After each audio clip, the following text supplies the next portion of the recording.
Okay. Sure.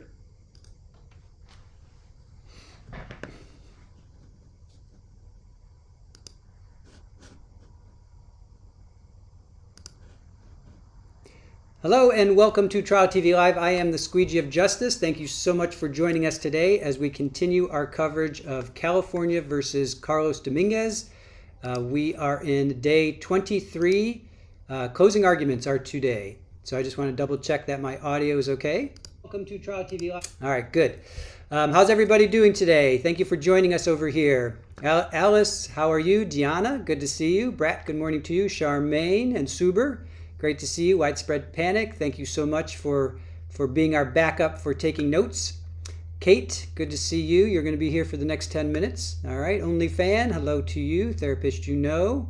Capri Law is taking notes for us today because I'm going to be focused on Lori Daybell over here. So again, we're dual streaming, so please be kind to our mods because they are spread thin today. So please be kind to our mods. And then I have a surprise for you guys over here.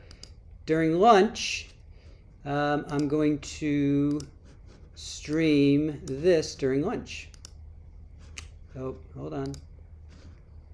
There we go. So during lunchtime, I'm going to go ahead and I'm going to stream that for you guys. So you guys can check that out. That's Polly and her four little kittens. She had three dark, basically black kittens, but a little bit of color on their face, and then one little ginger guy. So yes, please give the mods lots of love today. Definitely. Here, let me pull this up here. We definitely need to give the mods lots of love today. So, and Capri Law is doing a fantastic job. She took the notes yesterday. She's going to be taking the notes today with Widespread Panic being our backup. So definitely give them some love. So in the meantime, I am going to try and find a feed for us. I'm going to keep the kitty cam on for now.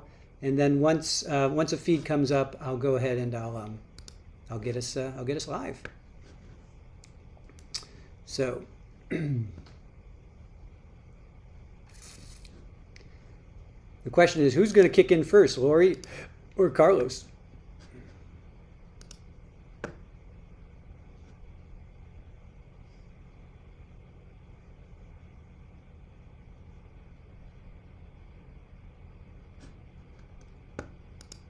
That is the question.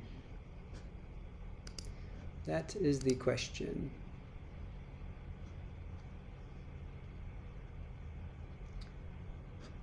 All right. All right, I'm going to pop over here for a moment. All right, guys, I'm back over here. Let's see here.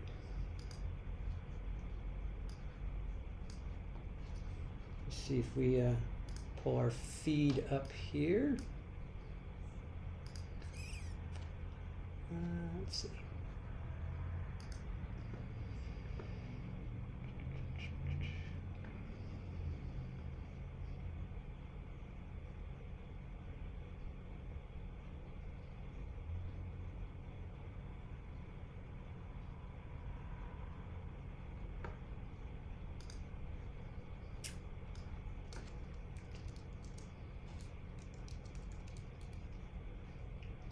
So just bear with me a little bit here, guys, while we wait for our feeds to kick in.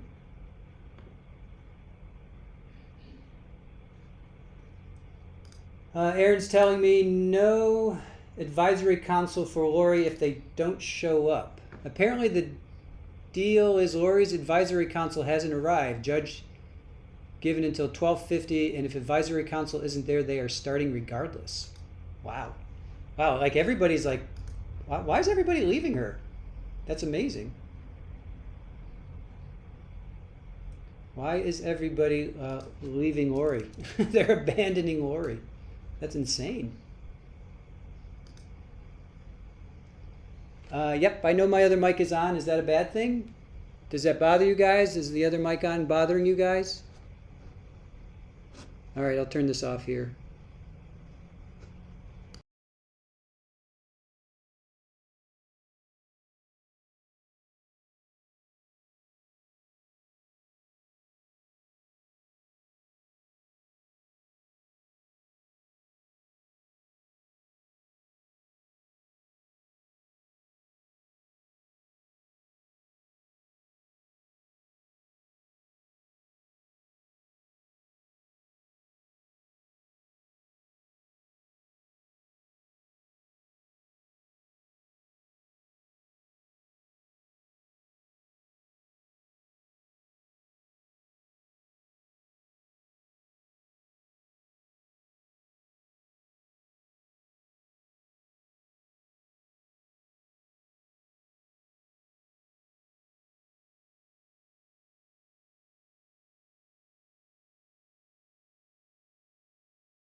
How are we guys doing over here? Everybody okay? Let's see. Green Eye Cat says they are jumping ship because Lori is a horrible human. Even her parents ignored their subpoena. Wow, right? Once, Just Shamrock. Morning. Hopefully we'll have some interesting arguments today. I agree. Don't mind listening while we wait for...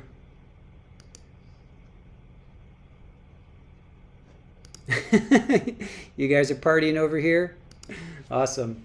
All right, I'll keep it on. We'll keep it on if you guys don't mind. Okay. So yesterday we left off with we left off yesterday with Brandon Boudreaux. He still needs to be crossed by Lori, and apparently her investigators, his investigator, the one investigator, he had all the documents. He had all the documents. So who knows what all these documents are, but he had all the documents. So, Baca. Oops, wait a minute. Hold on. I got to bring my feature chat up. Hold on a sec. Bring my feature chat up here. So, Baca, I do need to straddle in order to chat, though. Yes, no spoilers. No spoilers, you guys. Please, no spoilers. You know the deal. Be respectful of others. I suppose I should go to X and see what's going on. Let me see what's going on.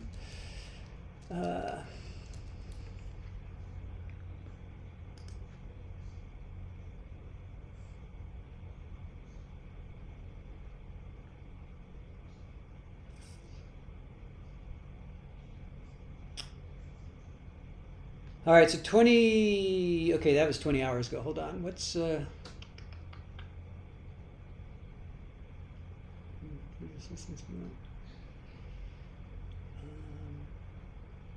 it looks like they just got started. Does that mean we have another half hour to wait? Seems like we might have a ways to wait. All right. We might have a ways to wait then.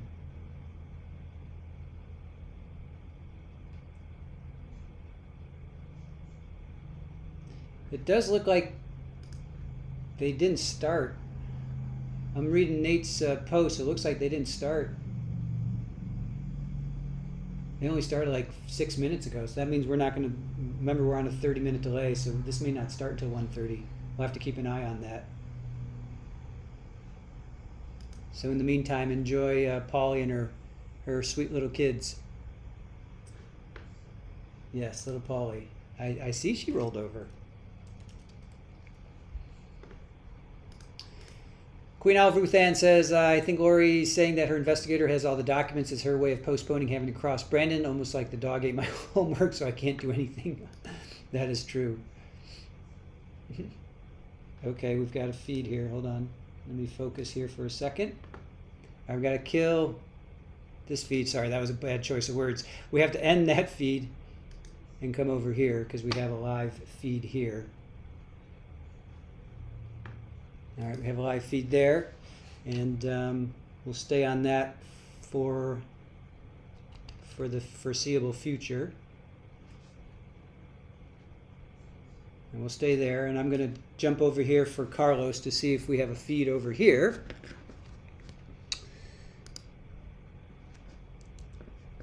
See if we have a feed here yet.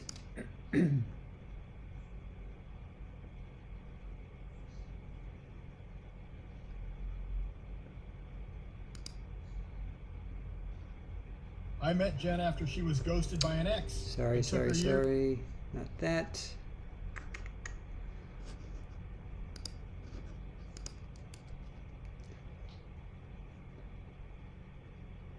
Okay, nothing yet over here. Well, at least we have this to look at. That is a weird place for a keyhole, right? Drunkie? That's a very bizarre place for a keyhole. It's like in the frame. It's not even in the door. Hey, Luna, good to see you. Northwest, hair is a thing today. One sunny day, kittens, yes. Carlos has not started yet. As far as I can tell, Carlos has not started yet.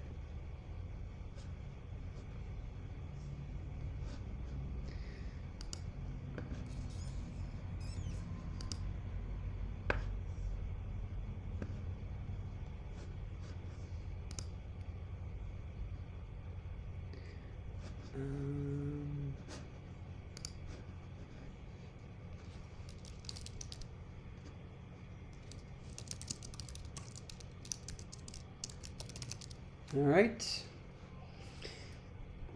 Shirley asks, is Mama eating and drinking? Yes. Polly, she ate this morning. She went out to the restroom. She came back. She ate a bunch more. She went to sleep. She came out again, ate a bunch more. Yeah, so she's gone to the bathroom. She has eaten. She's resting very comfortably. The kittens seem to be... I met Jen after she was ghosted. Seems to be, they seem to be doing okay.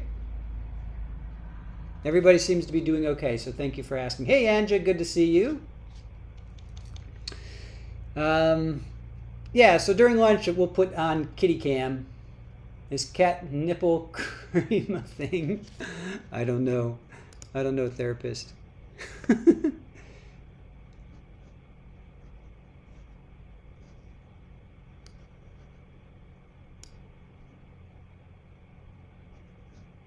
All right, we're just waiting for...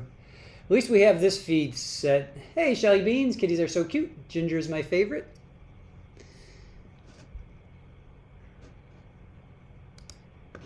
Okay, got it. Can I have you? Got it. Okay, guys, hold tight. Just bear with me for a moment. Here we go on Carlos.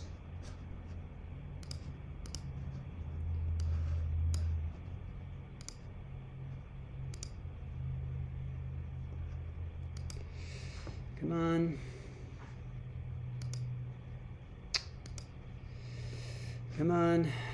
I know. Trying to get this feed active for you guys. Just bear with me. This always is such a pain, always a pain in the butt. You guys have no idea what a pain in the butt this is. Okay, here we go. Maybe finally. In a matter Watch of what hours, grapes court does will to your resume dog's for two teeth. high-profile Best way to cases. get rid of Hold on.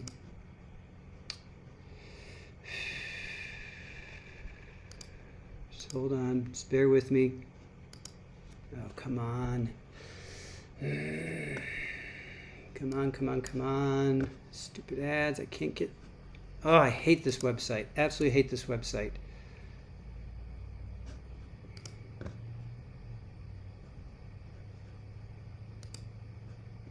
Come on, come on.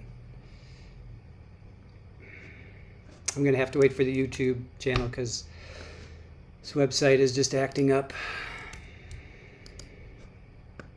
I can't get out of this. Sorry, you guys.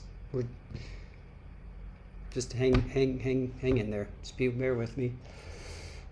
I don't know what to do other than wait for the YouTube channel to kick in.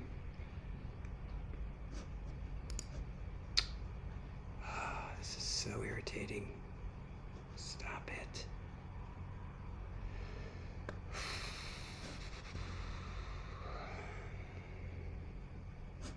I can't do anything.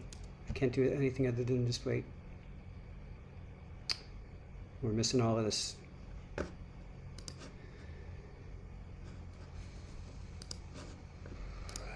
Okay, wait. Maybe, did that do something? Did that do something? Nope. Oh, come on.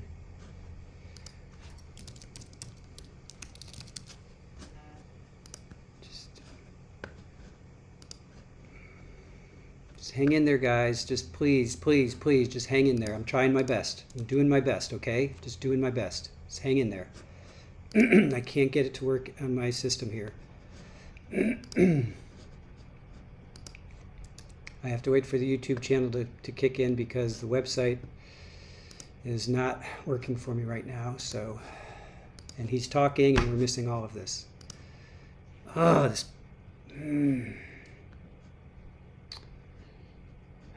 I gotta start over. I just have to start over. This is just beyond frustrating.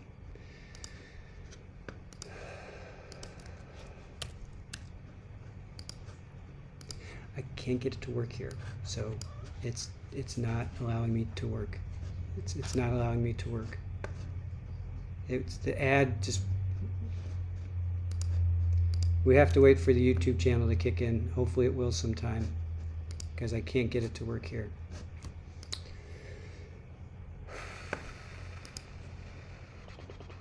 Come on, come on.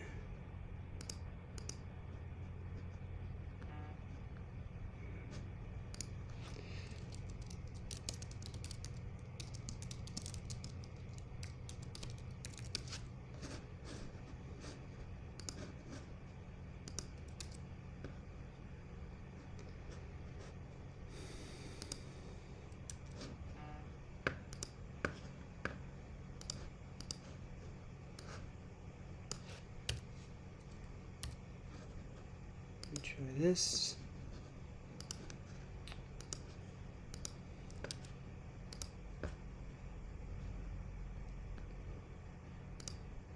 Okay, this might work. Hold on. All right, this might work. Keep playing.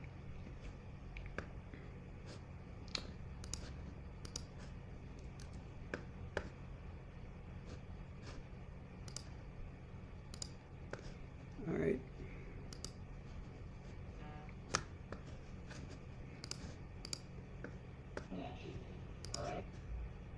All right.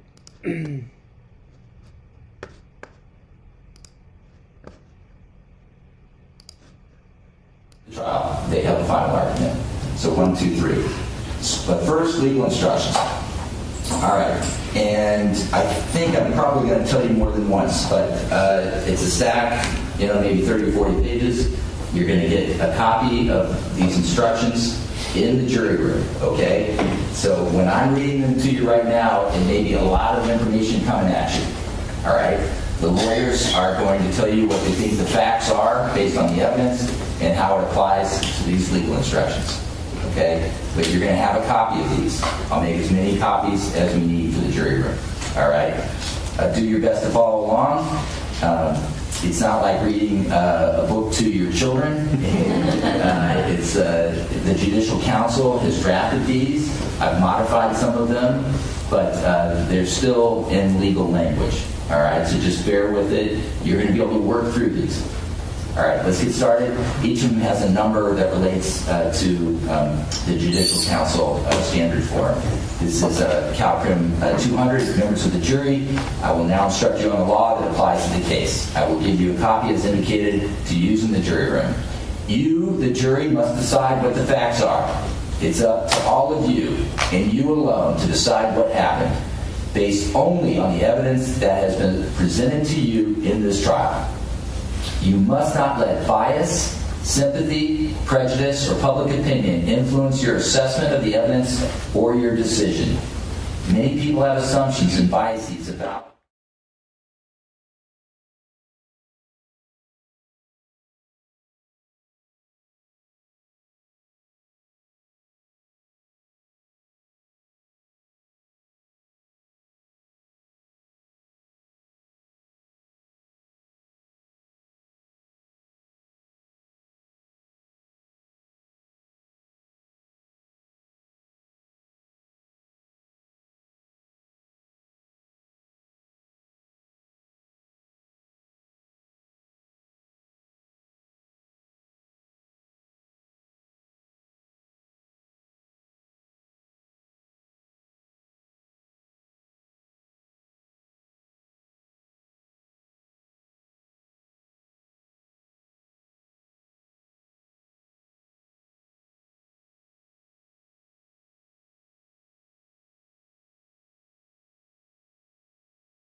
Imagine 100 years ago, you go into the jury room.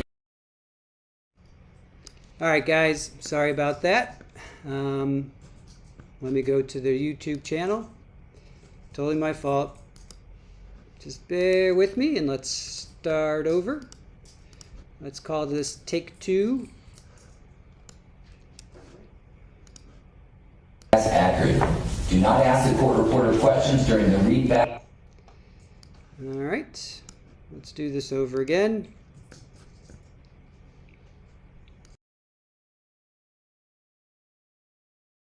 Arguments, when we start them in just a moment, is a 3-step process. The people will go first, the defense will go second, and then because the people have the burden of proof at this stage of the trial, they have a final argument. So 1, 2, 3. But first, legal instructions. All right, and I think I'm probably going to tell you more than once, but it's a stack, maybe 30 or 40 pages. You're going to get a copy of these instructions in the jury room, okay? So when I'm reading them to you right now, it may be a lot of information coming at you, all right? The lawyers are going to tell you what they think the facts are based on the evidence and how it applies to these legal instructions, okay? But you're going to have a copy of these. I'll make as many copies as we need for the jury room, all right? Do your best to follow along. It's not like reading a book to your children. The Judicial Council has drafted these. I've modified some of them, but they're still in legal language. All right, so just bear with it. You're going to be able to work through these. All right, let's get started. Each of them has a number that relates to the Judicial Council standard form. This is CalCrim 200, members of the jury. I will now instruct you on the law that applies to the case. I will give you a copy as indicated to use in the jury room. You, the jury, must decide what the facts are. It's up to all of you, and you alone, to decide what happened, based only on the evidence that has been presented to you in this trial. You must not let bias, sympathy, prejudice, or public opinion influence your assessment of the evidence or your decision. Many people have assumptions and biases about or stereotypes of other people and may be unaware of them. You must not be biased in favor of or against any party, witness, attorney, defendant, or alleged victim because of disability, gender, nationality, national origin, race or ethnicity, religion, gender identity, sexual orientation, age, or socioeconomic status. I will address implicit bias in a moment. You must follow the law as I explain it to you, even if you disagree with it. If you believe that the attorney's comments on the law conflict with my instructions, you must follow my instructions. Pay careful attention to all of these instructions. Consider them together. If I repeat any instruction or idea, do not conclude that it is more important than any other instruction or idea just because I repeated it. Some words or phrases used during this trial have legal meanings that are different from their meanings in everyday use. These words and phrases will be specifically defined in these instructions. Please be sure to listen carefully and follow the definitions that I give you. Words and phrases not specifically defined in these instructions are to be applied using their ordinary, everyday meanings. Some of these instructions may not apply depending on your findings about the facts of the case. Do not assume just because I give a particular instruction that I am suggesting anything about the facts. After you have decided what the facts are, follow the instructions that do apply to the facts as you find them. So for the next about 10 minutes, I'm going to read general instructions, and then I'm going to get to the specific charges, okay? So these are overall general instructions to start with.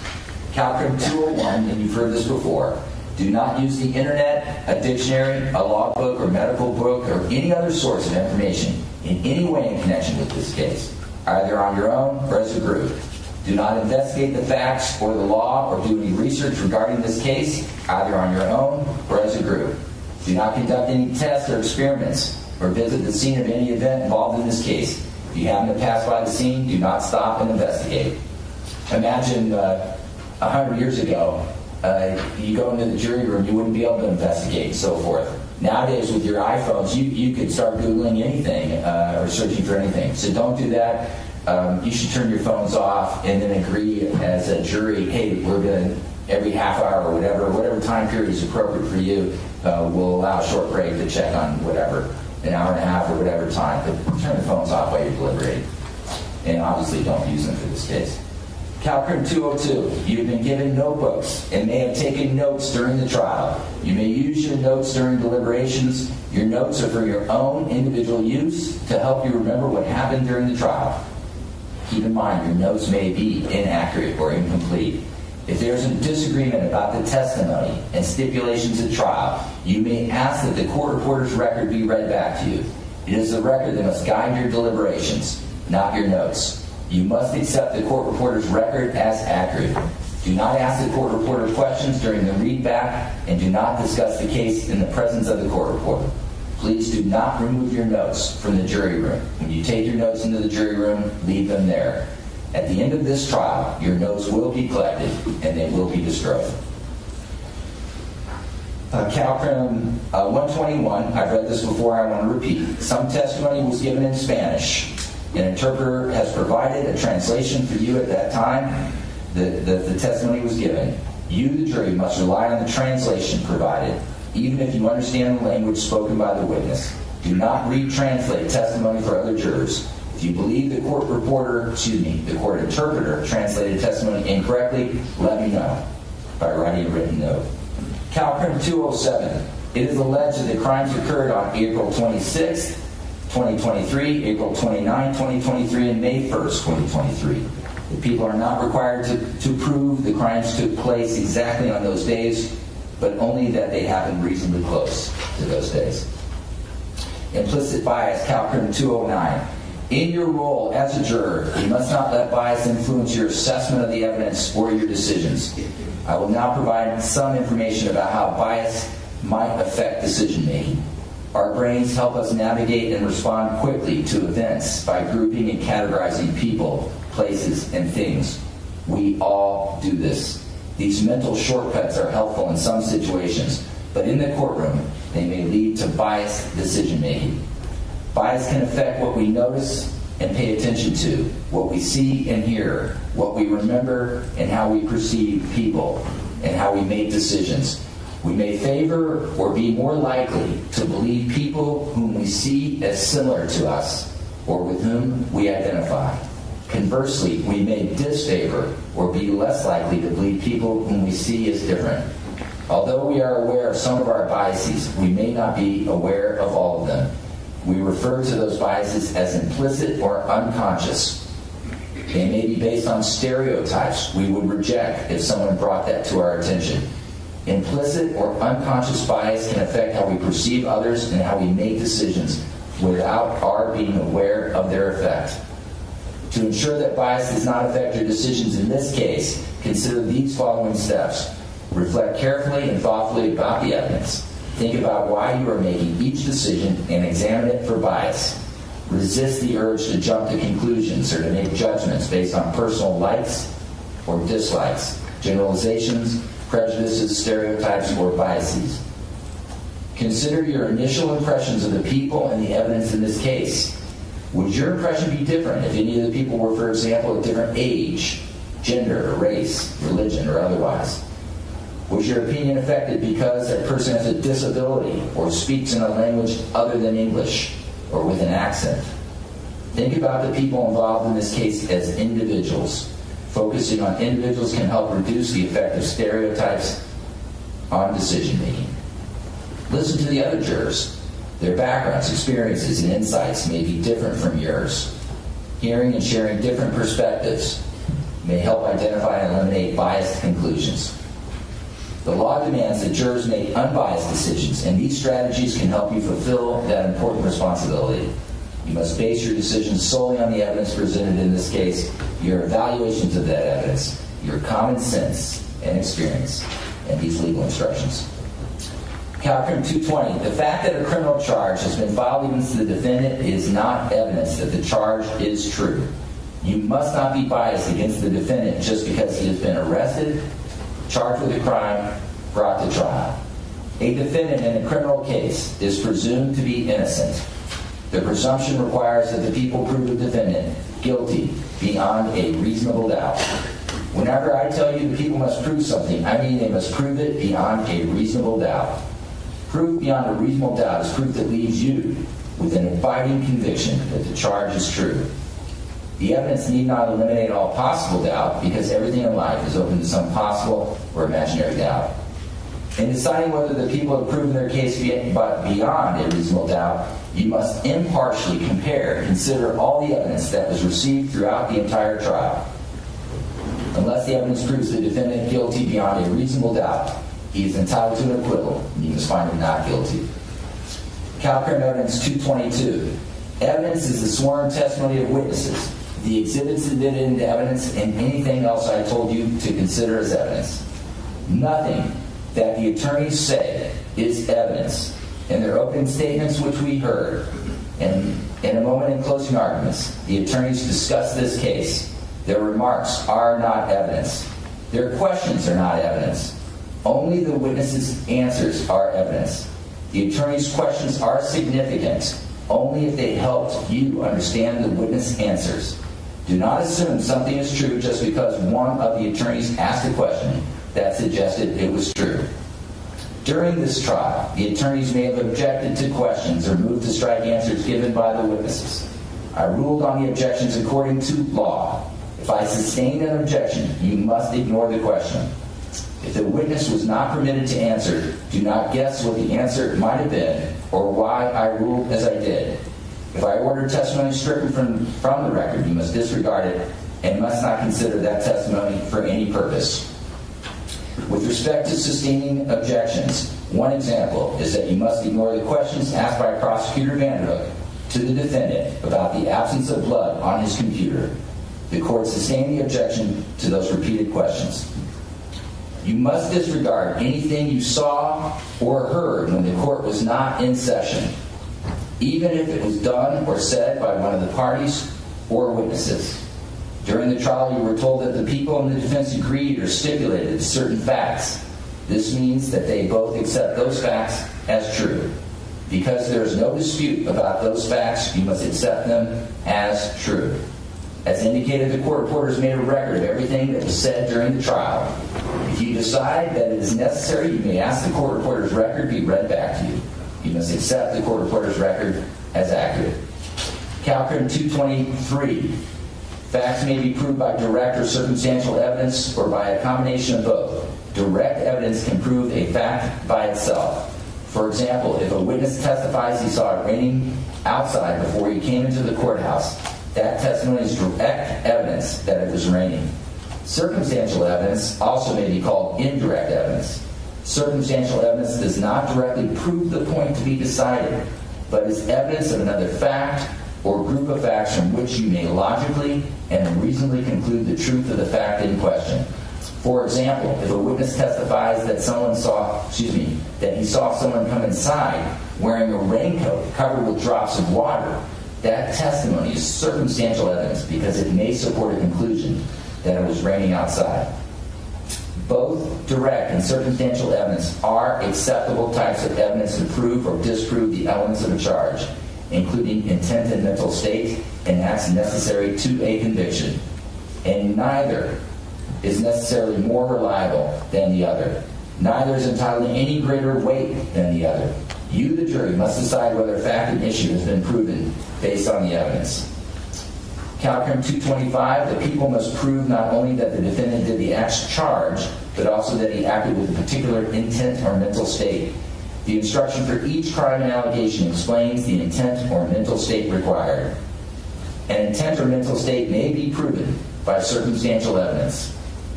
Before you may rely on circumstantial evidence to conclude that a fact necessary to find the defendant guilty has been proven, you must be convinced that the people have proven each fact essential to that conclusion beyond a reasonable doubt. Also, before you may rely on circumstantial evidence to conclude that the defendant had the required intent or mental state, you must be convinced that the only reasonable conclusion supported by the circumstantial evidence is that the defendant had the required intent or mental state. If you can draw two or more reasonable conclusions from the circumstantial evidence, and one of those reasonable conclusions supports a finding that the defendant did not have the required intent or mental state, and another reasonable conclusion supports a finding that the defendant did not, you must conclude that the required intent or mental state was not proven by circumstantial evidence. However, when considering circumstantial evidence, you must accept only reasonable conclusions and reject anything that is unreasonable. Calcrim 226, you alone must judge the credibility and believability of the witnesses. In deciding whether testimony is true and accurate, use common sense and experience. Judge the testimony of each witness by the same standards, setting aside any bias or prejudice. You may believe all, part, or none of any witness's testimony. Consider the testimony of each witness and decide how much you believe. In evaluating a witness testimony, consider anything that reasonably tends to prove or disprove the truth or accuracy of that testimony. And here's a list of factors. If you're having a discussion in jury deliberations and you're talking about a witness credibility, pull up 226, and these factors can be very helpful to your analysis. How well can the witness see, hear, or otherwise perceive the things about which the witness testified? How well was the witness able to remember or describe what happened? What was the witness's behavior while testifying? Did the witness understand the questions and answer them directly? Was the witness testimony influenced by a factor such as bias or prejudice, a personal relationship with someone involved in the case, or a personal interest in how the case is to be decided? What was the witness's attitude about the case and about testifying? Did the witness make a statement in the past that's consistent or inconsistent with his or her testimony? How reasonable is the testimony when considering all of the evidence? Did other evidence prove or disprove any fact about which the witness testified? Did the witness admit to being untruthful? Has the witness been convicted of a felony? Has the witness engaged in other conduct that reflects on his or her believability? Was the witness promised immunity or leniency in exchange for testimony? Okay, there's a list. Now, do not automatically reject testimony just because of inconsistencies or conflicts. Consider whether the differences are important or not. People sometimes honestly forget things or make mistakes about what they remember. Also, two people may witness the same event, yet see or hear it differently. If you do not believe a witness' testimony that he or she no longer remembers something, that testimony is inconsistent with the witness's earlier statements on the subject. If you decide that a witness deliberately lied about something significant in this case, you should consider not believing anything that witness says. Or if you think the witness lied about some things, told the truth about others, you may simply accept the part you think is true and ignore the rest. You, the jury, should use your common sense and experience in deciding whether testimony is true and accurate, as I've said. However, during your deliberations, do not make any statements or provide any information to other jurors based on any specialized training or unique personal experiences that you may have had related to the matters involved in this case. What you may know or have learned through your specialized training and specialized experience is not part of the evidence in this case and should not be relied upon. Calcrim 252. The crimes and other allegations in this case require the proof of the union or joint operation of an act and a wrongful intent. The following crimes require a specific intent or mental state. First-degree murder as alleged in counts 1 and 2. Second-degree murder as alleged in counts 1 and 2. And attempted murder as alleged in count 3. For you to find a person guilty of these crimes, that person must not only intentionally commit the act, the prohibited act, but must do so with a specific intent or mental state. The act and the specific intent or mental state required are explained in the instructions when I get to those specific charges. The following allegations require general criminal intent. Involuntary manslaughter as a lesser included offense to counts 1 and 2. Personal use of a deadly weapon as alleged in count enhancements 1A, 2A, and 3A. And personal infliction of great bodily injury as alleged in count enhancement 3B. For you to find these allegations true, that person must not only commit the prohibited act, but must do so with wrongful intent. A person acts with wrongful intent when he or she intentionally does a prohibited act. However, it's not required that he intend to break the law. The act required is explained in those instructions. We're going to get to that. All right, Calcrim 300. Neither side is required to call all witnesses who may have information about the case or to produce all physical evidence that might be relevant. Calcrim 301. The testimony of only one witness can prove any fact. Before you conclude that the testimony of one witness proves a fact, you should carefully review all the evidence. Calcrim 302. If you determine there's a conflict in evidence, you must decide what evidence, if any, to believe. Do not simply count the number of witnesses who agree or disagree on a point and accept the testimony of the greater number of witnesses. On the other hand, do not disregard the testimony of any witness without a reason or because of prejudice or desire to favor one side or the other. What is important is whether the testimony or any other evidence convinces you, not just the number of witnesses who testify about a certain point. Calcrim 303, during the trial, certain evidence was admitted for a limited purpose. You may consider that evidence only for that purpose and no other. Calcrim 315 is eyewitness identification. You've heard eyewitness testimony identifying the defendant. As with other witnesses, you must decide whether an eyewitness gave truthful and accurate testimony. In evaluating identification testimony, consider these factors. Did the witness know or have contact with the defendant before the event?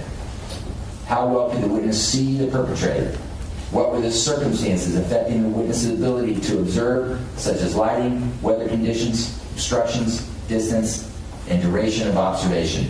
How closely was the witness paying attention?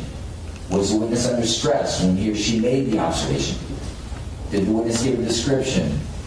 And how does that description compare to the defendant? How much time passed between the event and the time that the witness identified the defendant? Was the witness asked to pick the perpetrator out of the group? Did the witness ever fail to identify the defendant? Did the witness ever change his or her mind about identification? Are the witness and the defendant different races? Were there any circumstances affecting the witness' ability to make an accurate identification? How certain was the witness when he or she made an identification? A witness's expression of certainty about identification, whether the identification was made before or at the trial, may not be a reliable indicator of accuracy. Among the factors you may consider when evaluating the significance of the witness certainty in the identification are as follows. How soon after the event did the witness express certainty about the identification? If the witness made an identification before trial, did the witness express certainty at that time? Before the identification, did the witness express confidence in being able to make an identification? How confident was the witness in making this identification? Did the witness receive information before or after the identification that may have increased the witness's level of confidence? Did the police use procedures that increased the witness' level of confidence about the identification? The people have the burden of proving beyond a reasonable doubt that it was the defendant who committed this crime. If the people have not met this burden, you must find the defendant not guilty. So then, I want to stop for a second. Some of these instructions go on, right?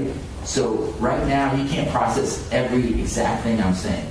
You just need. I just gave an instruction about with identification, for example. I gave an instruction about witness credibility. So just know those are there. Listen generally right now. Process what you can. Okay? But just pay attention to the nature and scope of these instructions so that you know, hey, I know where to go. I know what to look at when I'm in deliberations. I don't mean to overwhelm you. These are the legal instructions I have to give you. But it's not reasonable to think you're going to absorb every minute of this right now, okay? So don't put yourself under that burden. All right. Karim 316. If you find that a witness has been convicted of a felony, you may consider that fact in evaluating the credibility of the witness testimony. The fact of a conviction does not necessarily destroy or impair a witness credibility. It's up to you, the jury, to decide the weight of that fact and whether that fact makes the witness less believable. If you find a witness committed a crime or other misconduct, you may consider that fact only in evaluating the credibility of the witness's testimony. The fact that a witness may have committed a crime or other misconduct does not necessarily destroy or impair credibility. It's up to you, the jury, to decide what weight to give it and whether that fact makes the witness less believable. Karim 318. You have heard evidence of statements that a witness made before the trial. If you decide that the witness made those statements before the trial, you may use those pre-trial statements in two ways. One, to evaluate whether the witness testimony in court is believable, and two, as evidence that the information in those earlier statements is true. Deputy, can you pour me a glass of water? Thank you. Karim 332. Witnesses were allowed to testify as experts and to give opinions. You must consider the opinions, but you are not required to accept them as true or correct. The meaning and importance of any opinion are for you to decide. In evaluating the believability of an expert witness, follow the instructions about the believability of witnesses generally.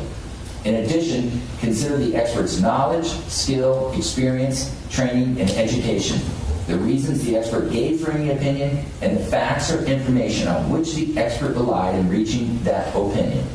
You must decide whether information on which the expert relied was true and accurate. You may disregard any opinion. Thank you, sir. You may disregard any opinion that you find unbelievable, unreasonable, or unsupported by the evidence. An expert witness may be asked a hypothetical question. A hypothetical question asks the witness to assume certain facts are true and give an opinion based on the assumed facts. It's up to you to decide whether an assumed fact has been proven. If you conclude that an assumed fact is not true, consider the effect of the expert's reliance on that fact in evaluating the expert's opinion. If the expert witnesses disagreed with one another, you should weigh each opinion against the others. You should examine the reasons given for each opinion and the facts or other matters on which each expert relied. You may also compare qualifications. Calcrim 333. Witnesses who were not testifying as experts gave their opinions during the trial. You may, but are not required to accept those opinions as true or correct. You may give the opinions whatever weight you think is appropriate. Consider the extent of the witness's opportunity to perceive the matters on which his or her opinion is based, the reasons the witness gave for any opinion, and the facts or information on which the witness relied in forming that opinion. You must decide whether information on which the witness relied is true and accurate. You may disregard all or any part of an opinion that you find unbelievable, unreasonable, or unsupported by the evidence.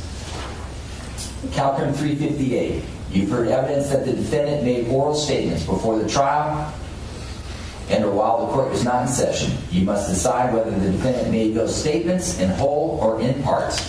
If you decide that the defendant made statements, consider the statements along with all the evidence in reaching your verdict. It's up to you to decide how much importance to give those statements. Consider with caution any statement made by the defendant intending to show his guilt unless the statement was written or otherwise recorded. Calcrim 359. The defendant may not be convicted of any crime based on his out-of-court statements alone. You may rely on the defendant's out-of-court statements to convict him only if you first conclude that other evidence shows that the charged crime was committed. The other evidence may be slight and need only be enough to support a reasonable inference that a crime was committed. This requirement of other evidence does not apply to proving the identity of the person who committed the crime and the degree of the crime. If other evidence shows that the charged crime was committed, the identity of the person who committed it and the degree of the crime may be proved by the defendant's statements alone. You may not convict the defendant unless the people have proven guilt beyond a reasonable doubt. 362. If the defendant made a false or misleading statement before this trial relating to the charged crime, knowing the statement was false or intending to mislead, that conduct may show he was aware of his guilt of the crime, and you may consider it in determining guilt. If you conclude that the defendant made the statement, it's up to you to decide its meaning and importance. However, evidence that the defendant made such a statement cannot prove guilt by itself. Motive. Calcrim 370. The people are not required to prove the defendant had a motive to commit any of the crimes charged. In reaching your verdict, you may, however, consider whether the defendant had a motive. Having a motive may be a factor tending to show that the defendant is guilty. Not having a motive may be a factor tending to show the defendant is not guilty. Calcrim 371. If the defendant tried to hide evidence, that conduct may show that he was aware of his guilt. If you conclude that the defendant made such an intent, it's up to you to decide the meaning and importance. However, evidence of such an intent cannot prove guilt by itself. Calcrim 372. If the defendant fled immediately after the crime was committed, that conduct may show that he was aware of guilt. If you conclude that the defendant fled, it's up to you to decide the meaning and importance of that conduct. However, evidence that the defendant fled cannot prove guilt by itself. All right, now we move on. Those are the general instructions, okay? And so you got to make sure you know where to go, all right? So now I'm going to get into the actual instructions to the charged offenses. Calcrim 500. Homicide is the killing of one human being by another. Murder and manslaughter are types of homicide. The defendant is charged with murder. Manslaughter is a lesser offense to murder. Calcrim 520. The defendant is charged in counts 1 and 2 with murder in violation of Penal Code Section 187. To prove that the defendant is guilty of this crime, the people must prove the following. First, the defendant committed an act that caused the death of another person. And second, when the defendant acted, he had a state of mind called malice aforethought. There are two kinds of malice aforethought: express malice and implied malice. Proof of either is sufficient to establish the state of mind required for murder. The defendant had express malice if he unlawfully intended to kill. The defendant had implied malice if, 1, he intentionally committed the act, 2, the natural and probable consequences of the act were dangerous to human life, in that the act involved a high degree of probability that it would result in death. 3, at the time he acted, he knew his act was dangerous to human life. And 4, he deliberately acted with conscious disregard for human life. Malice aforethought does not require hatred or ill will toward the victim. It is a mental state that must be formed before the act that causes death. The act that causes the death is committed. It does not require deliberation or the passage of any particular period of time. An act causes death if the death is direct, natural, and probable consequence of the act, and the death would not have happened without the act. A natural and probable consequence is one that a reasonable person would know is likely to happen if nothing unusual intervenes. In deciding whether a consequence is natural and probable, consider all the circumstances established by the evidence. If you decide that the defendant committed murder, it is murder of the second degree, unless the people have proved beyond a reasonable doubt that it is murder of the first degree, as defined by Karim 512.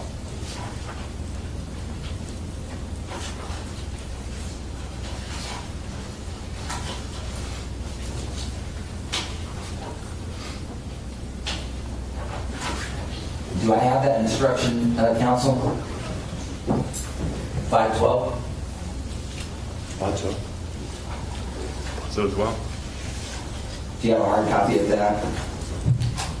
Or maybe that's a typo.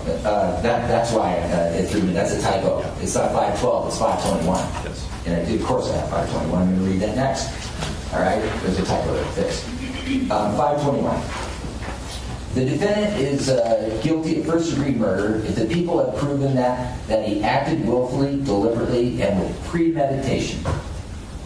The defendant acted willfully if he intended to kill. The defendant acted deliberately if he carefully weighed the considerations for and against his choice, and knowing the consequences, decided to kill. The defendant acted with premeditation if he decided to kill before completing the act that caused the death. The length of time the person spends considering whether to kill does not alone determine whether the killing is deliberate and premeditated. The amount of time required for deliberation and premeditation may vary from person to person and according to the circumstances. A decision to kill may be made rashly, impulsively, or without careful consideration. A decision to kill made rashly, impulsively, or without careful consideration is not deliberate and premeditated. On the other hand, a cold, calculated decision to kill can be reached quickly. The test is the extent of the reflection, not the length of time. Karim 580. When a person commits an unlawful killing, but does not intend to kill, does not act with conscious disregard for human life, then the crime is involuntary manslaughter. The difference between other homicide offenses and involuntary manslaughter depends on whether the person was aware of the risk to life that his actions created and consciously disregarded that risk. An unlawful killing caused by a willful act done with full knowledge and awareness that the person is endangering the life of another and done in conscious disregard of that risk is murder in this case, or voluntary manslaughter, which is not an issue. An unlawful killing resulted from a willful act committed without intent to kill and without conscious disregard of the risk to human life is involuntary manslaughter. The defendant committed involuntary manslaughter if 1. The defendant committed a crime. 2. The defendant committed the crime with criminal negligence. And 3. The defendant's acts caused the death of another person. The people allege that the defendant committed the following crime: assault. Instruction 915 tells you what the people must prove in order to prove that the defendant committed an assault. Criminal negligence involves more than ordinary carelessness, inattention, or mistake in judgment. A person acts with criminal negligence when 1. He acts in a reckless way that creates a high risk of death or great bodily injury. And 2. A reasonable person would have known that acting in that way would create such a risk. In other words, a person acts with criminal negligence when the way he acts is so different from the way an ordinary, careful person would act in the same situation that his acts amounts to disregard for human life or indifference to the consequences of that act. Great bodily injury means significant or substantial physical injury. It is an injury that is greater than minor or moderate harm. In order to prove murder, the people have the burden to prove beyond a reasonable doubt that the defendant acted with the intent to kill or with a conscious disregard for human life. If the people have not met either of these burdens, you must find the defendant not guilty of murder. Calcrim 600. The defendant is charged in count 3 with attempted murder. To prove that the defendant is guilty of attempted murder, the people must prove 1, the defendant took at least one direct but ineffective step toward killing another person, and 2, the defendant intended to kill that person. A direct step requires more than merely planning or preparing to commit murder or for something needed to commit murder. A direct step is one that goes beyond planning or preparation and shows that a person is putting his or her plan into action. A direct step indicates a definite and unambiguous intent to kill. It is direct movement toward the commission of the crime after preparations are made. It is an immediate step that puts the plan in motion so that the plan would have been completed if some circumstance outside the plan had not interrupted the attempt. If you find the defendant guilty of attempted murder, you must then decide whether the people have proven the additional allegation that the attempted murder was done willfully and with deliberation and premeditation. The defendant acted willfully if he intended to kill when he acted. The defendant deliberated if he carefully weighed the consideration for and against his choice and knowing the consequences decided to kill. The defendant acted with premeditation if he decided to kill before completing the act of attempted murder. The defendant acted with premeditation if he decided to kill before completing, well, I just repeated that, the act of attempted murder.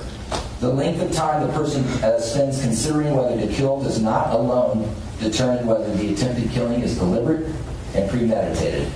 The amount of time required for deliberation and premeditation may vary from person to person and according to the circumstances.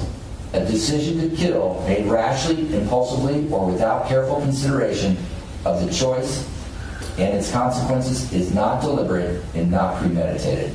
On the other hand, a cold, calculated decision to kill can be reached quickly. The test is the extent of the reflection, not the length of time. The people have the burden to prove this allegation beyond a reasonable doubt. If the people have not met this burden, you must find this allegation has not been proven.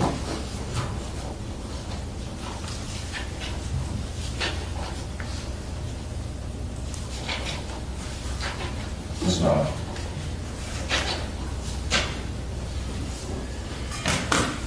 Calcrim 3428. You have heard evidence that the defendant may have suffered from a mental disease, defect, or disorder. You may consider this evidence for the limited purpose, only for the limited purpose of 1, deciding whether, at the time of the charged crime, the defendant acted with the intent or mental state required for that crime. 2, deciding whether, if the defendant made a false statement, the defendant made that statement knowing the statement was false. 3, assessing and evaluating the defendant's ability to perceive, recall, or describe the events in question. In counts 1 and 2, the people have the burden of proving beyond a reasonable doubt that the defendant acted with the required intent or mental state, specifically whether the defendant acted with malice aforethought. If people have not met this burden, you must find the defendant not guilty of murder. You must consider each count separately and return a separate verdict for each one. If you find the defendant guilty of murder in count 1 or 2, the people have the burden of proving beyond a reasonable doubt that the defendant acted with the required intent or mental state for first-degree murder, specifically whether the defendant acted willfully and with deliberation and premeditation. If the people have not met this burden, you must find that any murder is a murder in the second degree. You must consider each count separately and return a separate verdict for each one. The people have the burden to prove beyond a reasonable doubt that the defendant acted with the required intent or mental state, whether the defendant intended to kill Kimberlee Guillory. If the people have not met this burden, you must find the defendant not guilty of attempted murder. If you find the defendant guilty of attempted murder in count 3, the people have the burden to prove beyond a reasonable doubt that the defendant acted with the required intent or mental state for first-degree murder, whether the defendant acted willfully and with deliberation and premeditation. If the people have not met the burden, you must find the allegations that the attempted murder of Kimberlee Guillory was willful, premeditated, and deliberate is not true.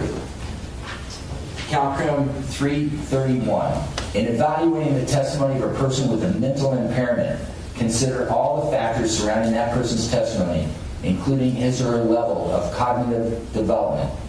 Even though a person with a mental impairment may perform differently as a witness because of his or her level of cognitive development, that does not mean he is any more or less credible than other witnesses. You should not discount or distrust the testimony of a person with a mental impairment solely because he has such an impairment. Calcrim 627, a hallucination is a perception not based on objective reality. In other words, a person has a hallucination when that person believes he or she is seeing or otherwise perceiving something that is not actually present or happening. You may consider evidence of hallucinations, if any, in deciding whether the defendant acted with deliberation and premeditation and as to any specific intent or mental state concerning any of the charged crimes in this case. The people have the burden of proving beyond a reasonable doubt that the defendant acted with deliberation and premeditation and other specific intent as set forth here and other mental state. If the people have not met this burden, you must find the defendant not guilty of first-degree murder. All right. This is Calcrim 640. I'm not supposed to emphasize instructions, but this one is complex. It's like a recipe for how you work through handling first-degree murder, second-degree murder, and voluntary manslaughter. Okay? I'm only identifying that it's a 2-page instruction, and you'll need to go through it particularly when you get the verdict form. This is Calcrim 640. For each count charging murder, you will be given verdict forms for guilty and not guilty of first-degree murder, second-degree murder, and involuntary manslaughter. It is up to you to decide the order in which you consider these different kinds of homicide and the relevant evidence. For example, you do not have to reach a verdict on the first-degree murder charges before considering second-degree murder charges or involuntary manslaughter charges. However, I can accept a verdict of guilty or not guilty of second-degree murder only if all of you have found the defendant not guilty of first-degree murder. And I can accept a verdict of guilty or not guilty of involuntary manslaughter only if all of you have found the defendant not guilty of both first and second-degree murder. As with all the charges in this case, to return a verdict of guilty or not guilty on a count, you must all agree on that decision. Follow these instructions before you give me any signed, completed verdict forms. Return the unused verdict form to me unsigned. All right, so this is a 7-step recipe for anyone here that's a good cook. All right, number 1, if all of you agree that the people have proved beyond a reasonable doubt that the defendant is guilty of first-degree murder, complete and sign the verdict form. Do not complete or sign any other verdict forms for that count. 2, if all of you cannot agree whether the defendant is guilty of first-degree murder, inform me in a written note that you cannot reach an agreement and do not complete or sign any verdict forms for that count. 3, if all of you agree that the defendant is not guilty of first-degree murder, but also agree that the defendant is guilty of second-degree murder, complete and sign the form for not guilty for first-degree murder and the form for guilty for second-degree murder. Do not complete or sign any other verdict forms for that count. 4, if all of you agree that the defendant is not guilty of first-degree murder but cannot agree whether the defendant is guilty of second-degree murder, complete and sign the form for not guilty of first-degree murder and inform me in a written note that you cannot reach further agreement. Do not complete or sign any other verdict forms for that count. 5, if all of you agree that the defendant is not guilty of first-degree murder and not guilty of second-degree murder, but also agree that the defendant is guilty of involuntary manslaughter, complete and sign the forms for not guilty of first-degree murder, not guilty of second-degree murder, and the form for guilty for involuntary manslaughter. Do not complete or sign any other verdict forms for that count. 6, if all of you agree that the defendant is not guilty of first-degree murder and not guilty of second-degree murder, but cannot agree whether the defendant is guilty of involuntary manslaughter, complete and sign the forms for not guilty of first-degree murder and not guilty of second-degree murder, and inform me that you cannot reach further agreement. Do not complete or sign any other verdict forms for that count. And finally, 7, if all of you agree that the defendant is not guilty of first-degree murder, not guilty of second-degree murder, and not guilty of involuntary manslaughter, complete and sign the verdict forms for not guilty of each crime. Do not complete any other forms for that count. All right, I'm almost done here. Bear with me. Calcrim 700. If you find the defendant guilty of first-degree murder, you must also decide whether the people have proven that the special circumstance is true. The people have the burden of proving special circumstance beyond a reasonable doubt. If the people have not met this burden, you must find the special circumstance has not been proven. In order for you to return a finding that a special circumstance is or is not true, all 12 of you must agree. Here's the special circumstance at issue in this case. Calcrim 721. The defendant is charged with the special circumstance of having been convicted of more than one murder in this case in violation of Penal Code Section 190.2, subdivision A3. To prove that this special circumstance is true, the people must prove: 1, the defendant has been convicted of at least one charge of first-degree murder in this case, and secondly, the defendant has been convicted of at least one additional charge of either first or second-degree murder in the case. All right, and then we referenced simple assault earlier. This is Calcrim 915. To prove the defendant committed the crime of assault: 1, the defendant did an act that by its nature would directly and probably result in the application of force to that person. 2, the defendant did that act willfully. 3, when the defendant acted, he was aware of facts that would lead a reasonable person to realize that his act by its nature would directly and probably result in the application of force to someone. And 4, when the defendant acted, he had the present ability to apply force to a person. Someone commits an act willfully when he or she does it willingly or on purpose. It's not required that he or she intend to break the law, hurt someone else, or gain an advantage. The terms application of force and apply force mean to touch in a harmful or offensive manner. The slightest touching can be enough if it is done in a rude or angry way. Making contact with another person, including through his or her clothing, is enough. The touching does not have to cause pain or injury of any kind. The touching can be done indirectly or by causing an object to touch the other person. The people are not required to prove that the defendant actually intended to use force against someone when he acted.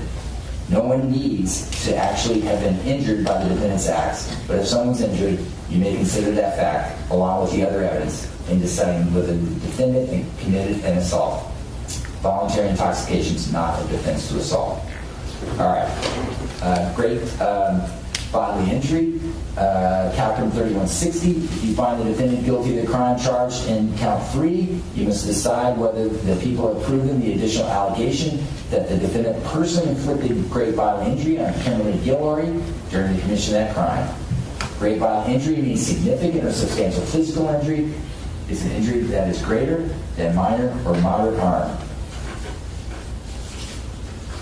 Just 2 or 3 more, folks. Thank you. This moment. If you find the defendant guilty of the crimes charged, this is Calcrim 3145, of the crimes charged in counts 1, 2, or 3, or any lesser included offenses, you must then decide whether for each crime the people have proven the additional allegation that the defendant personally used a deadly weapon during the commission of that crime. You must decide whether the people have proven this allegation for each crime and return a separate finding for each crime. A deadly weapon is any object, instrument, or weapon that is inherently deadly, or one that is used in such a way that is capable of causing and likely to cause death or great bodily injury. An object is inherently deadly if it is deadly or dangerous in the ordinary course for which it was designed. In deciding whether an object is a deadly weapon, consider all the surrounding circumstances, including when and where the object was possessed, where the person where the person who possessed the object was going, and any other evidence that indicates whether the object would be used for a dangerous rather than a harmless purpose. Great bodily injury means significant or substantial physical injury. It's an injury that is greater than minor or moderate. If someone personally uses a deadly weapon, if he or she intentionally does the following: hits someone with a weapon, cuts someone with a weapon, or stabs someone with a weapon. The people have the burden of proving each allegation beyond a reasonable doubt. The people have met this burden. You must find the allegation if the people have not met the burden, you must find the allegation not proved. Calcrim 3515, each of the counts charged in the case is separate. You must consider each count separately and return a separate verdict form for each. In additional instruction, the question whether law enforcement officers were required to advise the defendant of his Miranda rights before questioning him at the scene of his detention is a question of law and is not an issue to be decided by this jury. You may, however, consider the conduct of law enforcement officers in assessing their credibility and the effect as to the issues to be decided in this case. Another special instruction, the court may take judicial notice, or I am taking judicial notice of the following facts. In April and May of 2023, the state of California was utilizing Pacific Daylight Time, or PDT. Coordinated universal time is 7 hours ahead of PDT. Sunset on April 29th in the city of Davis was at 7:56. And my final instruction to you at this time, and I'll have additional short instructions after closing arguments. The defendant has entered pleas of not guilty and not guilty by reason of insanity. The procedure for this case is to try the question of guilt first, and then, if necessary, to try the question of insanity separately. These are two distinct phases. We are in the first phase of this trial only at this time. You, the jury, shall not consider the question of legal insanity in the first phase. You may consider, and I've given instructions on this, evidence of the defendant's state of mind in this phase of the trial. You also shall not consider any time or anything, shall not consider during deliberations anything that was said on the jury questionnaire or during voir dire. Jury selection serves a different purpose. Okay. All right, those are my instructions. All right, I was hoping to do those in about 35 minutes, and I read steadily and did 55 minutes. I'm sorry. So let's go ahead and stand up and stretch, folks. Thank you.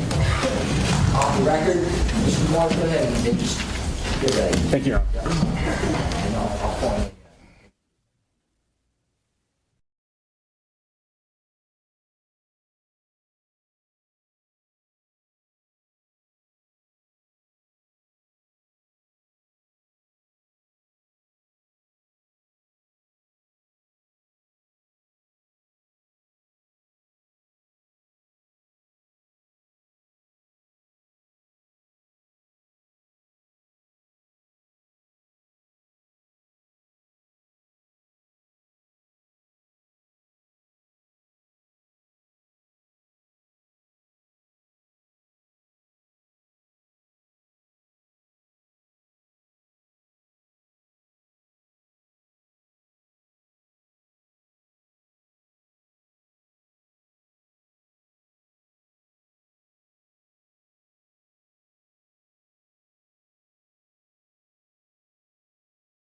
Closing arguments.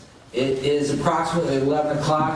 I talked to Mr. DeMora. He gave me an estimate that's a little more than an hour. So I understand we may stop and interrupt him, and he'll finish this afternoon, but we'll just keep proceeding. I would like the jury now to give Mr. DeMora their full attention, and this is the people's closing argument. The jury is yours, sir. Thank you, Your Honor. Good morning. April 26th, April 29th, May 1st, 2023. David Breaux, Karim Abou Najm, and Kimberlee Guillory were ambushed and stabbed. Stabbed in one of the most cold and calculated ways you can imagine. Senselessly, callously, brutally, with intention, with deliberation, and with premeditation. David Breaux, while sleeping on a park bench in Central Park, suffered 31 knife wounds from a combat knife, a hunting knife. Karim Abou Najm, 52 stab wounds from that same combat knife, that same hunting knife, as he rode his bike home from a conference. in Sycamore Park. Kimberlee Guillory was slightly more fortunate because she lived, because her attack, her ambush was interrupted by friends who came to her aid and stopped the defendant from Objection accomplishing. misstates testimony. You can clarify. Proceed. Stop when Kimberlee screamed and people came out of their tents. And the attack stopped at that point. She suffered 2 wounds. One was so significant it required the highest level of trauma response. You go to UC Medical Center with the highest level of trauma response at the hospital in the second highest grade of trauma and severity that you can have, a level 4. All of these stabbings, all of these attacks, all of these ambushes were committed by one person, Carlos Dominguez. Mr. Dominguez, the defendant, was schizophrenic, is schizophrenic. But he's also lucid, able to premeditate, able to form intent, able to attack and stab and kill. That is what this case is about, ladies and gentlemen. That is what you have been here for the last several weeks, of hearing how Mr. Dominguez, despite his schizophrenia, despite his life events, developed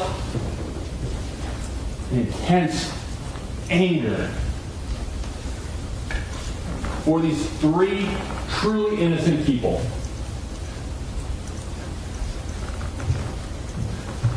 These individuals, as you have heard, through the evidence, through the witnesses, they did nothing.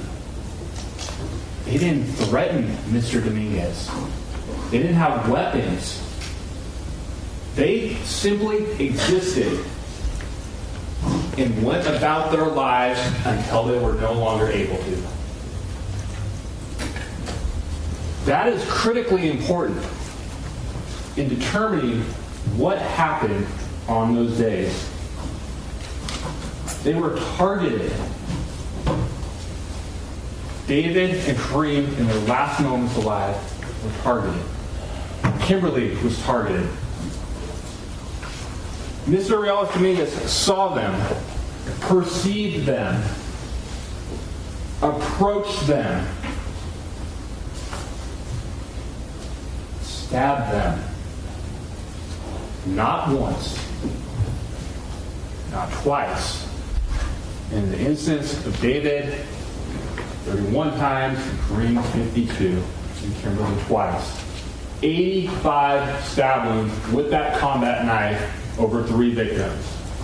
And how these transpired over the course of those 6 to 7 days, all at night, all in dark areas, all with victims who were perceived to be alone. Very few witnesses, very few people to come to their aid. No reason to suspect that there was a killer right in their vicinity. Ladies and gentlemen, this is what we call a pattern, an MO. Selecting your victims particular times of the night in areas where they're unsuspecting. A pattern. The defendant's actions were willful, deliberate, and premeditated. And they were personal. Why are they personal? Because a stabbing is one of the most personal and intimate ways to harm someone, to attack them, to kill them. It is not like shooting a gun where you can point from a distance and hit your victim and hit your target. No, it is anything but that. you have to get right in that person's face. You have to see them, perceive them, look at them. You have to feel their breath. You have to see their eyes. You have to deal with and listen to their screams. Oh my God, help me.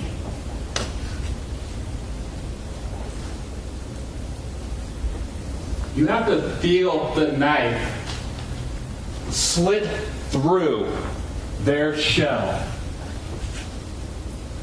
Almost like a poem. A metaphor? I don't think so. You have to feel their life leaving their body as you stab them over and over and over again for 31, for 52, and another 2 times respectively. Personal. You know what is happening in that moment. You also have to understand it's personal and people will struggle. The victim will struggle. And to attack someone in that manner, you have to be hell-bent on accomplishing what you set out to do, of overcoming a grown person's strength, a grown person's fear, and a grown person's fight for survival. The defendant overcame those things when he attacked David, when he attacked Karim. That, ladies and gentlemen, in those 2 instances, is murder. Proof beyond a reasonable doubt. And in Kimberlee's situation, while she's sitting in a tent, playing on an electronic device, on the ground, take 2 knife wounds down as an attempted murder. That's proof beyond a reasonable doubt.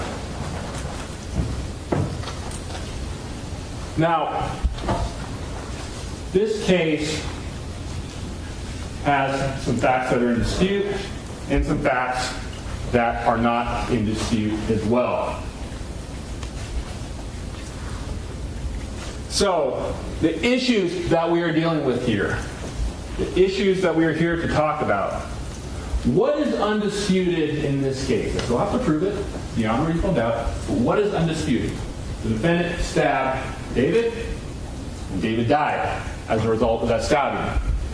The defendant stabbed and killed Karim. And the defendant stabbed Kimberlee. She lived. Those are not in dispute. The defendant used a knife, a deadly weapon. Not in dispute. The question before you, ladies and gentlemen, the issue to be decided in this case is what was the defendant thinking when he ambushed these 3 people, when he attacked these 3 unsuspecting people? That is the question to be decided, and what the facts and the evidence, both direct and circumstantial, will tell you that he knew what he was doing in those moments. There were a series of life events that led up to this moment, and that is why he did it. He thought about it, he considered the consequences, he acted anyway. He did it with that intent to kill. So,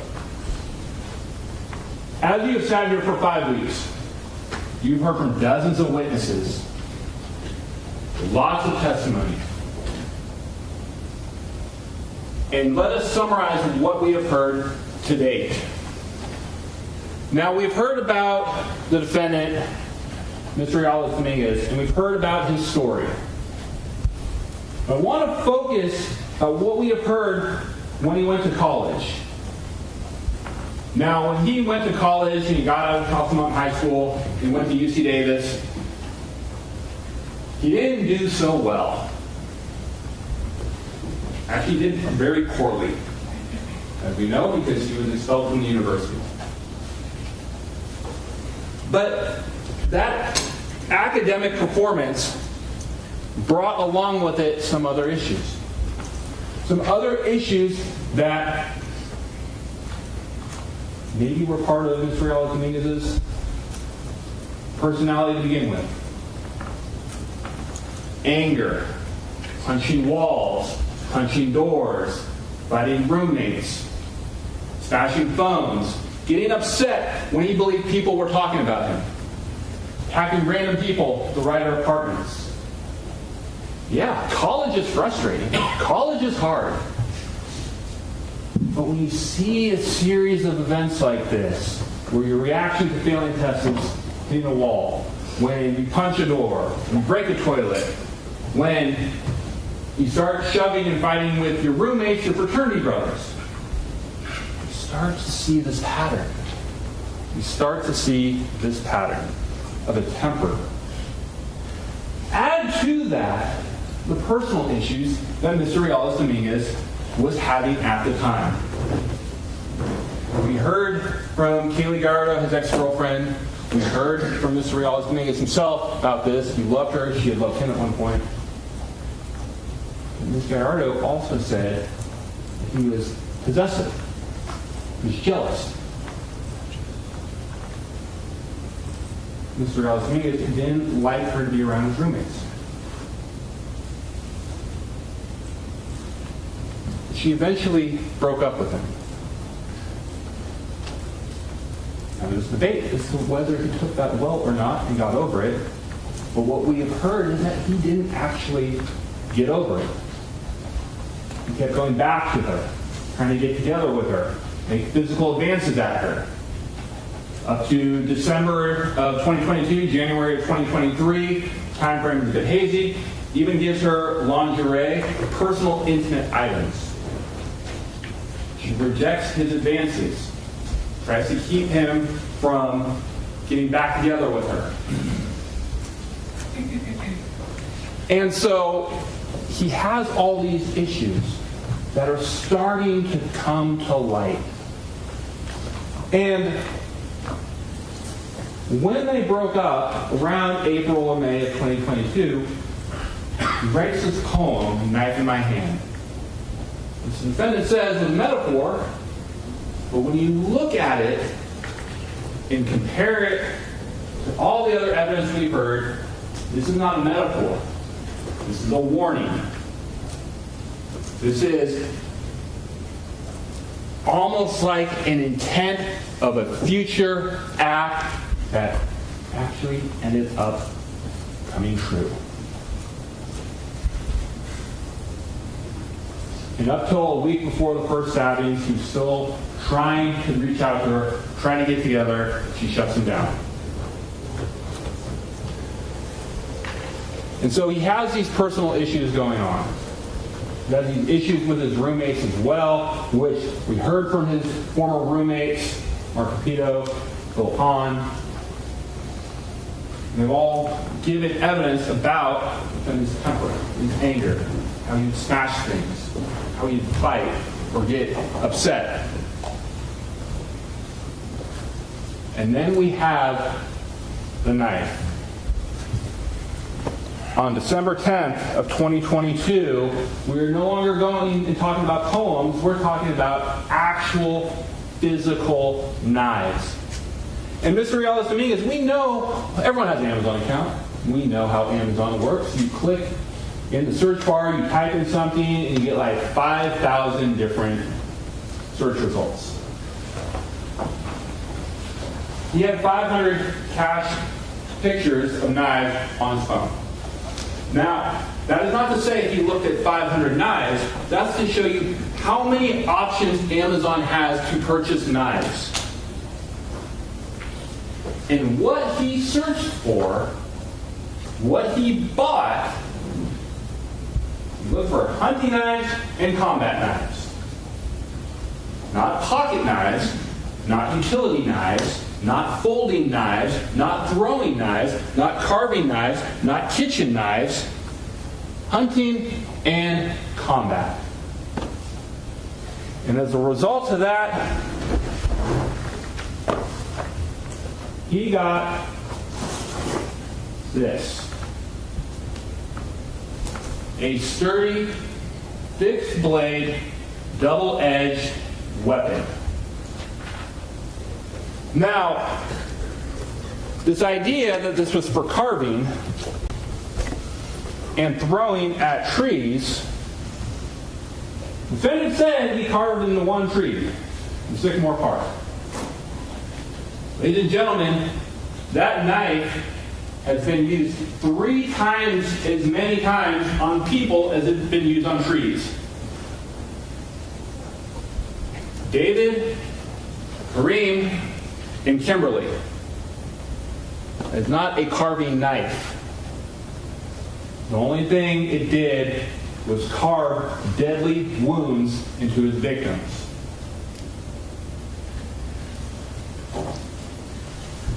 So, with that purchase, with that state of mind that we are starting to see develop with the defendant, we move to April 26th, April 27th of 2023.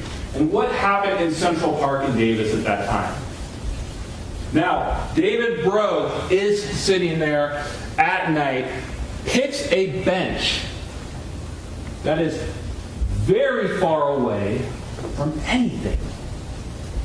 He picks an isolated spot in Sycamore Park, or excuse me, in Central Park.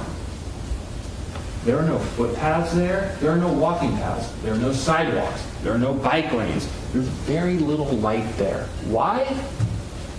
So he can sleep. So he can be undisturbed. And we saw Sergeant Diaz's body camera when she responded on April 27th, and she had to walk about 200 feet north to get to the sidewalk. That's how isolated it is. Because David wants to sleep. David wants to be left alone.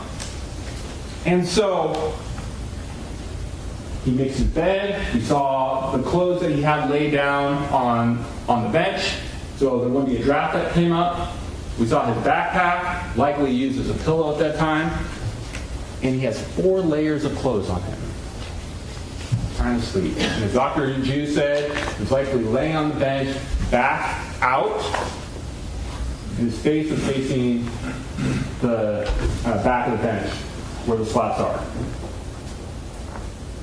And what we know is that David was approached by the defendant. The defendant has to perceive, has to see, has to know that David is there. And he has to form the intent to kill him. And we know he did because we find a knife sheath 2 to 3 feet away from where David is, as AMR paramedic Patricia Mendez said. Why does that matter? Why does that 2 to 3 feet matter where that knife sheath is? One, it's the first piece of evidence that links us to the defendant. Otherwise, pretty clean, pretty perfect crime scene. But what it also tells us is that the defendant had to walk up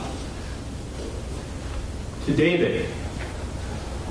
He had to look at him, remove the knife from whatever pocket or sweatshirt he had it in, and he dropped it, or it fell. This is grass in the park and dirt. We know that on David's clothes. And he has to approach and begin attacking him, begin stabbing him in the back. Now, David had wounds to his back and his front. He had dirt on his chest and on his left leg and his shoes. So what do we draw from that? That David fought back. David fell off the bench and he turned and he faced his attacker. He faced the defendant at that time, and there was a struggle. Every time that knife went into David, he was trying to live. even to the point where his hand is up and he takes a stab wound straight through his hand. And you can imagine, you can infer from that, based on the other two stabbings, that he was likely screaming and terrified. You can hear it, you can perceive it, you can feel it as well.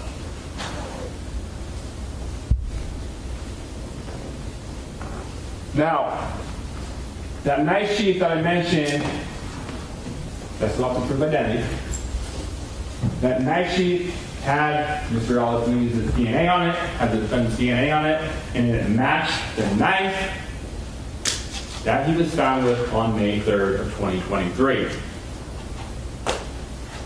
And that knife, jumping ahead to May of 2023, May 3rd of 2023, had DNA from other victims. Sweatshirt had DNA from other victims. So, let's move forward to April 29th of 2023. And what do we know about that? We mentioned Karim is riding back from a conference. 9:10, 9:15 in the evening at that point. He's going through Sycamore Park, going home. And we know, based on Dr. Massey's Nest Cam videos, that he's riding his bike into that park. Dr. Massey, remember, lives across the street. And Dr. Massey, he testified, was in his backyard, and from across the park, he can hear these screams of, oh my God, help me. And the voice starts to trail off. The defendant has attacked Karim at this point. As Tiffany Hodgins said, she's sitting in her house with her daughter, and hear commotion. She's still in her house, going towards the back door, and she hears like someone is getting beat up. Multiple thuds to the chest. Now, she is not at the scene. She is obviously at her house, which backs up to the park. But the sound is so loud, she can hear this. It is so distinct that she knows there's an attack. And what we can infer from that evidence, from Dr. Massey and Ms. Hodgins, is that Karim was riding his bike, collided with the defendant, and falls off of it. We saw where Karim was at the time. He is off the bike path, and Dr. Massey runs over there, try to render aid. You see what happens? He sees two individuals there. Karim, who we now know to be the defendant. Now, Karim is off the bike. There's only one bike there. The defendant didn't have a bike there, so we know that this collision happened. Now, when we look at what the defendant testified to, and he said that he perceived what we know to be Karim coming through the park and stepped in front of him and caused a collision. As Dr. Massey approaches with a flashlight on his phone, the defendant gets up, hops on the bike, and flees. He said something to the effect of, "What do you want? Leave me alone, man," or "Leave me alone, what do you want, man?" But that man is critically important. That man is very important because it shows the defendant knows those are people. These are people that he has come into contact with, that he's seen, that he's attacked, and that he's fleeing from.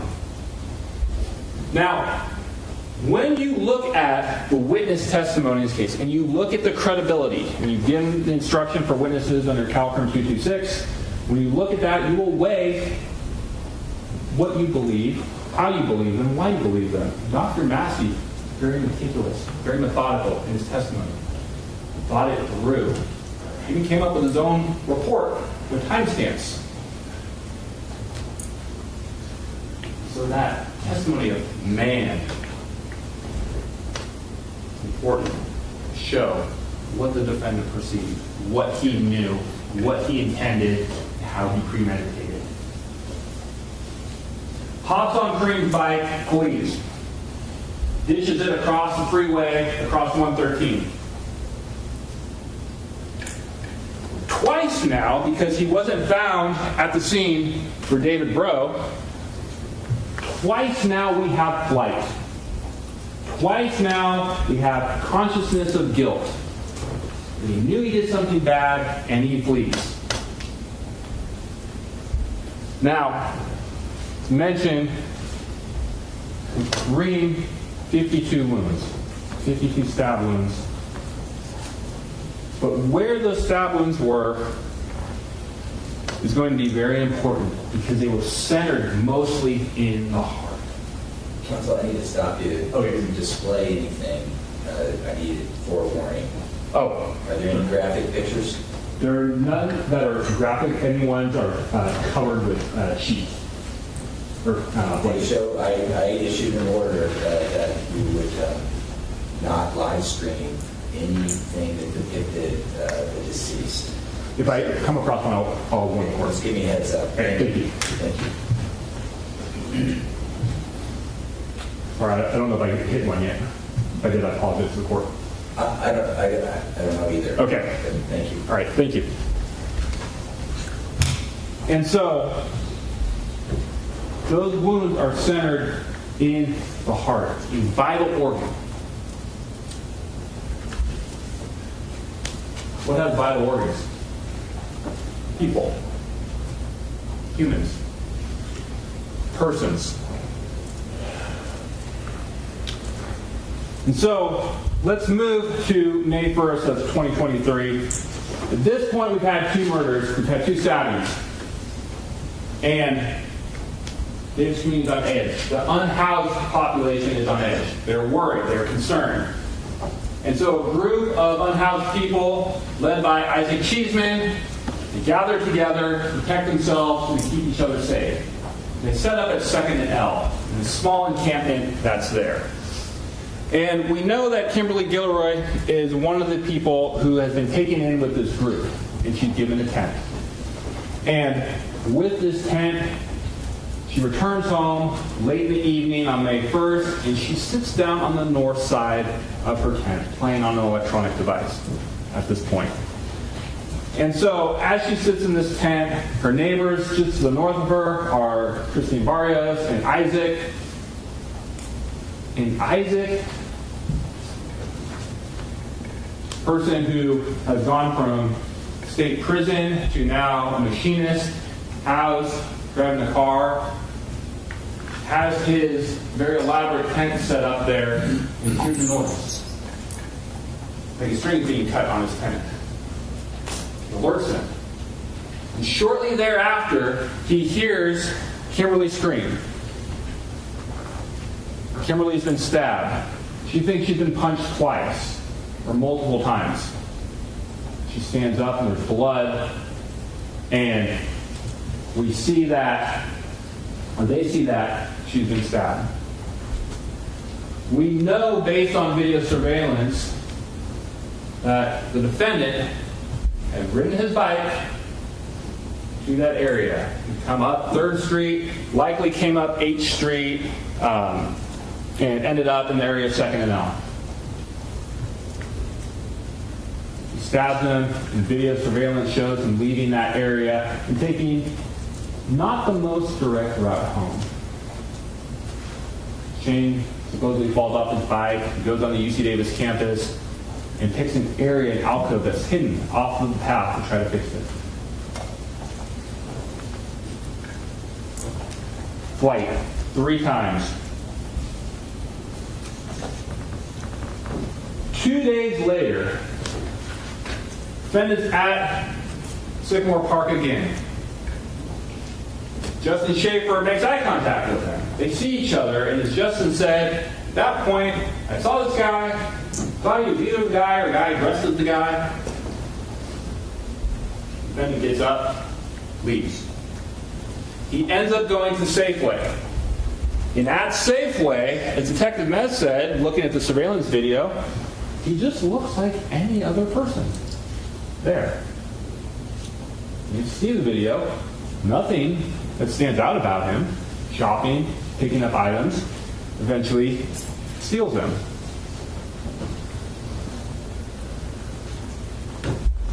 He has no cash on him. He does have a knife. And as the police contact the defendant, they stop him, they respond to the area, and they start talking to him. He gives a fake name. John Jonas or John Joas, he gives both. Gives his birthday to 10/10/99. Holding that bag and clutching it. You can see in the video how hard he's holding that bag. It is not because the handles are missing. It's because there's a knife in there. There's a murder weapon in there. That bag is so uncomfortable to hold. Why not put it down? Why not put it under your arm? Hold it like this. Cradle it. No. He doesn't want anyone to see what's in there. But why is that false name so important? Because the defendant testified he'd given that name before. And the police had let him go. So as he had hoped, he'd be let go again. State of mind. What's he thinking? And so, ladies and gentlemen, when we look through all of the facts of those, then he goes out at night. He carries a knife with him, a combat knife with him. We know he doesn't bring his cell phone with him. We know he didn't bring music with him to stop hearing the voices he claimed to have heard. And in each instant, he finds an unsuspecting victim who is at the receiving end of his premeditation, his anger, his intent to kill. A pattern. A pattern. So they acknowledged already Mr. Dominguez has schizophrenia. We know that. That is not something that's being contested here. He has schizophrenia.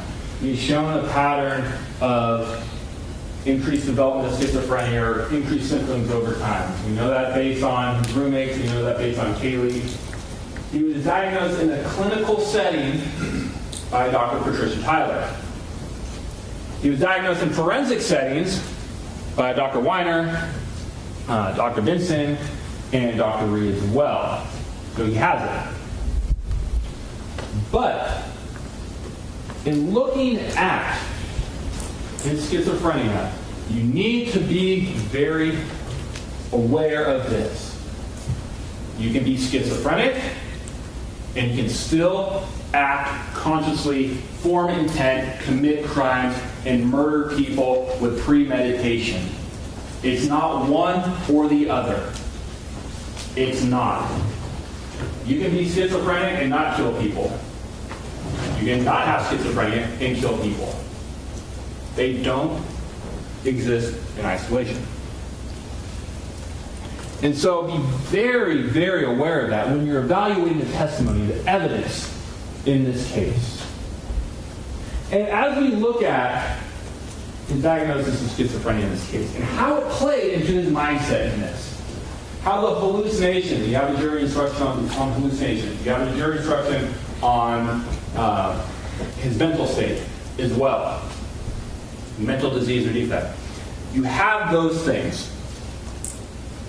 And so when you're evaluating what the experts, what the doctors looked at and coming to the conclusion that Mr. Dominguez was floridly psychotic during this time frame, the source, the biggest source of the evidence for that came from the defendant and how he described the events, how he described the murders.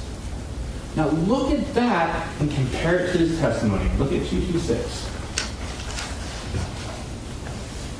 Everything that defendant gave us about those stabbings, everything he said was a lot of words, but not a lot of explanations. He remembers everything before, remembers everything afterwards. And everything in between was a I blacked out, or I don't know, or I don't remember. So if he was floridly psychotic and seeing hallucinations, was it just in those moments when you snapped out of it and he's fine? Evaluate the basis for that evidence and that opinion, and look at the witness credibility and the factor of whether someone has a vested interest in the outcome of this case. Look at how someone answered the questions that were posed to him on cross-examination. And look at whether that is reasonable, that you not see and know and feel the blood and hear the screams of the people he stabbed.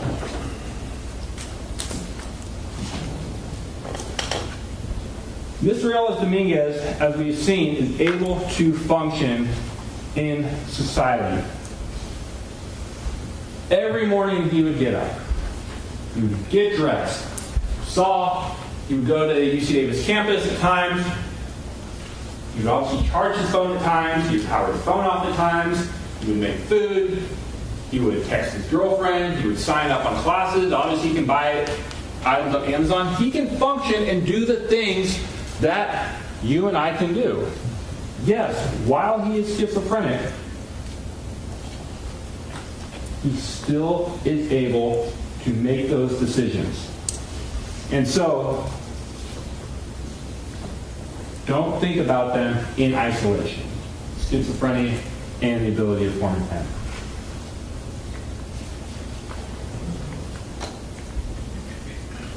Now, ladies and gentlemen, getting into applying the facts to the law in this case. Now, your duty is to apply those facts to the law. Okay? What facts they are, what are important, what's not. There's some things you heard in here that may not be super important to this case. Khalid Siddiqui, probably not important. Steve Ramos is probably not that important. What's important is the actions, the intent, the mindset, how Mr. Dominguez committed these crimes, and the why. And so you look at those facts, apply the facts to the law, and use your common sense when doing this, and reach that just verdict. Now, as we get ready to start applying the facts to the law, I am going to summarize a lot of the law. On the slide right here, I have violated a cardinal principle of PowerPoint and put too much text on it. So I admit to you that I did not do what I should have done and summarize it more. But I give you that warning because if I say something that is inconsistent with what His Honor instructed, or it says something a little bit different, you follow the law as given by His Honor. That is what you follow, right? Not the summary that I give. And so I bring this up to reference it. You already instructed on it on 226. Looking at how witnesses answer questions, other facts to determine credibility. All witnesses start at the same level, even experts, even the defendant. And then you gauge their credibility, their believability, what you believe, if anything at all. And so, one of the things to think about is the vested outcome a witness may have in the case. We talked about that. Be aware of that. Consider that when you're evaluating testimony. Now, the law, you've been given the reasonable doubt instruction. Now, proof beyond a reasonable doubt is my burden of proof in this case. Proof that leaves you with an abiding conviction the charge is true. Something that every courtroom in this country, that is their standard proof. You don't speculate, you don't do things like that. So, when you are evaluating evidence, as I've mentioned, you can use your common sense. What makes sense? What is reasonable and what is not in determining just outcome and verdict in this case. Now, you've been instructed on first-degree murder, second-degree murder, attempted murder, and you've heard about this lesser of involuntary manslaughter. Now, normally we go through first crime, second crime, third crime, and we get to the lessers. I'm going to start with the lessers in this case because it's very easy to say the lesser doesn't apply. Right? The lesser crime of first-degree and second-degree murder of involuntary manslaughter requires criminal negligence. So think of criminal negligence as Objection asked approach, please. Okay. Off the record.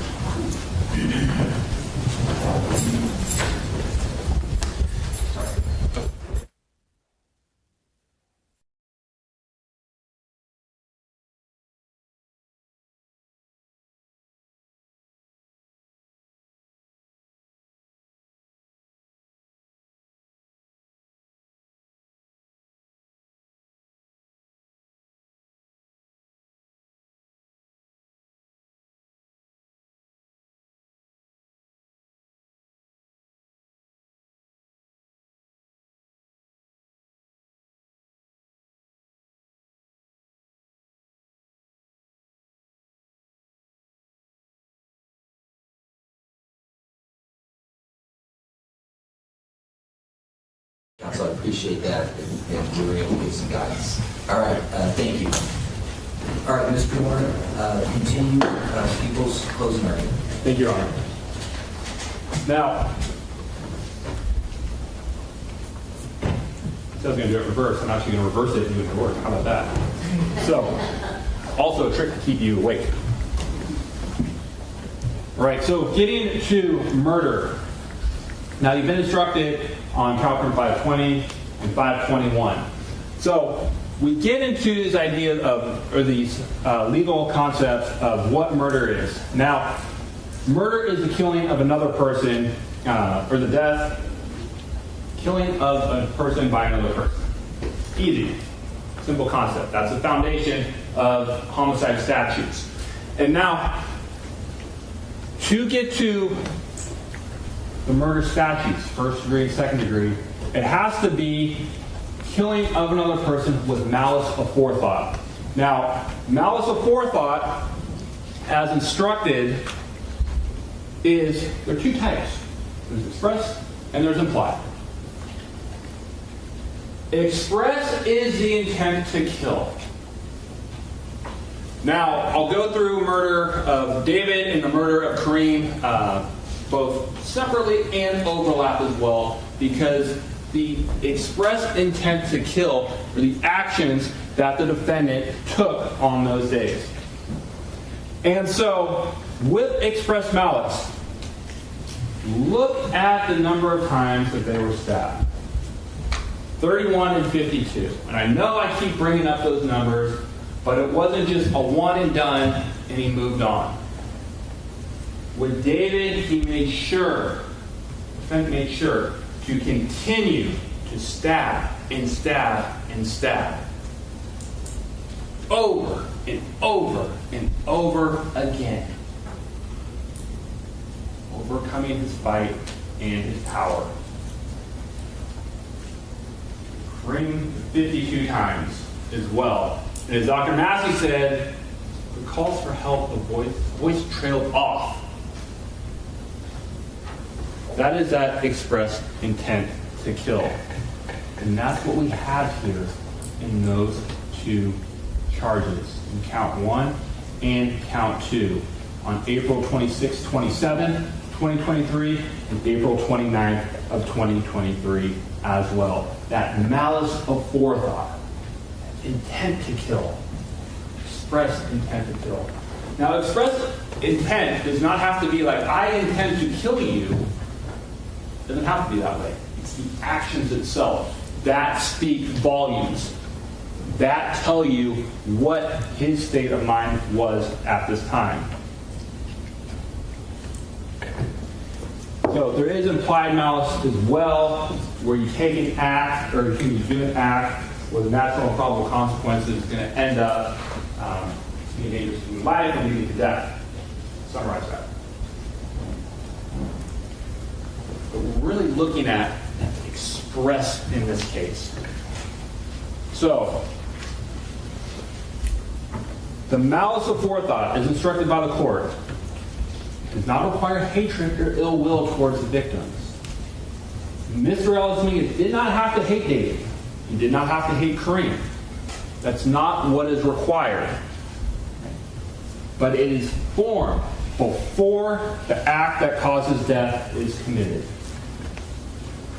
David's case, where that knife sheath is at the time, in the movement of removing that knife from the sheath and perceiving, seeing David, is enough to form that intent. Running into Karim, knocking him off of his bike. We know that if you collide with someone and you fall backwards, there is a space, there is a gap. That means there's distance. Distance that you have to close at that point.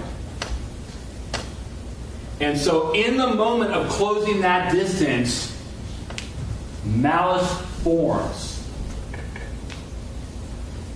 Because that knife, remember, no longer has a sheath on April 29th. And so it has to be carried in a way that the defendant's not going to cut himself. And so he has to take extra precaution to grab it, to carry that knife, to grab that knife, to close the distance, to mount Karim and start stabbing him.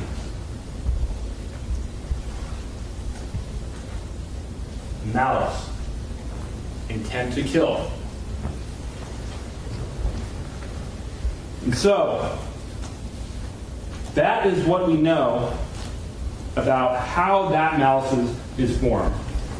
Now, as I mentioned earlier, we can look at the vital organs that were struck, that the defendant stabbed on Karim in the heart region as well. We don't know the order in which those stab wounds occurred, but there's a large concentration. What's the fastest way to disable someone, kill someone? Go for the vital organs. Go for the head.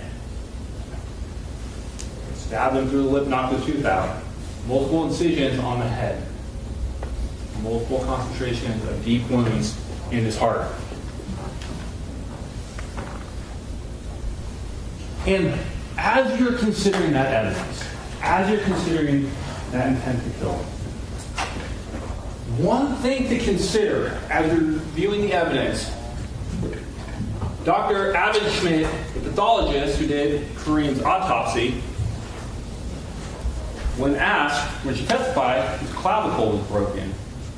How much force does it take to break a clavicle? She said a lot. Multiple ribs were broken as well. And for someone that we have heard substantial testimony about who was deteriorating in weight, that takes a lot of force and a lot of rage to do that. And a lot of commitment to make sure that Karim isn't able to get up, that he isn't able to fight back, that he isn't able to call for help. All goes to mental state.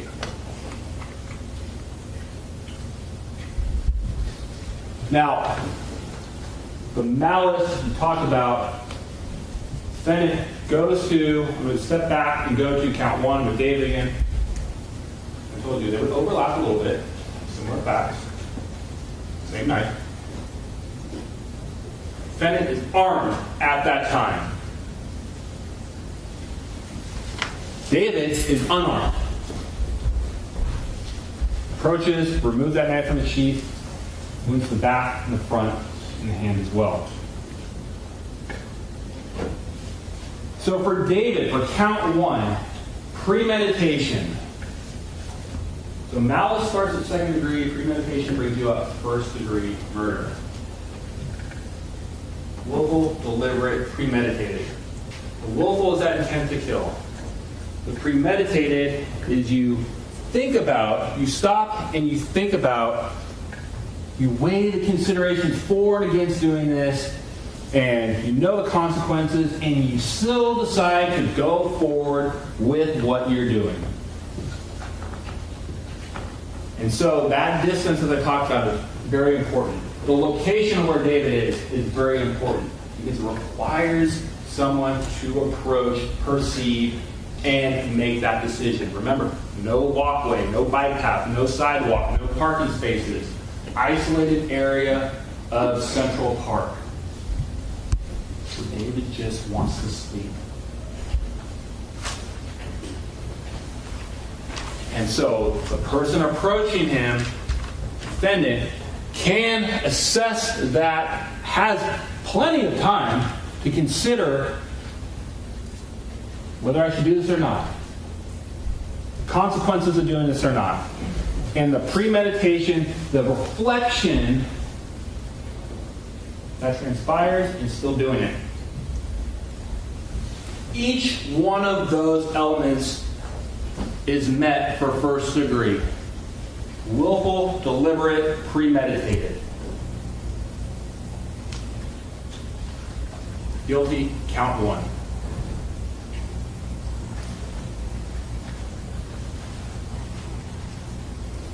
Now, there is going to be a covered photo in the next slide round. Okay, can we just pause the live stream for a second? Okay.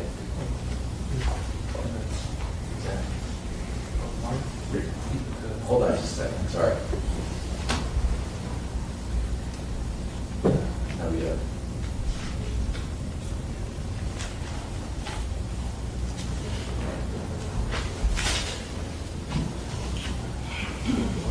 Audio, yes.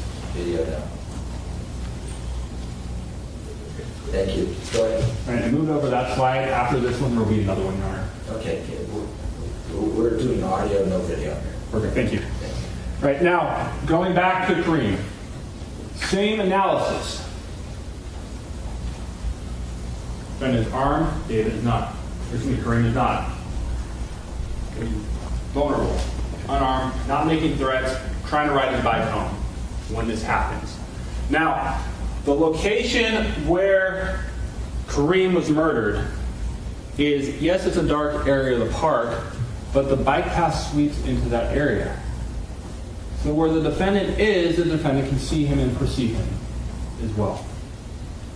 Now, this is just based on physical evidence and inferences we can draw from that. It's not based on the defendant's testimony alone, because we can get there without it.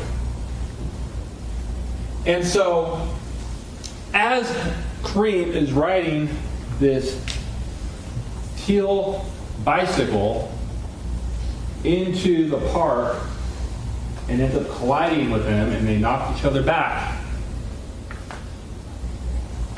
the intent to kill is already there. In that moment of falling backwards, in the space between them, allows time to consider, to go over the consequences, disregard them, and to still act. There's enough time there to reflect on what has happened and not do what the defendant ended up doing. All important. And because of that, here's what I found. Because of that, he's guilty of count 2 as well.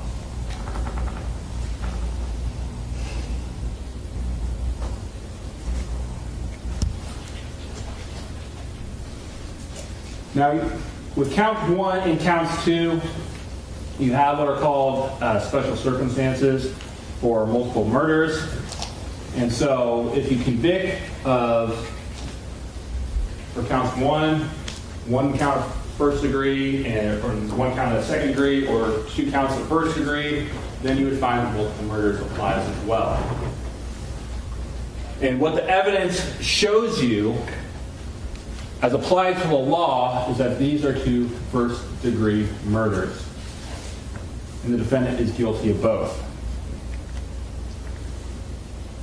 Now, with that physical evidence that we have seen, and if you want to add to that the defendant's testimony and the statements to the forensic doctors as well, is when he was talking, the defendant was talking about David's murder. He said voices he heard for the very first time, the whispers he heard for the very first time, and he said, "You're not going to go up to him." Him. Very specific. Defense says it's a shadow, but as we know, shadows don't have genders. Objection to state's evidence. Overruled. You'll be allowed to argue. And so he knows, and this was listed on cross-examination, refers to a male, refers to a person. So he perceives that person. And as we heard from Dr. Reed yesterday, in Karim's killing, as he's talking, the defendant is talking about this, he says he saw a dude. Now, that is important because the back and forth is, was he saying this knowing now that this was Karim? Was the defense saying this knowing now this is Karim? No. He's saying this based on what he perceived then. And what he perceived then was a dude, a person, as well. Because he's being asked to recall what had happened. Schizophrenia does not mean you don't understand. It doesn't mean you can't perceive, inform intent, and murder, and premeditate. So moving to Ms. Guillory, Kimberlee Guillory, count 3. Attempted murder. Now, this takes... Actually, let me stop you there. It's a nice place to stop. Okay, thank you, Mr. Demora, and we'll give you time on the other side to finish up. Thank you. And ladies and gentlemen of the jury, thank you for your work this morning. We have a full afternoon. We'll meet back at 1:30. Don't form any opinions about this case until you're deliberating. Don't discuss this case. Report any contact with me that's inappropriate. And obviously, don't research it. Enjoy your break, folks. We'll see you on the backside. Thank you. Thank you, counsel. Thank you, Your Honor. Off ready.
si tú me quieres, ven pa' aquí, te atreves.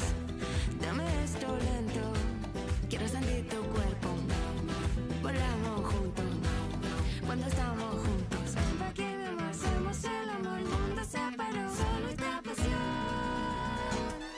Mira, me siento el calor de tu mira. Cuando se acerca estoy tranquila y no me importa nada.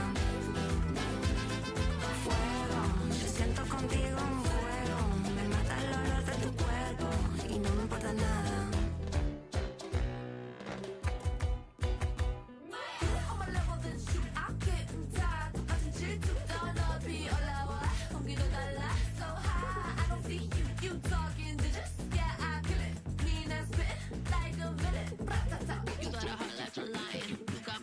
Without even trying, I thought you meant well, but you savage as hell. Telling me things we both know you regret. But the hill should have told me about her before you sucked me in. You thought we could be cool for the summer.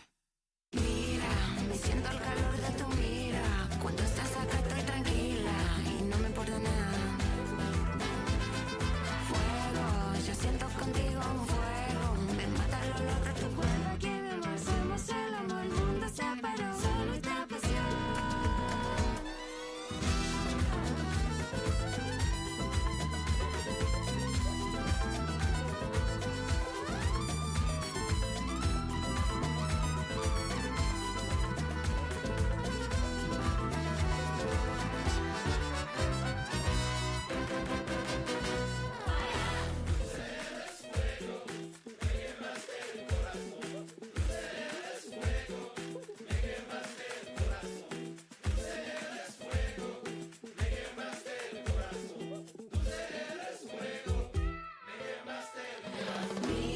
Me siento el calor de tu mira. Cuando estás acá estoy tranquila y no me importa nada. Fuego, yo siento contigo un fuego. Me mata el olor de tu cuerpo y no me importa nada. Mira, me siento el calor de tu mira. Cuando estás acá estoy tranquila y no me importa nada. Fuego, yo siento contigo un fuego. Me mata el olor de tu cuerpo. Aquí mi amor, somos el amor. El mundo se paró, solo esta pasión.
nothing left to get back home to, so take the first bus in the station.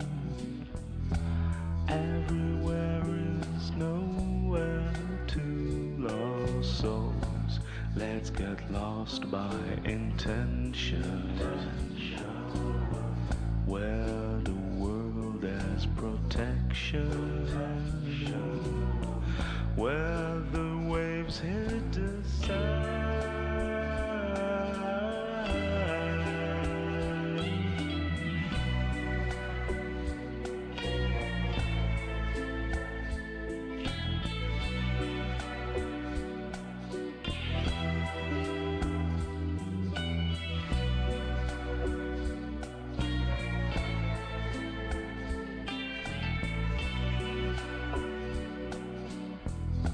Naked bodies in the sun, scattered lips, arms and pebbles, sinking slowly as the mud at the bottom of the ocean.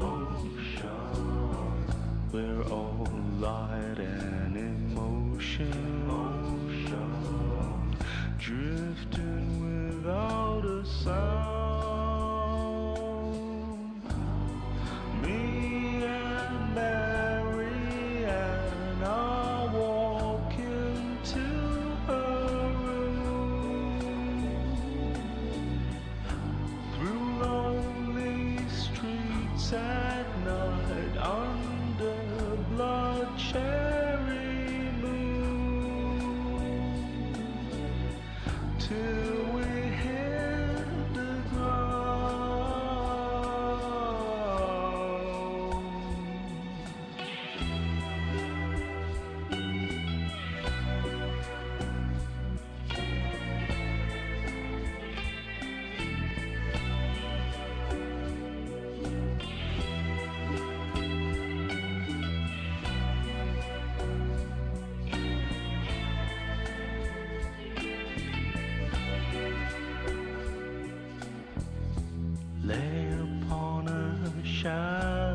late in the morning,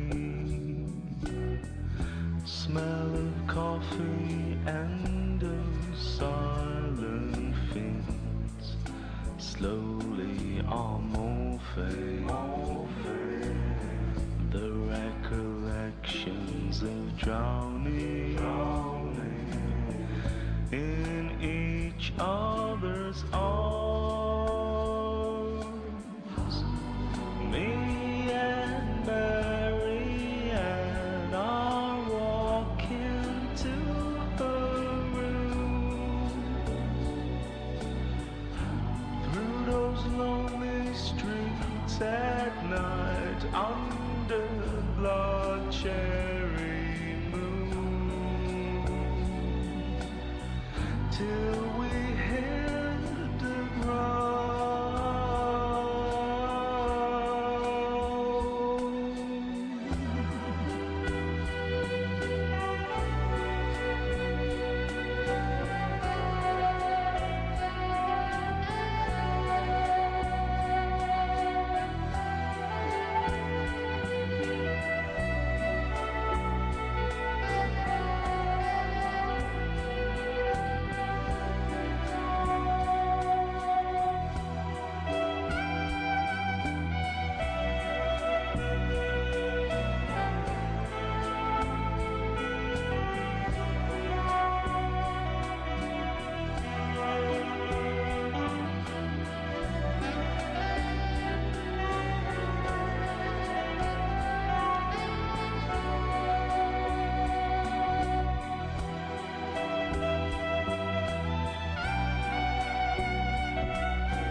All right, guys, I'm over here. Let's get to our recap brought to you by Capri Law and Widespread Panic. All right, so specific charges, explain the difference between the charges, murder versus involuntary manslaughter. They go into what the difference is. Murder is unlawful killing of a human being with malice and forethought. Involuntary manslaughter is the unintentionally deleting of another person that occurs without malice, forethought, premeditated intent. They go with the insanity defense. Acknowledges committing the act but claims they are not responsible for it due to mental illness or defect that prevented them from understanding the nature or consequences of their actions. All must agree against first and second degree in order to charge with a lesser charge of involuntary. So there's the charges of the Guillory attack, great bodily injury, use of a deadly weapon during the course of that crime. The Miranda questions are not an issue to be considered with the jury. So then he explains the two phases, not to consider evidence of defendant's state of mind during the crimes at this stage of the trial. So this stage, they're not to consider the evidence of the defendant's state of mind. Let's see. Lunch all around, yes. All right, comfort break, closing arguments. All right, 31 knife wounds to David Breaux. Karim had 52. Then they're explaining the wounds to Kimberlee. Claiming the intent, they were targeted. They were all at night. They were in isolated areas. There was a pattern. They were personal. They were premeditated. Stabbing is a personal act. Let's see. He dramatically describes the act of stabbing. That, ladies and gentlemen, is murder. Kimberlee was attempted murder. Now, facts not in dispute. Carlos did the attacks. He deleted Karim. He deleted David. He stabbed Kimberlee. He used a deadly weapon. He has schizophrenia. Those are facts that are not in dispute. What is in dispute is whether he knew what he was doing in these moments. Carlos did poorly in college. He had anger issues, random personal attacks on strangers, roommates, and frat brothers. His girlfriend broke up with him and he didn't get over it, but he kept making advances. She kept rejecting him. Then on December 10th, he went searching for hunting and combat knives on Amazon and he bought the murder weapon. Then he shows, the knife in my hand poem. He shows that knife. They talk about the summary of evidence. April 26th was David Breaux. April 29th, Karim Abou Najm. May 1st, Kimberlee Guillory. May 3rd, the defendant was arrested. The knife sheath was found a few feet away from David. What does that placement tell us? Well, he had to have approached him. And then he shows the sheath on the courtroom floor. He goes on to describe what the neighbor David Matthew heard. He saw when Karim was attacked. He was leaving the scene of Karim, and Carlos was fleeing. That shows conscious of guilt. A stab wound in the heart. That's a vital organ. So the judge stops him. He doesn't want any pictures live streamed of the deceased. He describes the attack on Kimberlee, and Carlos fled. He took a meandering route home. And then May 3rd, Carlos shoplifts from Safeway. He has the knife in his bag. He gives the name John Joas. He doesn't bring his cell phone with him to all these attacks. The defendant was diagnosed as schizophrenic by 3 doctors, but a schizophrenic can still form intent and attack someone with premeditation and intent. The biggest source of info for doctors was what Carlos told them. He says he doesn't remember the attacks, but can remember both before and after. See, I think the state should have brought in an expert to say that. If an expert had come in and said, hey, schizophrenic can still form intent and attack someone without premeditation and intent, I think that would have gone a lot further. Carlos is still able to function in society and go to school. The jury shouldn't think about schizophrenia and these deletions in isolation from each other. He admits that there may be errors on the summary he's given for this case, but the jury needs to follow the law if there are. That's interesting. He asked the jury to use common sense in determining guilt, says involuntary manslaughter isn't the right charge, asks to approach the bench. He discusses the legal concepts of what murder is and malice of forethought, combination of 83 knife wounds. He goes on about malice, large concentration of stab wounds in vital organs. So malice is he was armed. Carlos was armed. He approached David on the bench. He removes the knife from the sheath. He stabs him back, front, and hands. The defendant had time to consider the acts he was committing. That's premeditation. So we ask you that you find him guilty on count 1. Karim, same analysis. Defendant saw him and perceived him. He had time to consider and he still acted. Again, premeditation. We want you to find him guilty on count 2 as well. Then he talks about what David said about the voices. David objects. That misstates the evidence. That's overruled. And then they move on to Kimberlee, but the judge stops him to take lunch. All right, that squeak cap was brought to you by Capri Law. Capri Law. Capri Law, good job. Did you take too many notes? No, I think that, well, you tell me. You were the one that took them. How did I do? Did I do well? And I think Widespread was doing notes too. Was Widespread, were you doing notes as well? So thank you so much for those notes. I think you did an awesome job. They're on lunch until 4:30. Let me get you back here. So they're on lunch until 4:30. I need to take a break because I've been sitting here for a few. So I'm going to take a quick break. I'll play some kitty cam. Let's get the kitty cam back up. Sweet little kitty. Here we go. And I will see you guys on the other side.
un corazón destruido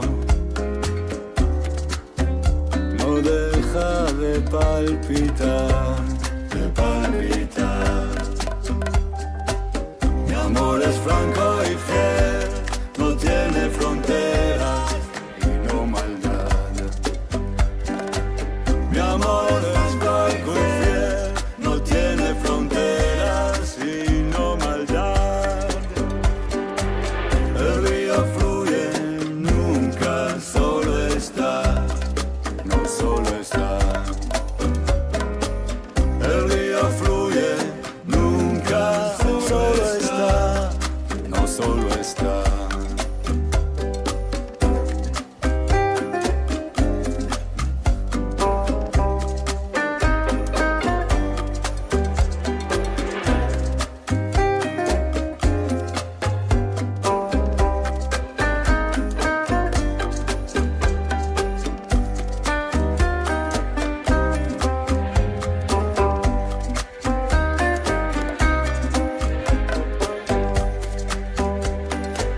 Mi amor es franco y fiel, no tiene fronteras y no maldad.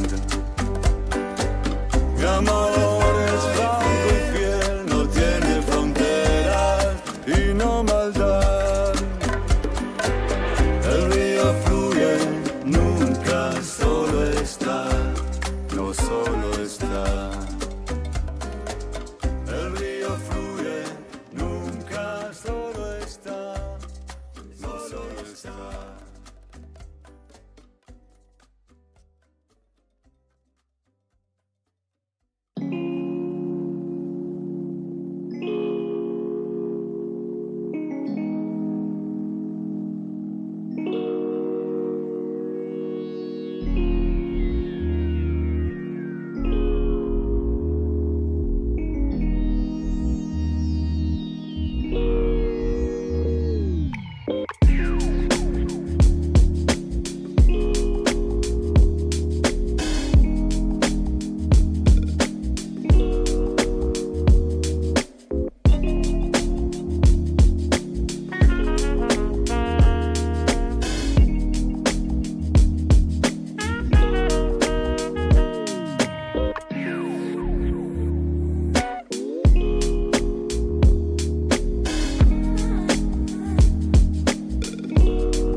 stabbed in one of the most cold and calculated ways you can imagine. Senselessly, callously, brutally, with intention, with deliberation, and with premeditation.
Okay, let's go on the record.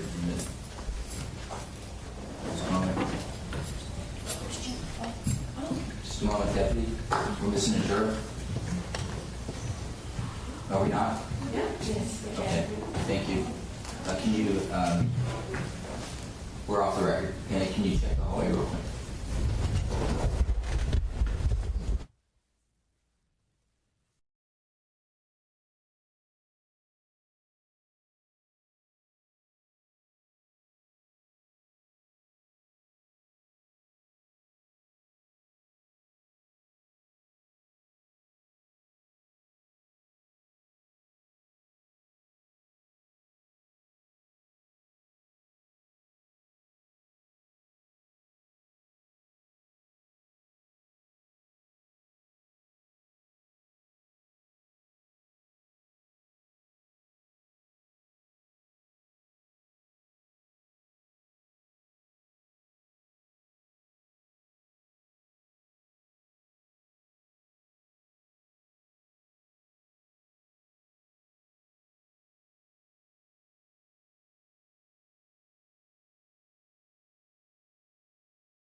State of California versus Carlos Dominguez, case CR 2023-1391. Afternoon session today, this Friday, and we're in closing arguments, and we're on the people's closing argument. Mr. DeMar, we have everyone here, and the floor is yours. Thank you, Your Honor.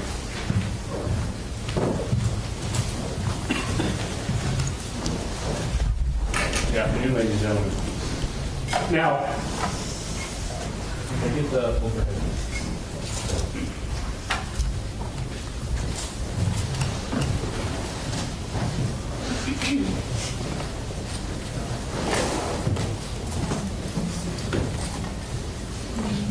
Perfect, thank you. Now, when we left off this morning, we were talking about how the defendant is guilty of first-degree murder for David, and first-degree murder for murdering Karim.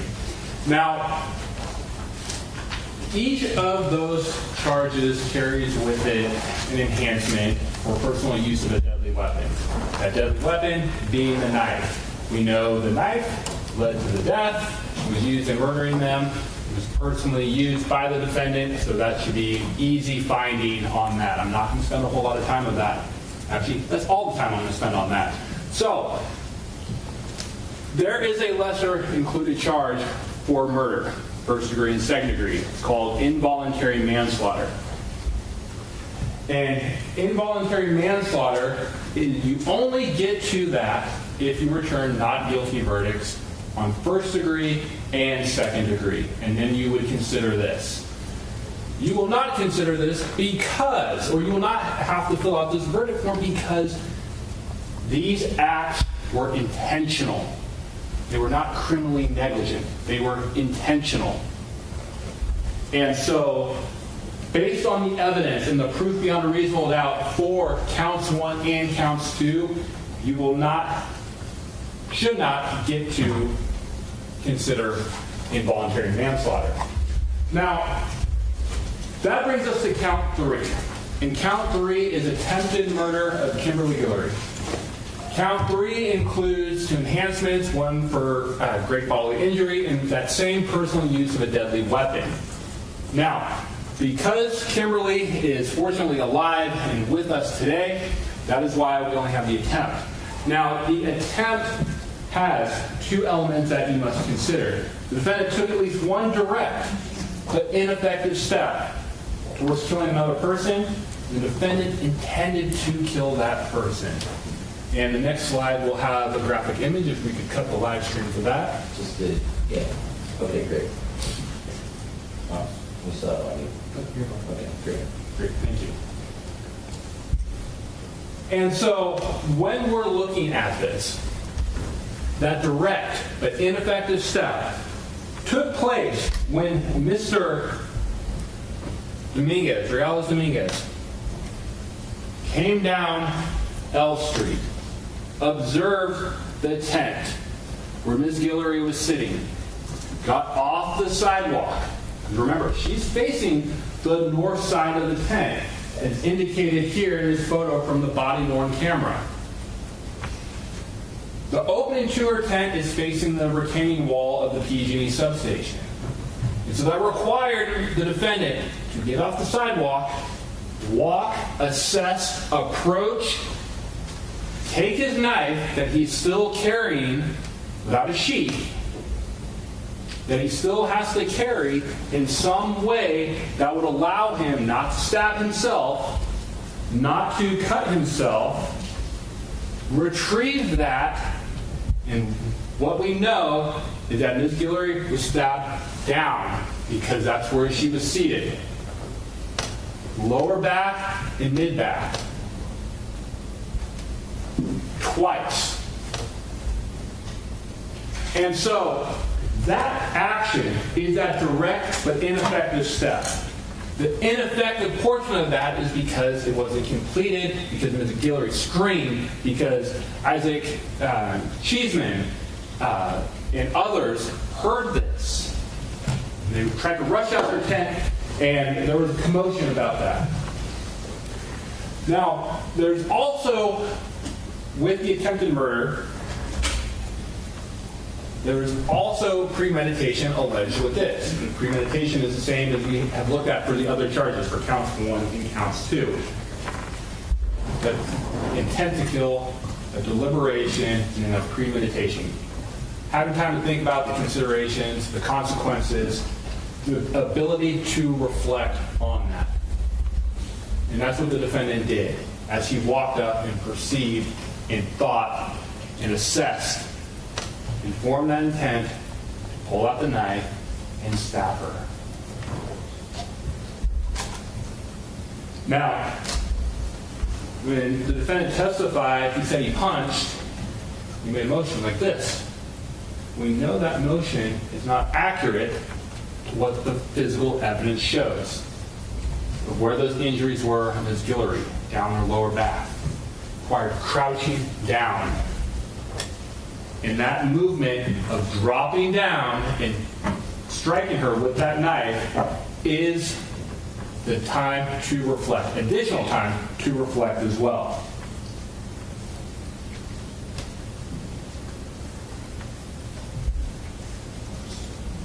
Excuse me. Great bodily injury is an allegation attached to the attempted murder that the defendant personally inflicted great bodily injury. So this is a significant or substantial injury. It's not like a cut or a laceration, things like that. Significant or substantial. And as we talked about this morning, this was one of the wounds, one that lacerated Ms. Guillory's kidney, was the significant and substantial wound. Based on the response it prompted from the trauma surgeons, from the ER surgeons, the level 5. Her blood pressure was extremely low. She was in the ICU for 7 or 9 days. Substantial period of time. You heard from Dr. Schatz testify about that and the significance and his concern about this injury. And so we have this GBI is true as it relates to Ms. Guillory. Now, ladies and gentlemen, that covers our charges in this case. It covers the proof beyond reasonable doubt for those. But there's other evidence to take into consideration when looking at guilt. And you were instructed on consciousness of guilt. Now, we talked about how the evidence shows that the defendant fled after he murdered David and after he murdered Karim as well. And we know that he fled when he stabbed and attempted to murder Kimberlee as well. And he got on his bike and he saw the surveillance videos taken back westbound through downtown Davis, and he rides a bike down 8th Street, and we can infer that he cut through a parking lot, and eventually he lands on UC Davis's campus. And in the still shot of this surveillance video from UCD, we saw him go past the ATMs and go into this little alcove there that's hidden from public view to fix his bike chain. If your bike chain has fallen off, and it's been off your bike for that long, there's substantial ways or substantial opportunities to fix it well in advance of finding an alcove hidden from view, or what you think is hidden from public view. Could have done it before you got to the alcove. Could have done it by the ATMs. Could have done it downtown. Could have done it around the corner from his Guillory. So we have consciousness of guilt, and that's something that you can consider and weigh. So ladies and gentlemen, when you are considering the evidence, when you are rendering your verdict, take all of that into account. What makes sense and what is reasonable and what facts apply to the law. And you will find that the defendant is guilty. There is proof beyond a reasonable doubt in this case. Now, we've mentioned the defendant's story. And as we said, CalCrim 226 allows you to assess the credibility of witnesses. And remember, you assess the defendant's credibility the way you would any other witness. And so when you are assessing that story is neither reasonable nor sensible. Direct examination, he's very forthcoming with his answers, filled in details about his life, about his childhood, about college. On cross-examination, there were a lot of I don't knows, and those surrounded incriminating acts that he's charged with. Each time he didn't remember, didn't know pertinent details, and assess that, whether he was answering the questions. So, when Dr. Weiner was testifying on cross-examination, when he's being asked questions about what do you do to control for the information that you are getting? How do you know if someone is telling you the truth about what they are charged with, or the crimes that they're charged with? And he basically said, there isn't a test for that. I don't assess that. That's for the trier of fact. And he's right. The truth of those statements, the truth of those answers or non-answers is left up to you, ladies and gentlemen. And when you make that assessment, when you make that determination, you will find that this was not because Mr. Dominguez is schizophrenic. This was because Mr. Dominguez intended to kill and premeditated when he did that. He says he doesn't remember what happened on those dates related to the crimes, but you remember based on the evidence and based on the testimony. And ladies and gentlemen, when you weigh that, there's only one verdict you can reach. Guilty. Thank you. Thank you, Mr. DeMora. That was the people's closing argument. And at this time, I'll invite Mr. Hutchinson to set up for the defense closing argument.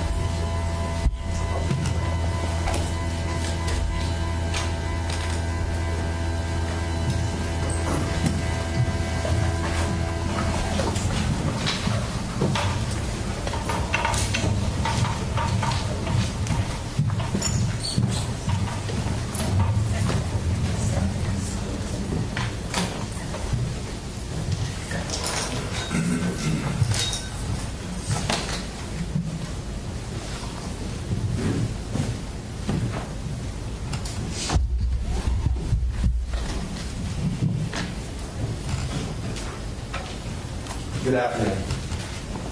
As many witnesses told you, this was probably the most serious, the most high-profile case in recent Yolo County history. And it was a case that required serious adults. It was a case that required real adults. And I don't mean Hannah Cheney's definition of a real adult of someone over 30. It requires people who recognize the importance of this case, the seriousness of this case, the necessity of doing a thorough and competent job. People who recognize it is in the important cases where you cannot cheat, you cannot mislead, you have to play it straight. People who recognize the importance of following the law, even when it is difficult to do so. People realize that a serious case does not give you an excuse to lie. It does not give you an excuse to cheat. In my comments today, I am going to be extremely critical of the prosecution and law enforcement. And although I will refer to law enforcement by their names, when I refer to the prosecution, I will only refer to them as the prosecution or the prosecutor. I do that because I want to emphasize that my criticism is not directed at them as individuals. They are prosecutors selected by the elected district attorney of Yolo County to prosecute this case in the name of the people of the state of California. And my criticism is directed at their actions in their role as prosecutor, their arguments in their role as prosecutor, the questions they made as prosecutors. Ladies and gentlemen, this is a case that required serious, real adults. And that you were given an investigation and a prosecution that can only be described as juvenile amateur hour. And I think juvenile is being a little too generous, because there are many high school mock trial teams who would be embarrassed to present the case, to give the arguments that this prosecution gave to you. What you saw in this investigation, what you saw in this prosecution was not normal. You recall when Ms. Rocha was on the stand testifying about Mr. Dominguez's appearance in July of 2023, where he was wearing a suicide smock. That was undisputed. Why did they even ask questions? Well, you saw an approach from the prosecution to, on cross-examination, not to try to elicit new information, just to ask the same questions that I asked, but try to say it in an argumentative way that made the evidence seem less damaging to them or not as significant. So he was asking Ms. Rocha, well, Mr. Dominguez's attire would have been normal given a particular defendant's circumstances. And Ms. Rocha looked at him and said, I don't think any circumstance in Mr. Dominguez's case is normal. And you saw that firsthand throughout this trial. You must base your decision solely on the evidence presented, your evaluation of the evidence, your common sense and experience, and these instructions. What attorneys say is not evidence.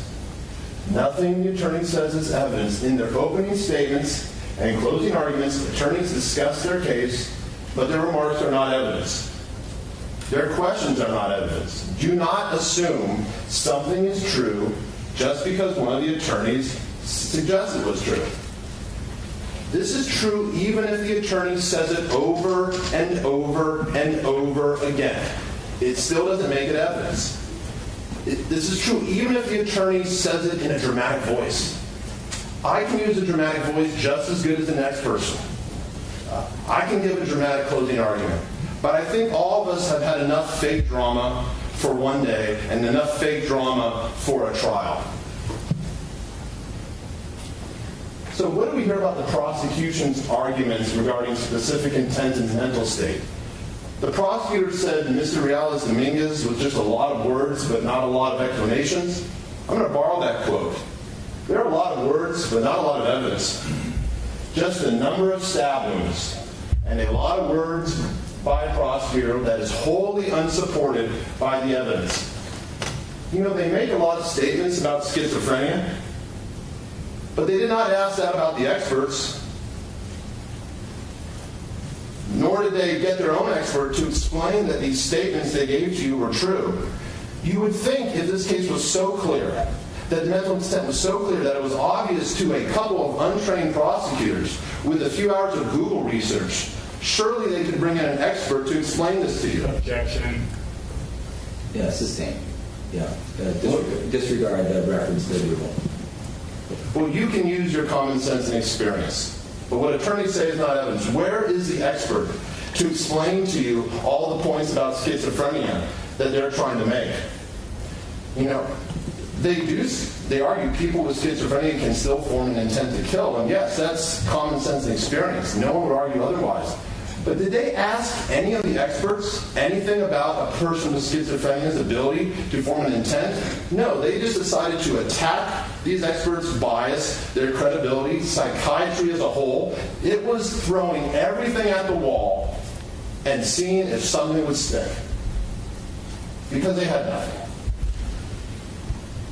Now, we begin with the presumption of innocence. A defendant in a criminal case is presumed innocent. And this presumption requires the prosecution to prove guilt beyond a reasonable doubt. Proof beyond a reasonable doubt is proof that leaves you with an abiding conviction that a charge is true. What does abiding mean? Enduring, lasting.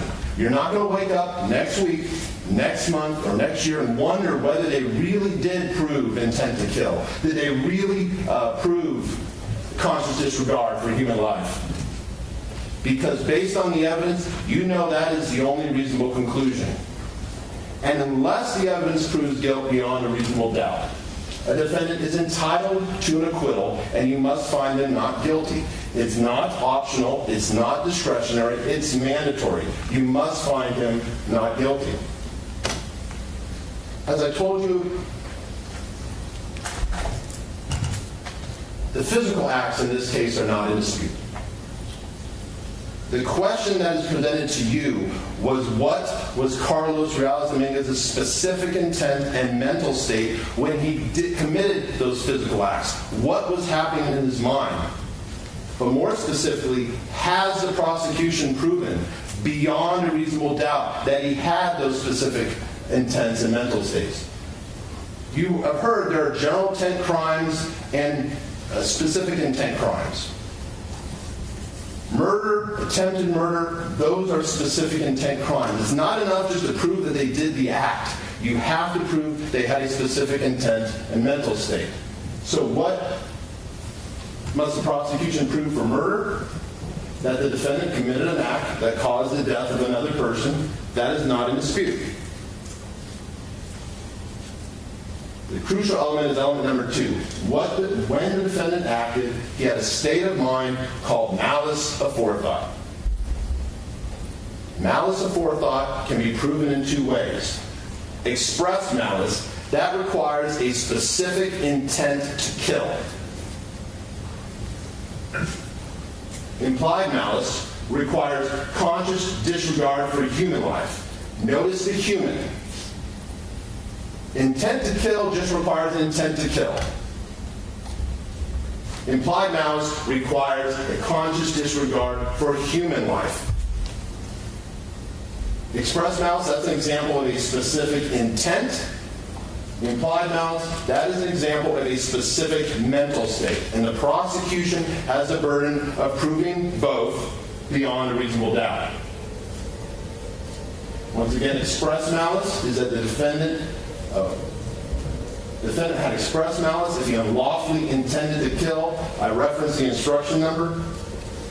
Implied malice. This is what the prosecution must prove for this. And once again, these are basically sub-elements. That the defendant intentionally committed the act, that the natural and probable consequences of the act were dangerous to human life, and involved a high degree of probability that would result in death. But 3 and 4 are the important ones here. At the time he acted, he knew his act was dangerous to human life. Not supernatural beings, not shapeshifters, human life. And he deliberately acted with conscious disregard for human life. Attempted murder also requires a specific intent. And to prove the defendant is guilty of attempted murder, the people must prove that the defendant took at least one direct but ineffective step toward killing another person, and the defendant intended to kill. This crime requires intent to kill, or there's no crime. You can imagine there are other crimes you can be charged with. People stab people with no intent to kill. But you don't have to speculate about what other charges could have been charged because they're not here. You are given attempted murder for Ms. Guillory or no crime at all. That is the position you have been put in. You only have to decide the charges that are brought in this case, not what other charges could have been brought. And in deciding whether the prosecution has proven the specific intents and mental states, you can consider whether at the time of the charged crime the defendant, if he suffered from a mental disease, schizophrenia, you can consider that in determining whether the defendant at the time of the charged crime acted with the intent or mental state. And it also gives other examples. You can consider in defining whether a defendant made a knowingly false statement and his ability to perceive, recall, or describe. Schizophrenia is a disease that causes hallucinations, delusions, disorganized thinking. It is not a rational mind. But you heard the prosecution's arguments. It's all based on putting on a person with schizophrenia, expecting them to react how a healthy person would react, how a person whose mind has not been ravaged by a disease. And that just goes to show the bias toward mental illness. that is somehow not a real disease. Can you imagine the prosecutor going up to someone who's been paralyzed in an accident, cannot walk? Oh, just get up and walk. Objection. You can do it. Everyone else can. Would they go up to someone dying from cancer and criticize them because why don't you eat? But for someone whose brain is completely broken, who has been struggling with a progressive disease for over 2 years when nobody would help him, they expect him to react rationally. When he is out walking the nights, seeing shapeshifters and supernatural beings stalking him. So, how do you prove intent? Someone may think to yourself, how do you prove what's in someone's mind? Well, you have to rely on the evidence. And there's two types of evidence. The first is direct evidence, and that can prove a fact by itself. For example, if a witness testifies, he saw it raining outside before he came to the courthouse, that's direct evidence. Circumstantial evidence does not directly prove a fact, but you can infer from it. For example, you see someone come into the courthouse, they have rain on their raincoat or water on their raincoat, you can infer it's rain outside. Now, it's possible that person could have just been in sprinklers across the street, but that's not a reasonable inference. So that's the difference between circumstantial evidence and direct evidence. And both are acceptable types of evidence, as the instructions tell you. Now, the only direct evidence you have of intent is Mr. Dominguez's testimony and his statements to Dr. Weiner and Dr. Reed. Mr. Dominguez testified he did not want to kill the shadow figures. He did not intend to kill the shadow figures. He did not believe he had killed the shadow figures. And instruction 301 will tell you the testimony of only one witness can prove any fact. And this instruction applies equally to the testimony of Mr. Dominguez. And just as the testimony of one witness can prove any fact, the testimony of only one witness can create a reasonable doubt as to whether a crime has been proven. And what did all three experts, the only experts you heard from, you actually heard from four. All four experts agreed that he had suffered from schizophrenia. Dr. Tyler, although certainly qualified to do so, she did not offer an opinion on this case. She was the treating psychiatrist. But they all agreed he was in a state of florid psychosis at the time of the charged offenses. He was experiencing hallucinations, delusions, and disorganized thoughts and behavior, and that these positive symptoms of schizophrenia substantially affected his thought process and perception of reality. They had every opportunity to bring in an expert to tell these doctors got it wrong. This kid fooled everybody. He passed every malingering test because he took that introduction to psychology class. But they didn't. They didn't even get one to evaluate him. Why?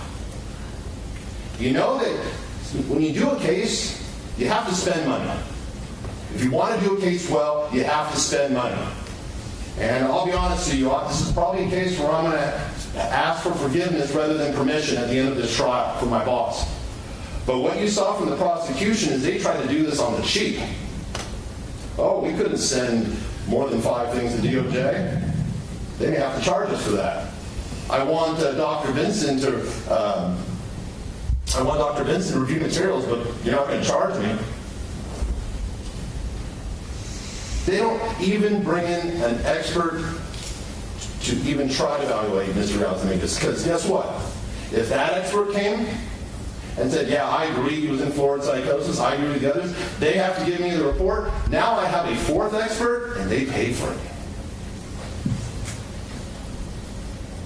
So they're just going to rely on the circumstantial evidence, and this instruction is very critical.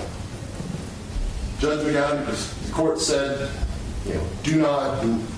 no instruction is more important, but this one's going to be significant. Before you may rely on circumstantial evidence to conclude that the defendant had the required intent or mental state, you must be convinced that the only reasonable conclusion supported by the circumstantial evidence is that the defendant had the required intent or mental state. If you can draw two or more reasonable conclusions from the circumstantial evidence, and one of those reasonable conclusions supports a finding that the defendant did have the required intent or mental state, and another reasonable conclusion supports a finding that the defendant did not, you must conclude that the required intent or mental state was not proved by circumstantial evidence. See if I can break this down. If you say to yourself, looking at all the evidence, you know, it's reasonable that he formed the intent to kill. But looking at all the evidence, it's also reasonable that he did not form the intent to kill.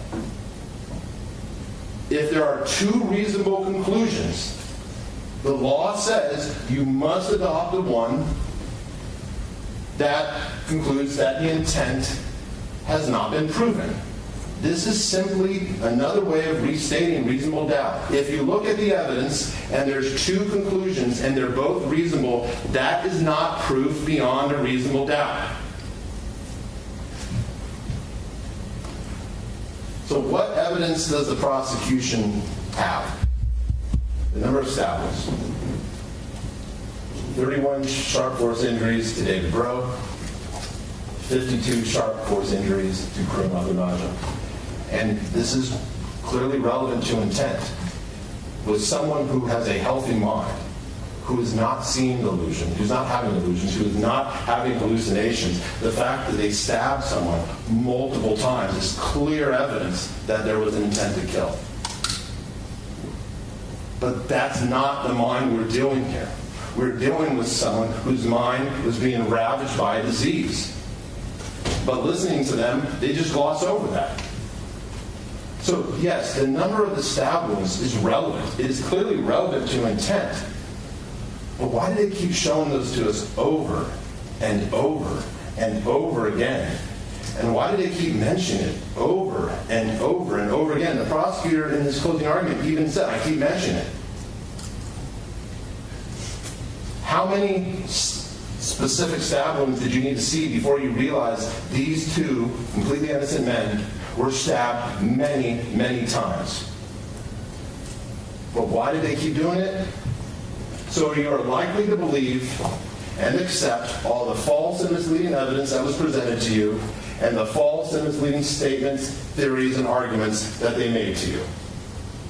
The prosecutor talks about a pattern. I agree there is a pattern in this case. There is a pattern of falsehoods. And that's what we're going to discuss with these following slides. The biggest one was the prosecution's denial of Mr. Dominguez's schizophrenia. The prosecutor stood up and said, oh, it's undisputed that he has schizophrenia. That was news to me.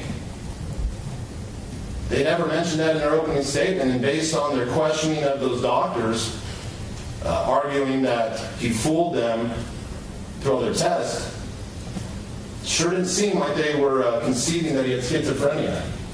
What did they tell you in the opening statement? Now, an opening statement is not evidence, but it's supposed to be what the evidence will show.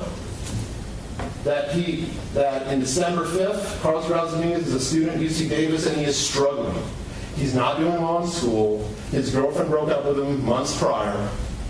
He no longer has a job. His roommates are asking for rent. And on December 5th, he has finals. That's all the struggles he had in his mind. Don't you think if they didn't dispute that he would have had schizophrenia, they would have included that? Oh, by the way, he has schizophrenia too. And he's seeing delusions.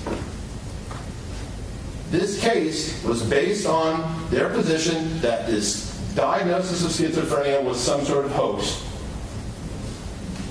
Prior to this closing argument, the only concession you received was in the prosecutor's questioning of Dr. Weiner. Assume that he may have some type of mental health issue.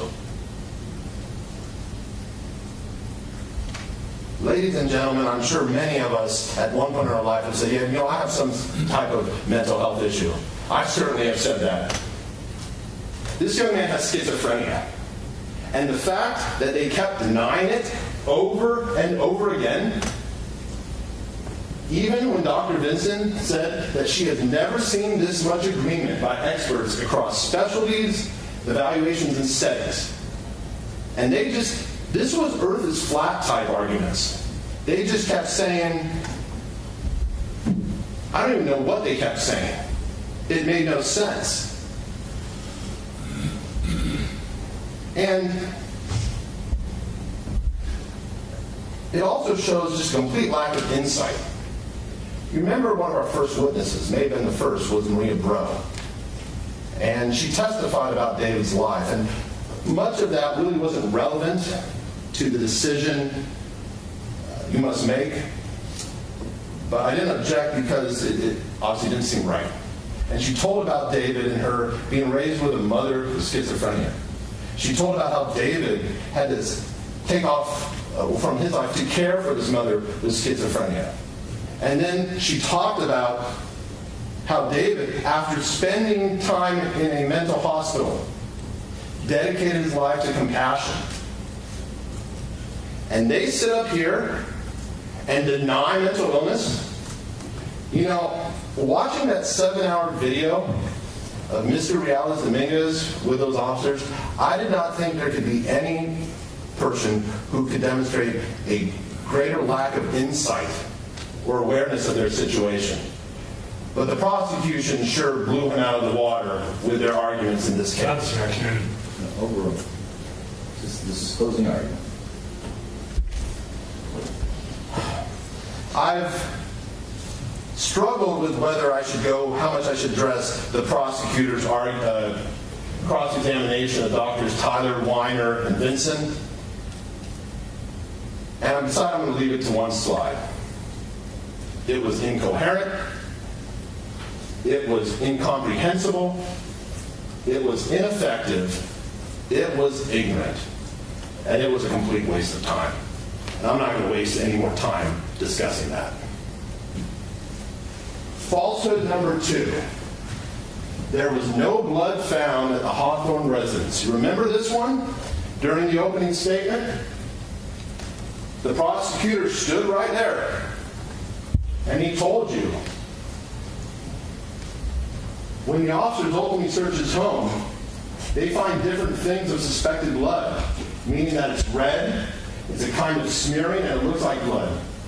But all that is tested actually turns out not to be blood. Officers look for blood. They tried to find blood in the house, but there was no blood.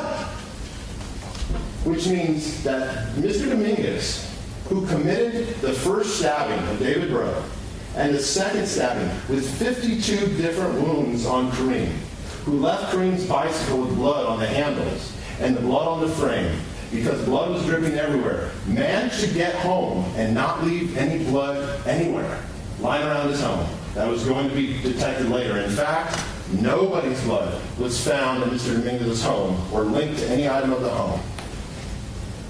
Why was that theory important? Because that was their evidence that he planned this out. Clearly, if he concealed all this evidence, then he must have had the specific intent. Did you see that evidence?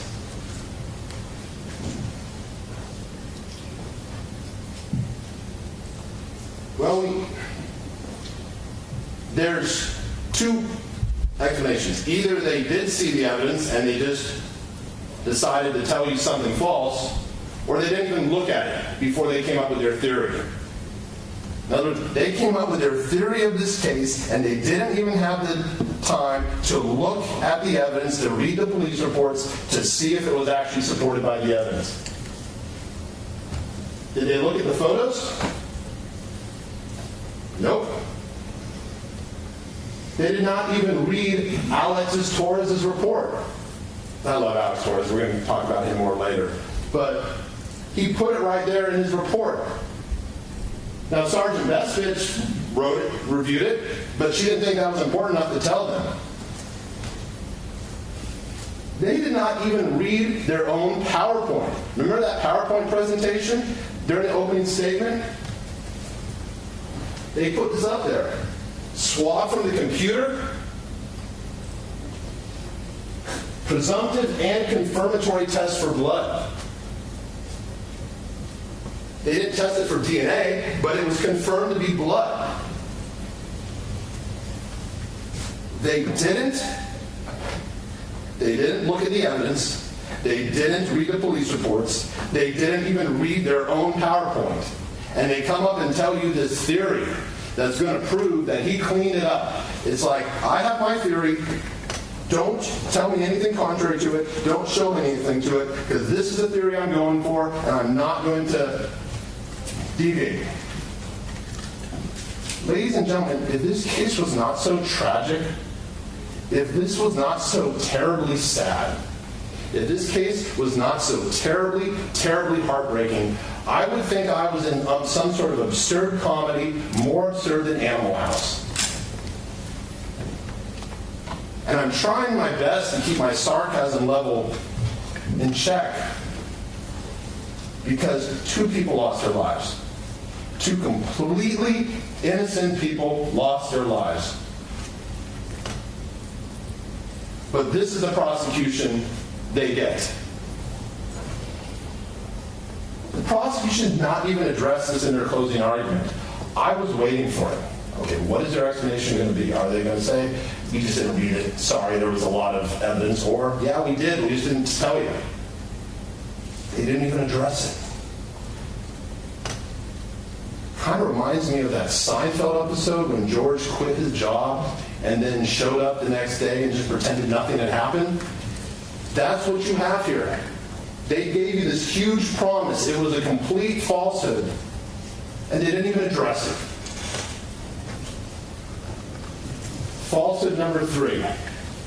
But the knife was clean, but only once. They swabbed, this is what they said in their opening statement. They swabbed 11 different areas of this knife looking for different DNA, and they find Karim's DNA on there, and they find Kimberlee's DNA on there, but David's DNA cannot be identified on the knife. It's only the DNA that is missing from the knife. So we're going to be able to see that at some point, after David is killed, but before Karim is killed, we have something to be removing all of that DNA, so it's not discovered.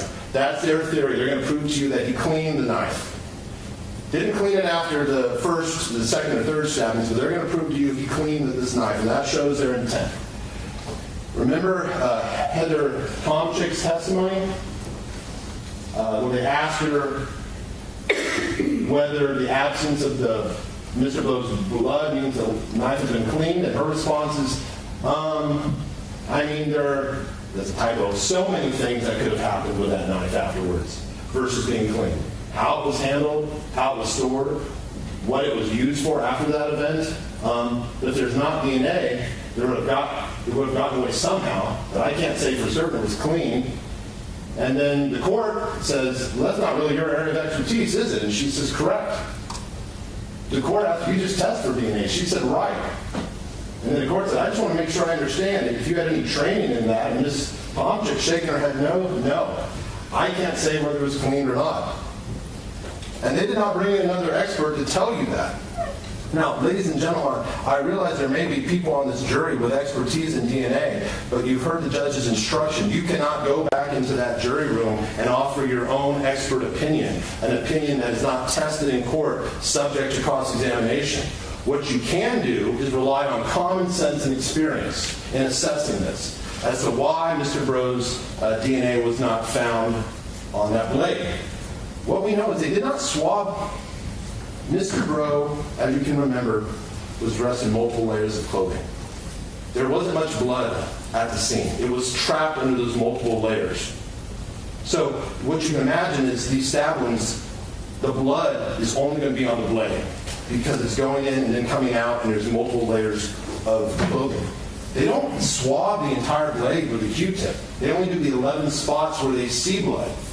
So we don't know if David Breaux's DNA was on the portion of the DNA that was sampled, or we don't know if the DNA has been masked or just washed away by the other contributors, such as the 52 stab wounds to Mr. Abou Najm, the 2 to Ms. Guillory, or the 1 to Mr. Dominguez.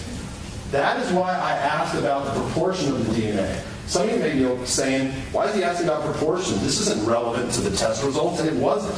I was trying to show how much of the DNA was from Mr. Abou Najm, because that was the attack that was so bloody.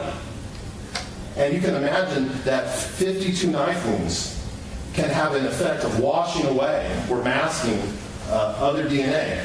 I'm just using common sense and experience. They had an opportunity to bring in an expert. They didn't do it. Unfortunately, you cannot be your own expert in the jury room, but you can use common sense that you and all the jurors possess. Falsehood number 4. Jose and I was sleeping at the sitting log. Why was this important? Because Mr. Dominguez testified that he was going to the sitting log. That's why he was down near the area of Kimberlee Guillory. If he wasn't going to the log, if he was just going down there, then the prosecutor can argue he was going down there intending to target the homeless people. So they call Mr. Anaya, who has pending criminal charges. He's given an offer of immunity. No promises. All he has to do is tell the truth. And the truth, we know, is that he was 3 blocks away with his girlfriend at the cable car wash. But by sheer coincidence, he's mistaken. And he testifies, no, I wasn't there. I was sleeping exactly where the defendant says he was that evening. And you can recall the prosecutor showed Mr. Anaya this photo, had him draw where his encampment was. We took a lot of time trying to figure out how he got into it. So the argument was going to be made. Clearly he wasn't at the sitting log because Mr. Anaya would have seen him. That was the argument. There was only one problem. There was a body camera of Mr. Anaya being 3 blocks away. And of course, the prosecution will say, well, we showed you that body camera. Well, yes, they showed it to you, because I think it's fair to assume that if they didn't, I was going to show it to you. But they may argue, no. We wanted Mr. Anaya to testify to what he saw. A person in a gray shirt running. Remember that? That's what he said on the body camera? Mr. Anaya was at the cable car wash. He is past the Davis Glass camera.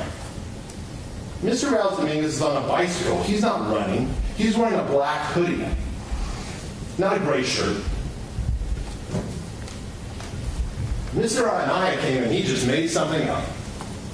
And there's 1 or 2 reasonable conclusions. Either he is just mistaken, and by sheer coincidence, he happened to be mistaken at the exact location where Mr. Dominguez said he was. Or that Mr. Anaya knew exactly what he needed to say. You decide which one's more reasonable. Falsehood number 5. Miss Guillory saw Mr. Dominguez. Now, there's no dispute that Mr. Dominguez was the person who stabbed Miss Guillory, but her testimony is relevant to the extent it goes to intent, because she describes seeing this person attacking her. She remembers seeing his face. Remember that? And the prosecution knew this wasn't true. They knew she'd been influenced by Isaac Cheeseman's false statements. They knew from the interview that she had told them she wasn't sure if what she remembered actually happened. And they knew from her recorded statement to Detective Muscardini, which you saw, that she couldn't identify anyone. She said, I'd just be guessing. I just remember a white guy with blonde curly hair. You have her statement to Detective Muscardini. So since they knew that, why did they even ask her, can you identify, do you see the person? Because they wanted that moment in court for her to point out at Mr. Dominguez, and they got it. And it was completely false. And the sad thing is, Miss Guillory, I don't think she was lying. I think she believed it at that time. Because, in fact, I know she believed it at the time. But it wasn't true. And the fact of the matter is, she told the prosecutors in this meeting the week before that she wasn't sure if what she remembered was even accurate. And she started telling them about Isaac Cheeseman's statement to her, which she clearly knew about before she even went to the hospital because she mentioned it in the recording statement. So in her mind, the person who had stabbed her, this mental illness was making her sick because he wasn't mentally ill. He had been there 2 hours earlier scoping her out. Clearly in her mind, it was intent. The prosecution knew that was untrue for since a few days after this, but they let her believe it. But you heard the testimony from Mr. Moe. Well, we don't want to influence a witness's testimony. Mr. Moe didn't even know that wasn't true. The person who knew that wasn't true was the prosecutor. So if they're so concerned about influencing her testimony, why, when Detective Muscardini went and told her at the hospital that he made an arrest, and she asked, "Does he have blonde hair?" Why did he tell her no? He has dark hair. Why is it okay to influence her testimony when it implicates Mr. Dominguez, but when she believes he did something that he absolutely didn't do, no, we don't want to influence her testimony anyway. More falsehoods. That Mr. Dominguez cut Mr. Chessman's tent strap. They brought that up again. You saw the tent strap. It was a bungee and then a piece of string that did not match. There was no cut tent strap, but they keep making that argument. Don't focus on the details, just remember the number of stabbings. Oh, and the tent. We have the exact same, this is what they told you in the opening statement. We have the exact same model tent in a non-ripped up form. A demonstrative that we can set up, you'll see, and they set it up. And they did an excellent job setting up that tent. They pulled those straps down as tight as they could. They got that rain flap down as tight as they could. The prosecutor did an excellent job setting up that tent. As long as he left after immediately setting it up, I'd love to take him camping. But that wasn't the tent you had. And you saw that from Alex Torres saying, "I thought you were going to bring in the real tent." And you saw the videos. It wasn't even the same tent. Did they think you weren't going to notice? Then we have Mr. Dominguez's use of the name John Joes with a date of birth of October 10th, 1999. That he did this to conceal his role in the stabbings. The prosecution wants to argue this proves that he knew that he did these crimes. We know Mr. Dominguez testified that he'd used that name before, a month before he had these acts, when he was just stopped for no particular reason by Central Park. And we know from Dr. Lee's testimony that people with schizophrenia do this. They give false names. They give false information. It's a disorganized mind. And we know from Ava Binda's testimony that at least 2 weeks before, he put a different name on a test. Now, we don't know that it was John Joes, but let's use reasonable inferences. And the prosecutor, in response, argues with Ms. Bindas, or Dr. Bindas, that wasn't possible someone just who was not on your wait list, came into your class, took your test, put their name on, and then poof, disappeared. That was the argument on cross-examination. It was absolute nonsense, but they did it anyway.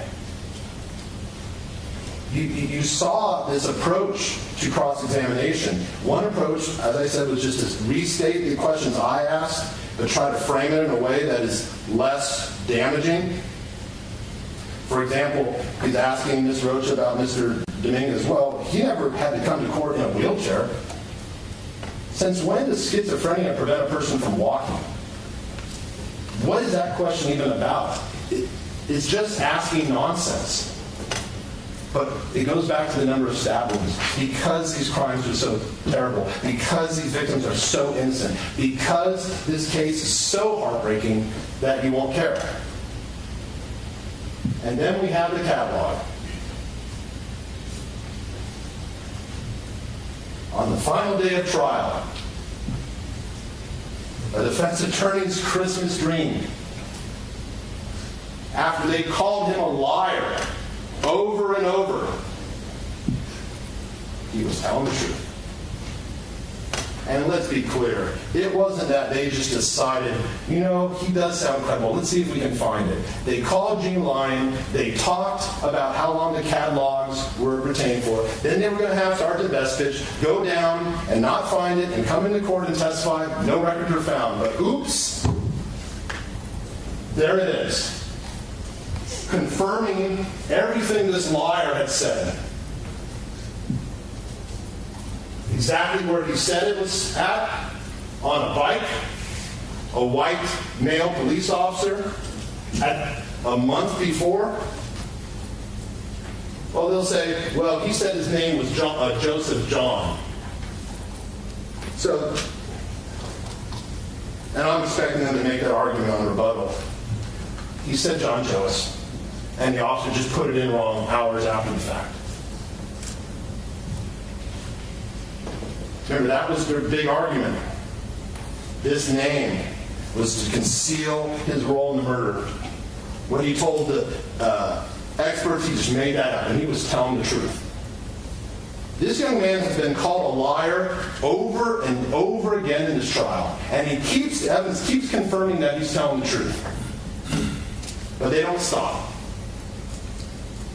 Falsehood number 9. Basically everything Steve Ramos says, writes, or testifies to. You saw this, of course, is Steve Ramos's interview, his summary of what happened during that interview. I'm not going to read it again. We went over it very clearly. Where he describes what Mr. Dominguez allegedly said to him.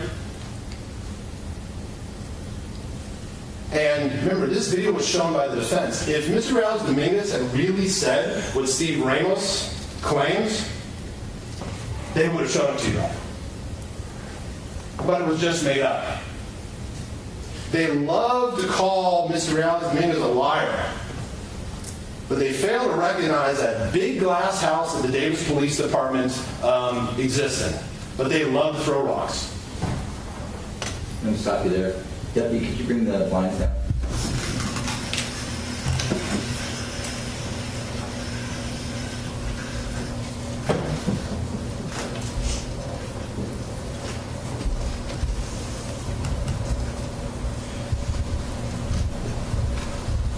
Thank you, Counsel. And the question that still hasn't been answered is why Steve Ramos, in the most important case in the history of Yolo County, or recent history, with all of this experienced law enforcement officers present, why is the only person who's been demoted, why is it he is the one to take the lead in conducting it? I can't think of the answer. And when I'm going to share a little bit of analogies. Hopefully some of you have seen this movie. This is just an analogy. There was a 1989 comedy called Major League, in which Charlie Sheen plays a pitcher for the Indians called Ricky Wild Thing Vaughn. And every time he goes against this pitcher for the Yankees named Clu Haywood, he gives up a towering home run. So fast forward to the end of the season. They're playing a playoff game with the Yankees. The pitcher is struggling. Clu Haywood is up to bat, and the manager comes out and says, "Get me Vaughn." And the catcher, played by Tom Berenger, said, "You want Vaughn?" The manager goes, "Yeah, I know he hasn't had the best luck, but I got a hunch he's due." And of course, Vaughn comes out. The crowd is singing Wild Thing. He strikes Clu Haywood out in 3 straight pitches, and Indians win the pennant. But that's a movie. In reality, you don't do that. You don't put in the person who has no success. You put in the person who you're sure can do the job. Because in reality, what would happen to Clu Haywood would probably hit another home run off him. So I'm just wondering if someone back in the Davis Police Department, deciding who to take the lead, when they have such good law enforcement officers available, someone said, "Get me Steve Ramos. Yeah, I know he hasn't had much luck being an honest or good police officer, but I have a hunch he's due." Well, he wasn't. He gave up another towering home run. And what is sad about this is that he brought Detective Muscardini down. Detective Muscardini's question of Mr. Dominguez is certainly not a textbook for how to conduct an interrogation, but I agree with the prosecution. He is not Steve Ramos. When none of the other officers would admit that they were trying to question Mr. Dominguez without reading his Miranda rights, he did acknowledge that. He testified to that. And when Sergeant Bestfitch tried to defend Steve Ramos on the stand and say, oh, no, that's what he believed, Detective Muscardini, no, he acknowledged that's not true. So he does have integrity. And it may have been different if he was in there by himself. It may have been different if he was partnered with someone like Derek Russell or Alex Torres, who wasn't a detective yet, but you know it would have gone much differently. But it wasn't. He was partnered with Steve Ramos. And he got partnered with an officer who was bad at his job, who was dishonest, who misrepresented, and he brought Detective Muscardini down. We don't know what would have happened if it had been different. This is what happened. So more falsehoods. Officer Story and Gonzalez's testimony about turning off their body cameras just admit it. They knew exactly what they were doing. Well, the argument today that the stabbing of Miss Guillory was interrupted by her friends, no, it wasn't. Mr. Dominguez was gone immediately after the scream. Isaac Chesterman came out naked and punched Larry Pilot in the tent. It's almost as though they're not even listening to the evidence. They keep making these arguments that the evidence shows is not true.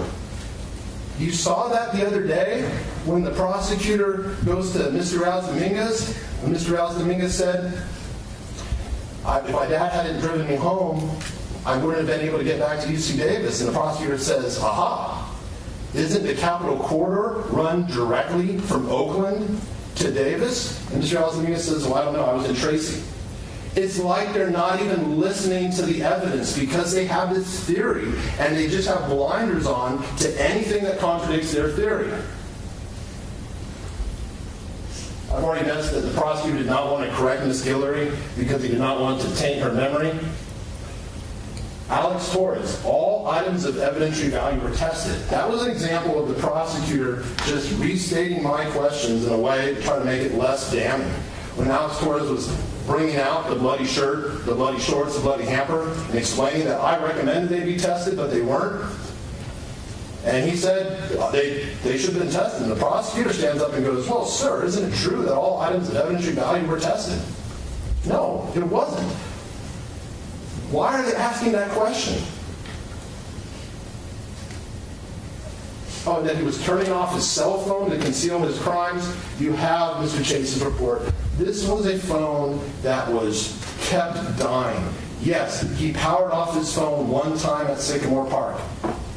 How is that relevant on a night no one was injured, no one was killed? How is that relevant? Oh, and the argument said that he looks like any other person at Safeway?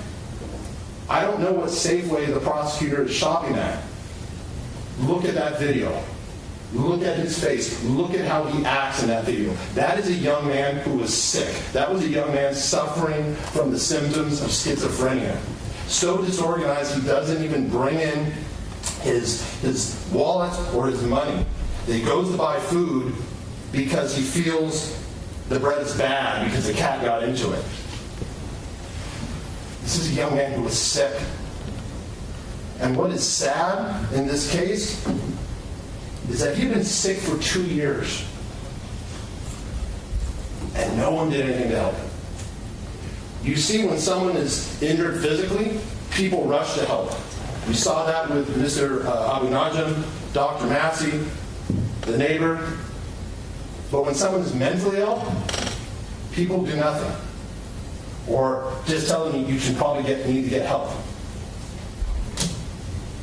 And let me ask you something. Why does it not get to this point for other people with schizophrenia? Because there are people who have family members, when they see their son staring at a wall all Christmas break, losing weight, not talking, say, you know what, you're going to the hospital, you're not going back. Or there are the people who are homeless, so they're out in the community eye, and people see and call. Mr. Dominguez was in the middle. He had a home, he had income, and he just had that disease progress and progress and progress until he's alone, wandering the streets of Davis at night, hearing voices, believing and scared that he's being stalked by shadow figures. And I don't blame the teenagers. The teenagers who saw this, who didn't know how to handle that. But I do blame his parents. I have no doubt that Mr. Rios Campbell loves his son, and he was proud of him. And I understand the importance of work, particularly for people in the immigrant community. But he and his wife completely failed at the most important job they ever had, and they did it over and over and over again. From the moment they abandoned their son in El Salvador to the moment they hired coyotes to smuggle him to the United States without any concern for what may happen to him.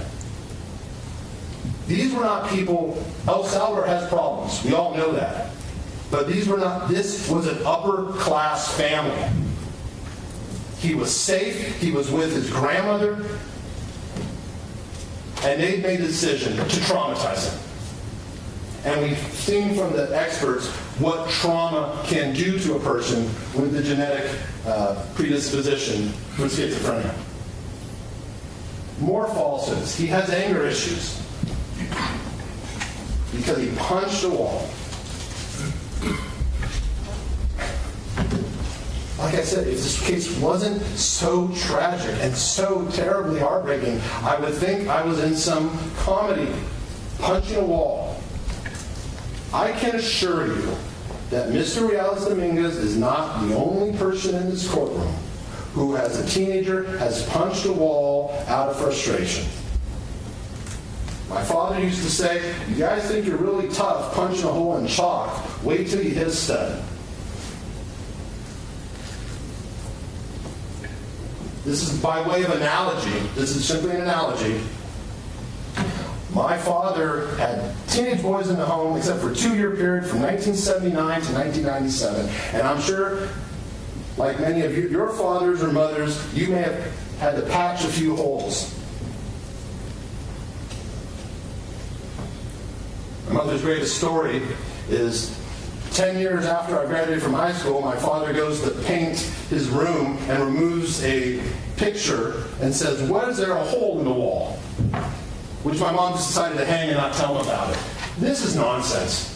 This is just nonsense. And they're making this nonsensical argument in the most important case. He is possessive and jealous. Did you hear any evidence of that? He loves Kaylee. He was in love with Kaylee. But when she broke up with him, he understood. He took it well as he could have. Did he probably get, when he started to develop symptoms of schizophrenia, did maybe have gotten a little nervous that his friends may be an interest in Kaylee? Maybe. But that's a symptom of a disease. It's like the prosecution wants to argue that, yes, we're going to concede he has schizophrenia, but all these issues he has are unrelated to schizophrenia. He's angry not because of schizophrenia. That's the argument they're making. But they don't have an expert who will say that because it's not true. Financial problems. He had a timing of financial problems. He had full financial aid. Oh, and he killed because Kaylee did not want to hang out with him on April 19th. That's their theory. Remember that text message? You want to hang out? No. The next day he responds, "Ite." She broke up with him a year before. He hadn't seen her since December. He'd already sent her a few texts that she hadn't responded to, but for some reason he really wants to hang out on April 19th, so their theory is that caused him to kill. Where is this coming from? They are so desperate to avoid the conclusion that this happened because he was sick with schizophrenia and experienced delusions. They're just grasping at whatever they can find. This is my favorite. He bought the knife on December 5th during finals because he was upset about taking his first final. He did not do well that term. But go back and look at the Amazon search and his final schedule. He took one final before he purchased that knife. It was his Ed Psych final. He got a B+ in that. So he obviously didn't do too bad on that final. Yes, I know there are certain people, if they get a B+, that may cause them to go into a panic. Carlos Dominguez is not one of them. This is just stuff they keep making up, and they want you to believe it because these crimes are so terrible, because these victims are so innocent, because this case is so painful. And they believe they can tell you whatever pops in their head, whether it's supported by the evidence or not, and you'll accept it. Excuse me. Objection. Overruled argument. Falsehood argument number 20. Falsehood number 21. I'm eventually going to stop at some point because I can keep going with these falsehoods, but we need to get this case to you eventually. The prosecution's argument that Mr. Dominguez knew he had been terminated from UC Davis. They didn't even argue that anymore because the overwhelming evidence shows he didn't know. Remember, that was the theory? He was terminated, so he went on a killing spree. The only evidence you had is that Joyce Fernandez sent him an email on April 25th. What is the evidence he did not know? The UC Davis records. He's making appointments. He's going, you see from the Brian Chase's cell phone data, he's going to his meeting on May 2nd, a little bit late. On May 3rd, he's scheduling a new appointment for May 17th. If he's terminated from school, why is he doing this? You have this from his testimony. You have this from his statements during his 7-hour interrogation, where he repeatedly told them, no, I'm still in school. You have this from the evidence about what he said when he was in custody. So they want you to conclude that the fact that he got an email, the only reasonable conclusion is he must have, the fact that he was sent an email, the only reasonable conclusion is that he must have known he'd been terminated. I'm sure many of you have emails you have not read during this trial. They don't even argue that. That was the theory, like the no blood in the house, which they completely abandoned and they don't explain it. Falsehood number 22. The prosecution's claim that Mr. Dominguez gave intentional false information during the interview. That this shows he knew he was caught. It's clear in that video, this is a young man who was sick. He had no clue why he was there. He had no insight. You saw that when he tried to get up and walk out. But he gave his correct phone number. He gave an email that was almost correct. He gave 782 Hoffman instead of 762. Ladies and gentlemen, if you're going to give a false address, you're not going to give one that would only be a few houses down from where you actually live. He said his mother's name was Varla instead of Carla. He gave his correct high school, but he couldn't spell it correctly. He gave, again, the name John Joas, that's a typo, it was 10-10-99. The same one he used on March 28th. He gave the name of one roommate, Phil. So ask yourself, at circumstantial evidence, is this evidence of deception, of trying to conceal his identity, or is this evidence of a young man with a completely disorganized mind from a disease that he did not bring on himself, a disease he was not getting treated for? What is the most reasonable conclusion? And then we get to, it's not false, but it's completely irrelevant as to intent. The 500 cached images on his phone when he purchased, so he purchased the knife on Amazon. We all know how Amazon works. He scrolled through all these knives cached up on his phone. No evidence of him looking for knives on other days. But the prosecution says 500 knives. It's trying to imply that he has some fascination with knives. How Detective Ramos kept trying to get him to say, oh, this knife is special to you. I'm sorry, when I learned about these cached images, I'm thinking, my gosh, I hope my phone never gets extracted, because you can imagine what people are going to find. And I'm sure some of you may have had that same feeling. Holy cow, I go to a website and everything gets uploaded on my phone?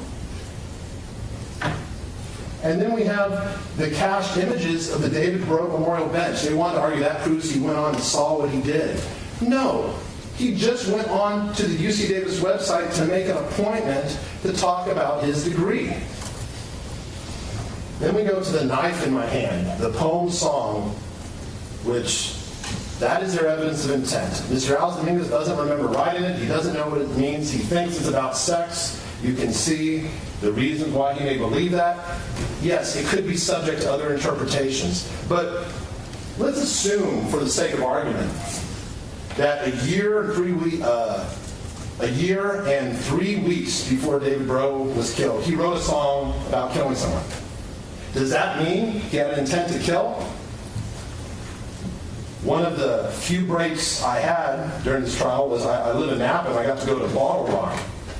And I saw Green Day, and they didn't play the song, but they have a song, I Want to Stab You in the Heart. Does anyone think Billy Joe Armstrong really wants to stab you in the heart? And then the next day at Bottle Rock, Ice Cube was playing. And I can list a lot of songs that he does about killing. Does anyone think Ice Cube really wants to do it? Maybe you're not into punk or rap, maybe you like country. Does anyone think Johnny Cash really wanted to shoot a man in Reno just to watch him die? Or that Willie Nelson, when he sang in The Highwayman, that many a soldier shed their lifeblood on my blade, that he was really going to stab people? This is nonsense. But that's all they have. And you saw how the prosecutor worked the knife into his opening statement. Really dramatic language. I mean, it was a good effort. But let's be honest. Oh, and the use of the words dude or him when speaking to experts. At the time, Mr. Alex Dominguez was speaking to experts, he knew he had actually stabbed people. All the experts understood he was speaking about supernatural beings, shadow figures.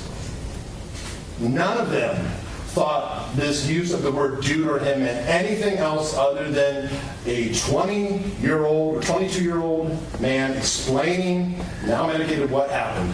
But that's what they give you. That's what they give you for proof beyond a reasonable doubt. Like I said, if this case wasn't so tragic, if it wasn't so terribly sad, if it wasn't so absolutely heartbreaking. Now, Instruction 26 tells you that if you decide that a witness deliberately lied about something significant in this case, you should consider not believing anything that witness says. Or if you think the witness lied about some things but told the truth about others, you may simply accept the part that you think is true and ignore the rest. But I will submit, although this instruction applies to a witness, if the prosecution deliberately tells you over and over again things that are not true, maybe you should not consider accepting any arguments they make. Objection mistakes the law. Okay. Sustained, disregard that. You have to be convinced beyond a reasonable doubt what happened. And just because the prosecution says their theory over and over again does not make it true. You did see a good example of good police work. Derek Russell, Detective Alex Torres. And if that man does not trademark the phrase, I am refreshed, I am going to brush up on my intellectual property and I will file it myself. That is a good police officer. The poor man got called back to this trial like 12 times. And he kept coming. But he did his job. He did his job thoroughly. You can expect good police work. You can expect entertaining police work from Alex Torres. And wow, how this case might have been different if Alex Torres was in that interview room. And you saw Derek Russell. He didn't play a big part, but what he did, he tried to do a good job. He tried to get the video of Mr. Siddiqui being chased, but both of them were overruled by people above their pay grade. You can do a good job. You can have the ability to do a good job. But with people who have seniority over you, call the shots. Sometimes you are prevented from doing a good job. So I've talked about all the falsehoods now, and I'd like to talk about the evidence that corroborates Mr. Dominguez's testimony. Let me stop you there. And so I know you have more to go. Let's take our afternoon break, folks. And it'll be a 15-minute break. Remember the 3-part admonition, and we'll get started at 3:15, so a couple extra minutes. Thank you, folks. Thank you, counsel. Off break.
All right, guys, let me do a recap of what we've seen here so far. So the defense closing talks about the heaviness of the case. Follow the law even when it is difficult to do so. He'll be critical of the prosecution during his closing. He said this was juvenile amateur hour. Do not assume something is true just because they, the attorneys, say something is true. He reads the prosecution's argument regarding specific intent and mental state. A lot of words, but not a lot of evidence. How's it going, Dennis? Good to see you. Thank you for joining us. We're dual streaming, Dennis, so I'm watching Lori Vallow over here, so my main focus is over there. So let's see. Made a lot of statements about schizophrenia, but did not get experts of their own. Fake drama, a lot of words, not a lot of evidence. The prosecution's claims are not supported by evidence. Google research instead of bringing in experts. Where is the prosecution's expert? That's huge, right? The defense had 4 experts. 3 of them were, one was while Carlos is in jail, and then 2 of them were court appointed, and then the 4th one they did hire. So presumption of innocence means there can be 0 doubt. It's not optional to find him guilty if you have any doubt. Murder is a specific intent. Prosecution must prove malice, forethought. This is proven. 1, specific intent to delete, or 2, conscious disregard of human life, that he knew his acts were dangerous to human life, not to shadow people, shapeshifters, etc. This requires intent to delete and no crime. You can consider schizophrenia as a factor on whether he had the intent or whether a schizophrenic can behave like a rational person. Then he goes into the definition of schizophrenia. All 3 experts agree Carlos was schizophrenic and in a state of psychosis at the time of these crimes. The prosecution didn't present a single expert. They tried to do it on the cheap, but didn't hire an expert to evaluate him. If they had, they would have given the defense a 4th expert. So Dr. Weiner, Dr. Vincent, and Dr. Ree all agree. So must conclude intent has not been proven. If you say it's reasonable that might or might not have formed the intent, you have to go with with the one he didn't. Why do they keep mentioning the number of stab wounds? David was raised by a schizophrenic mother and he cared for her. He felt compassion for the mentally ill. Prosecution is ignoring his legacy. Then falsehood number 1, the denial of his schizophrenia. Falsehood number 2, stated by the prosecution, no blood found at his residence. He didn't conceal evidence, so there's no proof of intent. Did the prosecution look at the evidence before they made up their theory, or did they ignore it? Yeah, the prosecution definitely dropped the ball, I thought, quite a lot as well. Let's see, number 3, the knife was clean, but only once. They found Karim's blood and Kimberlee's, but none of David's. Mr. Tomczyk is not trained in DNA, or Miss Tomczyk, I'm sorry. It's entirely possible that David Breaux' DNA may have been removed by subsequent attacks. Falsehood number 4, Jose Anaya was sleeping on the sitting log, even though he was actually sleeping at a car wash 3 blocks away with his girlfriend. He couldn't have seen anything, he just made something up or was mistaken. Falsehood number 5, Guillory saw Mr. Dominguez. They knew from her interviews and recorded statements that she was claiming to see a white guy with blonde curly hair. They wanted that moment in court for them to point out Mr. Dominguez, and they got it. She told the prosecution a week before that she wasn't even sure of what was accurate. Robert says, when will they reach a verdict? That is a very good question. They're they'll probably next week, because they only have another hour and a half, so it's probably next week at some point.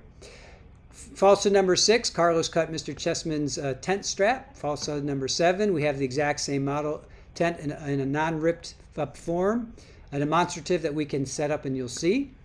Number 8, Carlos uses the name John Joas with the date of birth 10/10/99 was to conceal his role in the stabbing. After they called him a liar over and over, the CAD logs show he was telling the truth. Number 9, everything Steve Ramos has to say regarding what Carlos said. Ramos is habitually a dishonest officer. Yeah, Detective Ramos, he definitely was not on the up and up.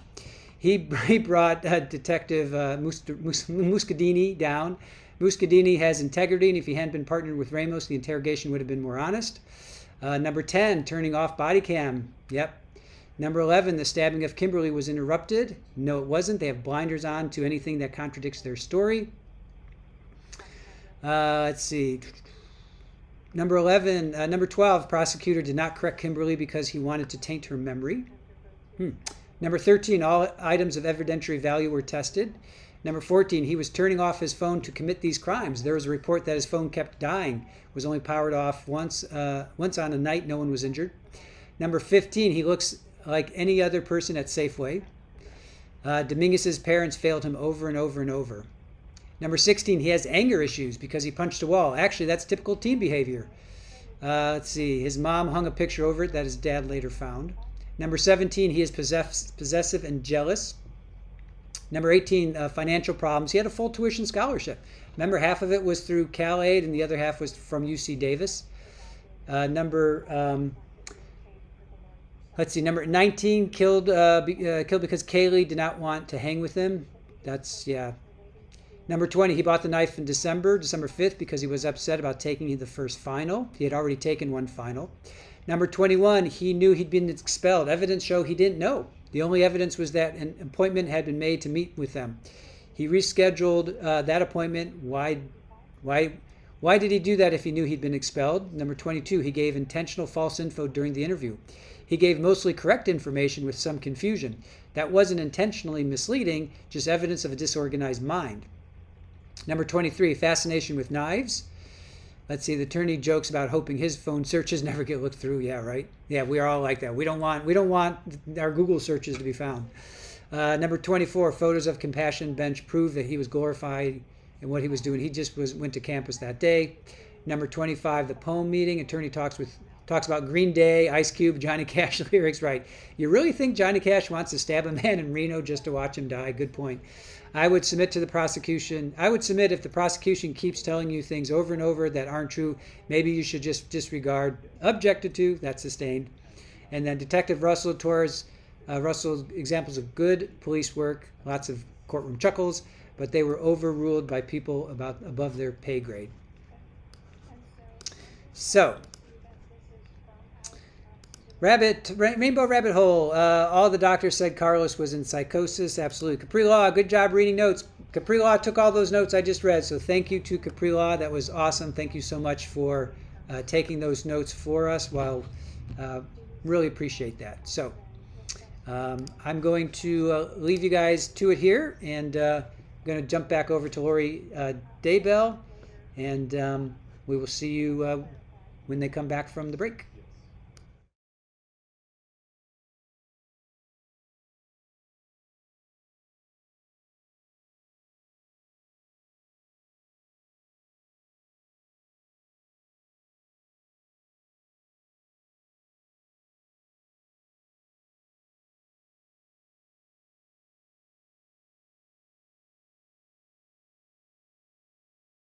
Yes, and Widespread, thank you. Thank you, Widespread, our fantastic mods, Capri Law and Widespread Panic. Thank you so much for taking those great notes. Really appreciate it, you guys. Thank you, thank you, thank you.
We're in the closing argument phase of this trial. We just took an afternoon break. We're in the defense closing argument. Mr. Hutchinson? Thank you. Go ahead. I'd now like to shift gears and talk about the evidence that corroborates Mr. Dominguez's testimony, his statements to the expert. Regarding the stabbing that resulted in the death of Mr. Breaux, you heard Mr. Dominguez testify about how he saw a face, half a face, which he'd never seen before in a shadow figure, and how he grew paranoid and scared, and that's when he fled. You go to People's Exhibit 1, photos 7361, you will see the face that he saw. And he told both Dr. Weiner and Dr. Ree about seeing this face. Regarding, you heard Mr. Dominguez testify how frightened and scared he was when he saw the shapeshifter on the bicycle at Sycamore Park. If he was simply a person, cold-blooded killer going to kill someone for the sport, why would he be scared? Particularly after the evidence shows that Karim was either unconscious or likely had passed very early on, well before Dr. Massey got there. But what did Dr. Massey say? I thought I was chasing a scared young man. What reason would Mr. Dominguez be scared? Why would he still be there unless he was seeing something that wasn't real? Can I pull that mic? It looks like it's pointed down. There you go. This mic, I know I'm struggling with it. Thank you. No, it's good. Thanks. Dr. Massey's statements. The prosecutor focuses on Dr. Massey's use of the word man. That this person looked at him and said, "What do you want, man?" And so the prosecutor argues that means he recognized Dr. Massey was a human being. Dr. Massey gave multiple different statements about what this person said. In the 911 call, he quoted him as saying, he asked him what's going on, and he said, "Nothing, man, what are you doing?" That's Exhibit 31A. But when Officer Fang Lee arrived, he quotes him as saying, and he goes, "What's going on? Why are you bothering me? Leave me alone." No mention of man. Now the prosecutor in questioning Corporal Lee says, well, that was right at the time. He didn't have time to wash up, to reflect. But then we have Steve Ramos' body camera, and you can rely on it because the body camera, Steve Ramos' body camera is reliable. He can't alter that. And he explained to Mr. Ramos that this man said, "What do you want? Just leave me alone. What do you want?" No mention of this man. And in his testimony, he comes back and says, "No, I remember the word man. What do you want, man? Leave me alone." Dr. Massey's use of the word man. He does not use that in describing the statements to Corporal Lee. He does not use it in describing the statements to Detective Ramos. But he does use man in his own everyday speech as a filler word. You're going to hear that when he's speaking to Detective Ramos as they're walking to the park. And he says, "Are you guys okay?" And nobody responds. I'm like, "Oh, man." We all have filler words we use. Detective Gioni had her did-it-to-do. Remember those? I have my ums. I don't hear myself saying them, but they're there. And some of you may have filler words. But what you're going to see is the most likely is Dr. Massey, when he was testifying, he was very careful. He was very reserved. He had thought a lot about this, and it's clearly how he testified so slowly and clearly. That's probably not how he speaks in everyday speech. But you're going to hear him use man. So let's hear what he first says to Detective Fang Lee. So he picked that up, and and I said, "You guys okay? Do you have a bike wreck?" And then I saw him bleeding. He goes, "What's going on? Why are you bothering me? Leave me alone." And he took off, and I chased him, but I realized he was on a bike. I couldn't catch him. He got So no use of the word man, and that's immediately after it. That's completely consistent with someone being scared and not recognizing what it is.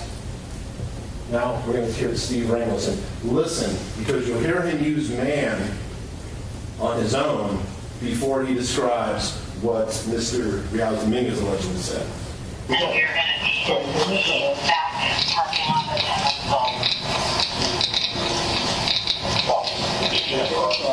I had my light on.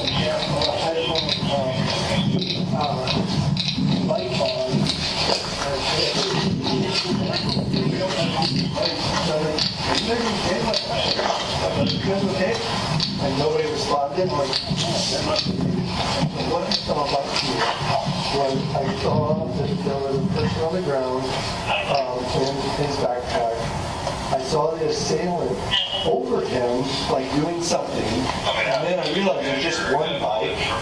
And then as I went up, I'm like, what's going on here, guys? You guys okay? And then the guy jumps up and says, what do you want? Just leave me alone. What do you want? Look how rough it is. Yeah, right about here. If you didn't hear it, you will hear it when you watch it closer in the jury room. Once again, he does not use man when describing. And that's a really, isn't it possible he's just mistaken? If that's the only evidence they have that Mr. Dominguez knew this was not a shapeshifter, that is not proof beyond a reasonable doubt. People, and even assuming he did use the word man, people use that in everyday speech for many reasons, not necessarily to designate. People say man to women sometimes. That doesn't mean they believe they're a man. And it's just more of the nonsense the prosecution is relying on. And then what else corroborates Mr. Dominguez? That he said immediately after abandoning the bike, he turned around and ran home. They never looked at any cameras on the other side, on the same side of Sycamore Park, because they didn't even assume the fact that anyone who was just leaving a scene, anyone rationally thinking, would immediately come back. They didn't even check. And you notice Dr. Massey's camera, it stopped immediately. I bet if they had kept that camera, you may see Mr. Dominguez coming through that park shortly before Officer Fenley arrived. But they didn't even look because they just assumed no reasonable person would immediately turn around and come back if they were fleeing the scene. No mentally healthy person would do that, but he did because he was scared and he wanted to go home, and this was the only way he knew to go home. And his testimony is corroborated by Hannah Cheney. And yes, she could not remember when she was here, but you have her recording. And she described Mr. Dominguez to a T. He looked younger. I want to say like early 20s, maybe late teens. I do remember he kind of like tannish-like skin, like, Hispanic or Middle Eastern. He might have had a little bit of facial hair. That was wrong in Officer Giannoni's report, you recall, and the prosecutor went after Hannah Cheney for that. It was the prosecutor who was wrong, because he didn't even look at the transcript. He just had Officer Giannoni's report. And I remember seeing, some red in there, like maybe red in the shorts. The shorts found were not tested, but we know whose blood it was. It wasn't from David Breaux, given the multiple layers of clothing. His blood was trapped beneath his clothing. And it certainly wasn't from Ms. Guillory. And given the amount of blood, it was not from Mr. Dominguez. That blood was Karim's blood. And that was the red on the shorts that Ms. Cheney saw when she came across the bridge. And she says, I just remember thinking that it didn't look like a typical jogging outfit or anything. They were just running back across the bridge.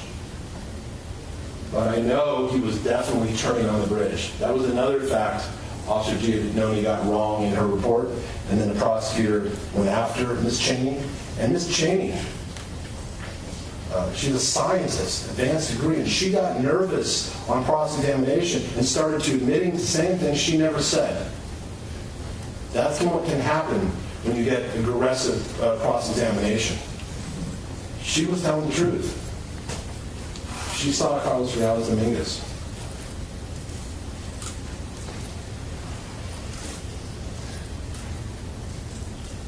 We have Isaac Chessman and the tissue size hole. And there's a question that someone lied about someone you can consider not believing. I don't think Mr. Chessman lied. And I like Mr. Chessman. He kind of sees himself as a hero. When you hear that he was the one always in front of the TV cameras, you're like, that makes sense.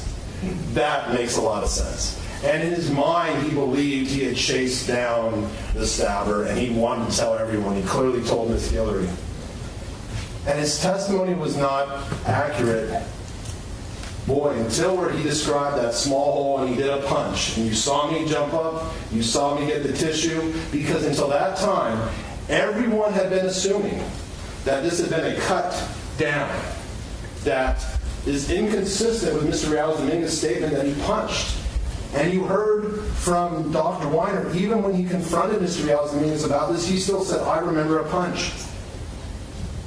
And there it was, the tissue-sized hole.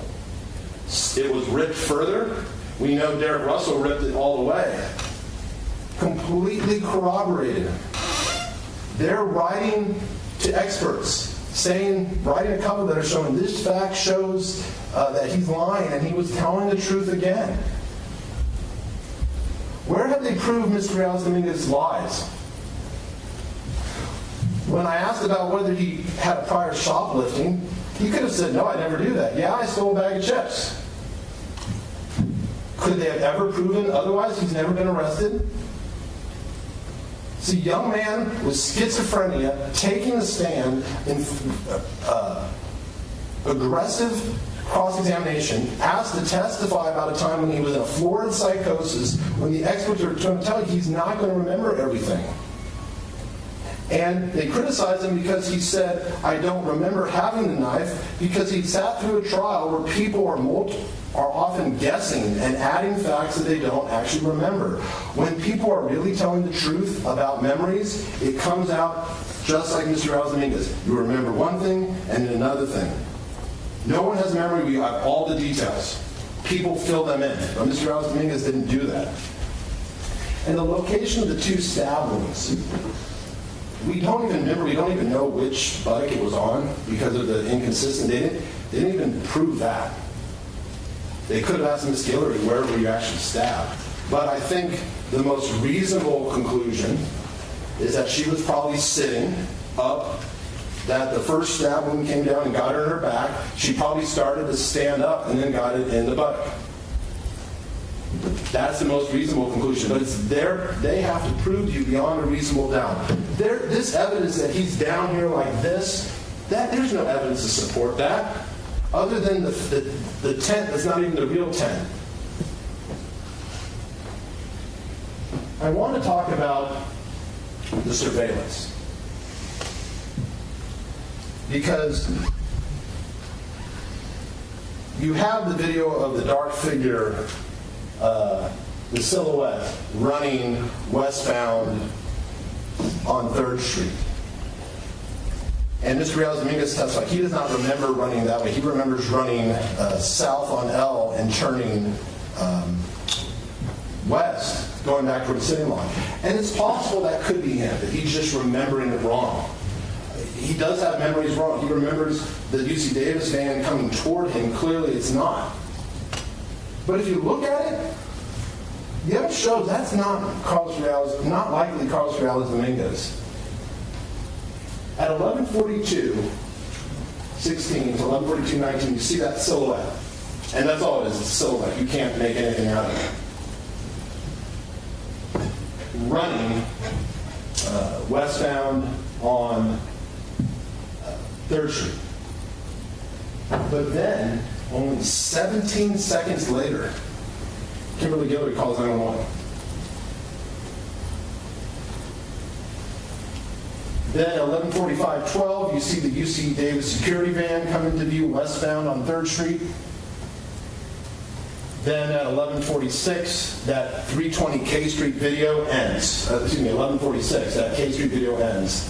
And then Derek Russell doesn't turn on his body camera until 11:51:33. So what evidence do we have about what allegedly happened in that 17 seconds? I want to show you that we're going to watch a little bit of a video from Alex Torres. Watch the distance from Alberto Osorio's tent to the corner. It's not a very far run, so. Good. We're recording. I just love hearing Alex Torres' voice. Exterior scene. L Street between 2nd and 3rd Street, adjacent to the Brickton PG&E yard. Case number 23-1983.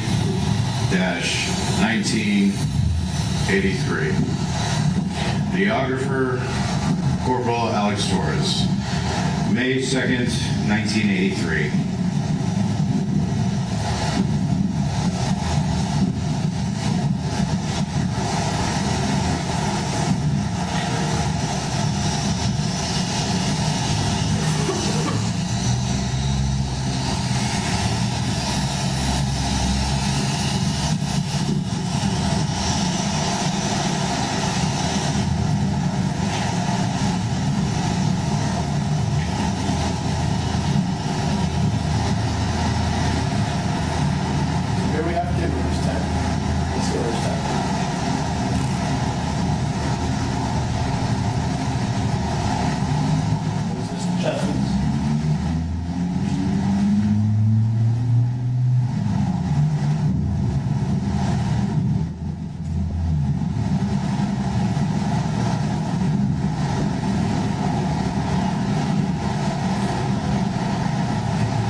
There's Mr. Osorio, who's in there with John Weddle. You can see the corner. That's the corner right there on 3rd. So it's not a far distance. Someone can run in it, can make it in a matter of seconds. But what do we know happened before Miss Guillory called 911? We know, and we have Alberto Osorio. Mr. Osorio came to court 3 times. First time he didn't smoke any marijuana, so they sent him home. The second time he testified, but no one explained to him, we're only asking what you saw or heard. And then the third time, when I gave him that directions, and he was very clear about only testifying to what he saw, and we realized what he testified earlier was told to him, but he was clear about what he remembers. He was in his tent with John Weddle. Where is John Weddle? And where did he go after he heard his screams? So he hears screams, he hears commotion, he does not hear anybody run by him. And his tent's right by the sidewalk. And that's the way Mr. Dominguez would have had to go if he was that person in silhouette. He gets out of his tent. He does not see anyone. He gets to Miss Guillory's tent in less than 1 minute. And now Isaac Chessman, Larry Pilot, and Christine Barrios are already out of their tent. Christine tries to call 911, but cannot do the service, so Mr. Osorio directs and watches Miss Guillory. How can all that happen in 17 seconds? Could some of the times be off? We don't know. They've testified it's all accurate, but that shadow could very well be John Weddle or someone else going to see if they can find the person who just did this to Miss Guillory. They have not proven to you that it was Mr. Dominguez.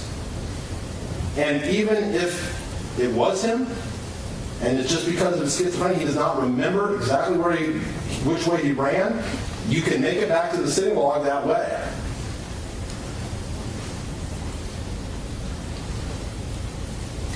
And then we have the timeline from the Davis Glass and Ace Hardware. You see the bicyclist pass Davis Glass and turn south on 8th Street. You see at 11:45:41, you see the UC Davis security van pass Davis Glass and turn south on 8th Street. Excuse me. And then you see the time when the bicyclist turns south on 8th Street from the Ace Hardware video. And the Ace Harbor video is approximately 17 seconds ahead of Davis Glass. So both of them can't be correct, but they're pretty close. And as After Mr. Alice Dominguez's bike turns, you see a sedan coming north.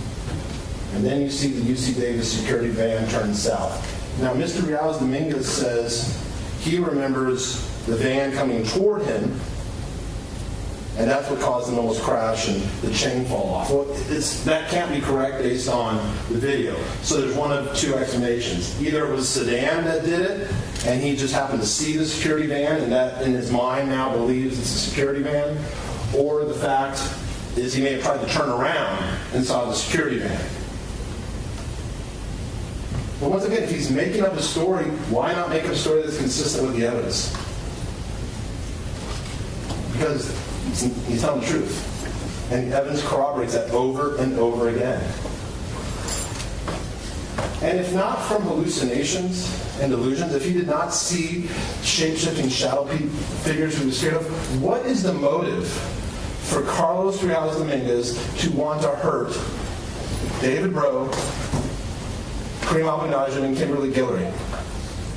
What motive would any person have to hurt those people? Based on anything you've heard. He's never met them.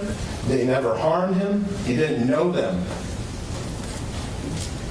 The prosecutor just wants you to believe he's such an evil person that, completely unrelated to schizophrenia, this young man who every day after school took the bus home to get his sister home from school, who went to college wanted to be a doctor so he could help people, who even in that interview room wanted to now be a nurse to help people, because he didn't have the grades for medical school.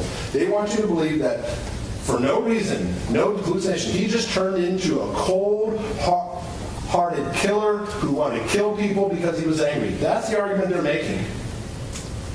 Where is the evidence of that?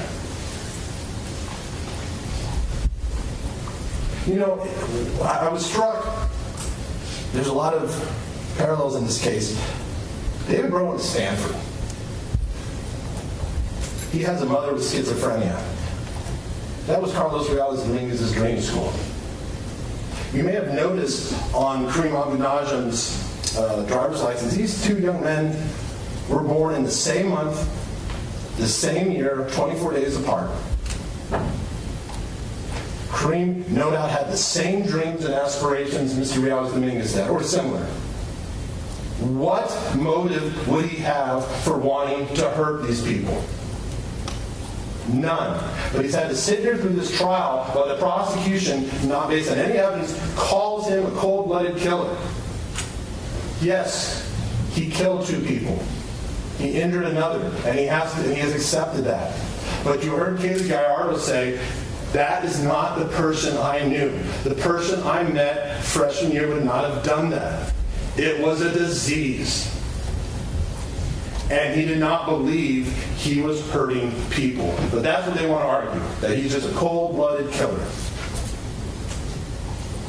So ask yourself, what is more reasonable, that Carlos Reales Dominguez, that you heard about, just suddenly decided to be an evil killer, or that he got sick? He started seeing things, and nobody helped him.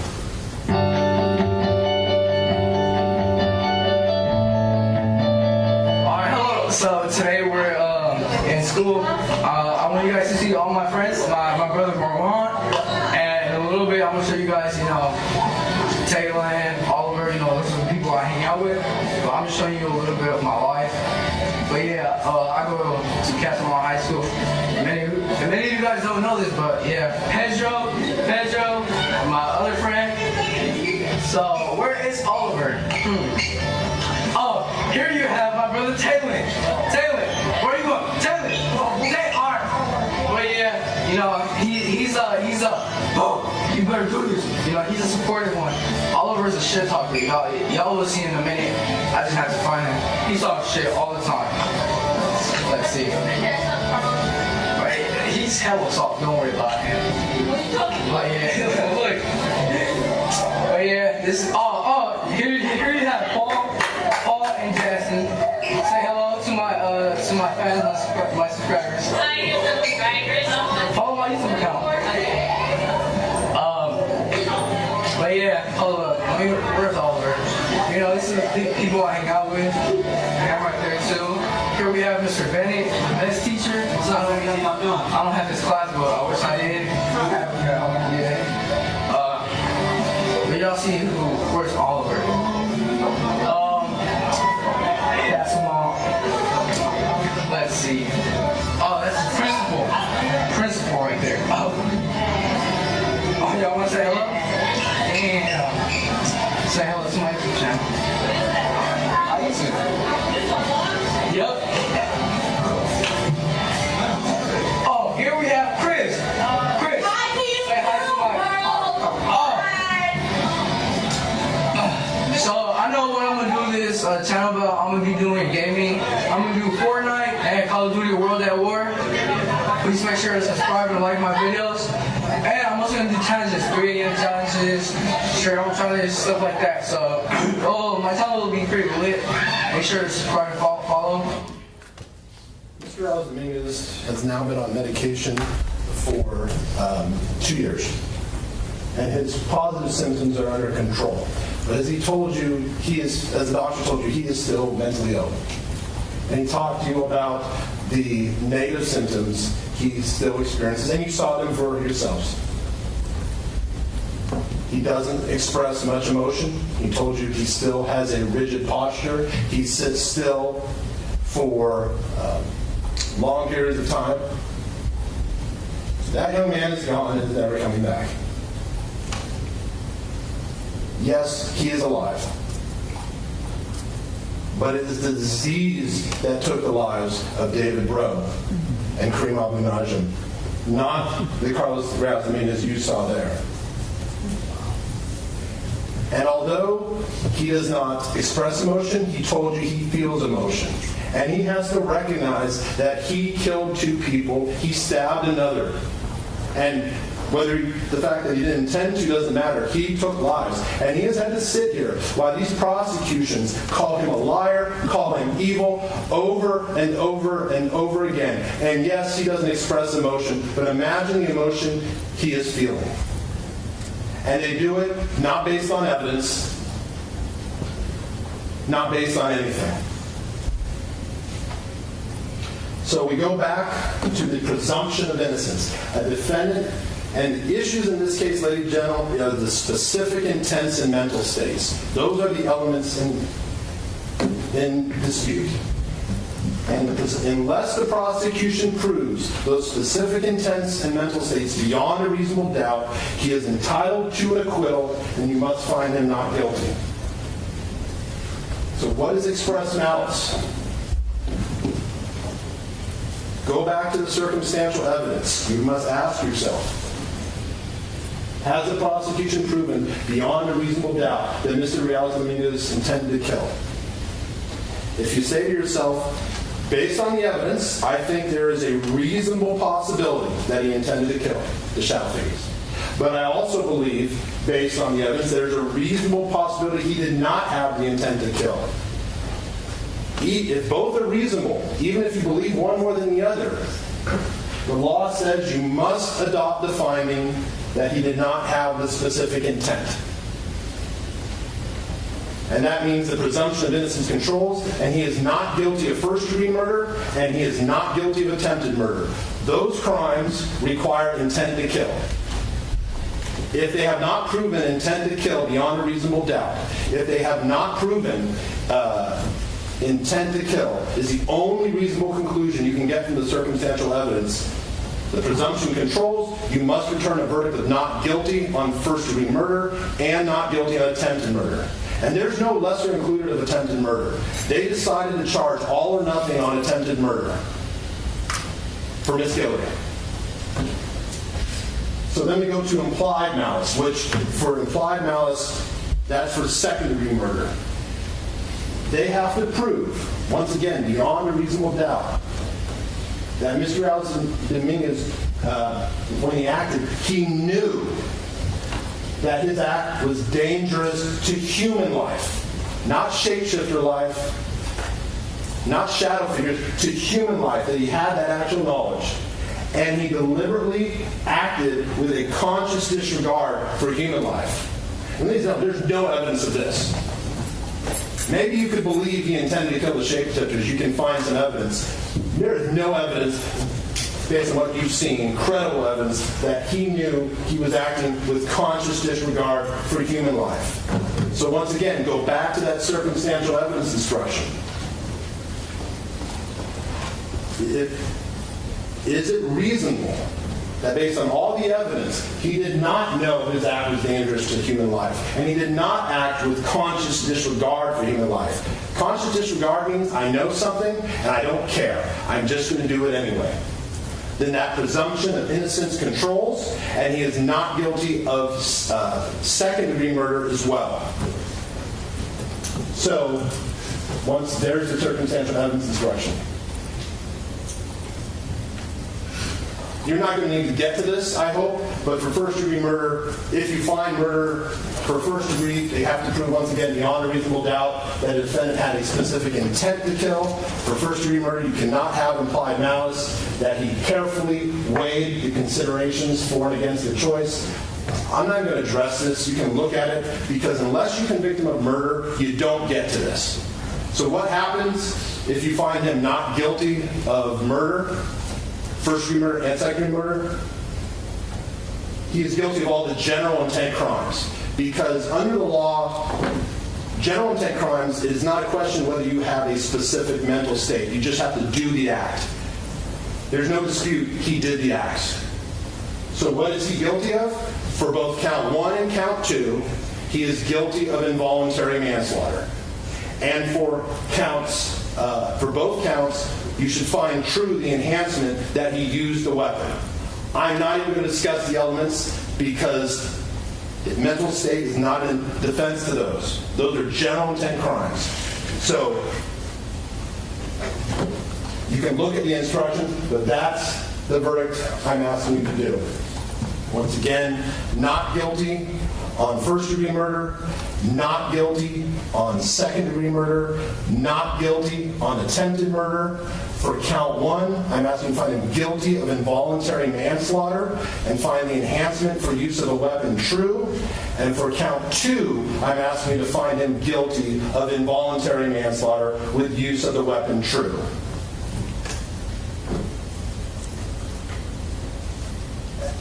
As I told you in my beginning, this is a case for serious adults. Adults who recognize the importance of this job. Adults who recognize the importance of following the law, even when it's difficult. Even if following the law will result in an outcome that may upset some people. It is in those difficult cases that it is so important to follow the law. And under the law, Carlos Dominguez is not guilty of murder, and he is not guilty of attempted murder. And that is the verdict I'm asking you to return. Thank you for your time. Thank you for your service over this long, long trial. And now I'm asking you to do your duty. Thank you.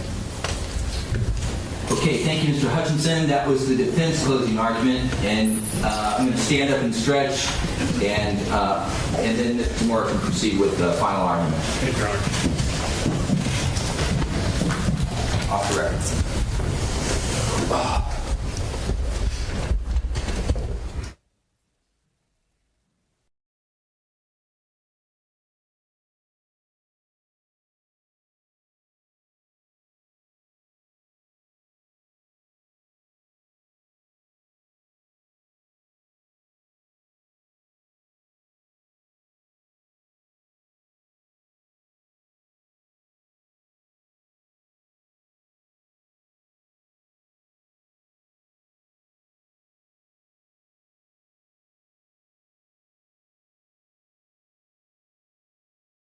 Thank you, Your Honor.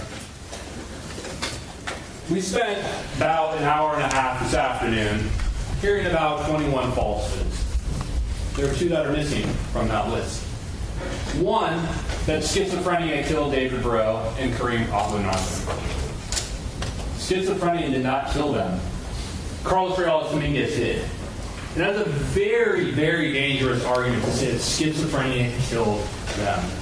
Because it casts a stereotype on people who have schizophrenia and makes it appear that they are always violent. Objection, improper argument.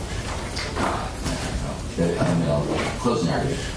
The jury, if they can do with it what they want. Go ahead. Thank you. And so there's no denying that Mr. Dominguez has schizophrenia. You heard that this morning. You've heard that through this case. Second biggest falsehood that we didn't hear is that Mr. Dominguez is not guilty of these charges of murder and attempted murder. Because he is guilty of those. Now, in closing arguments, defense's closing arguments, you heard a lot of attacks on various people. And that's fine. If you have the facts on your side, argue the facts. If you have the law on your side, argue the law. Don't have either, go after the people involved in the case. It's fine. But you removed every single one of those people that he talked about. The prosecution, Steve Ramos, Mustardini, every one of them. You know what it changes about this case? Nothing. Absolutely nothing.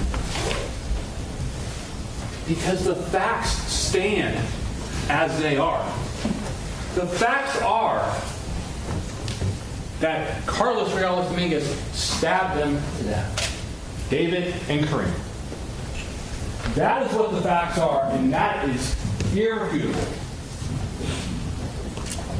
And so, that is what the most serious part of this case is.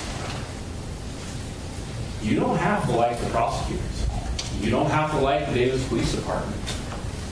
But you do have to like the law, and you do have to like the facts. And that is what you base your decision on.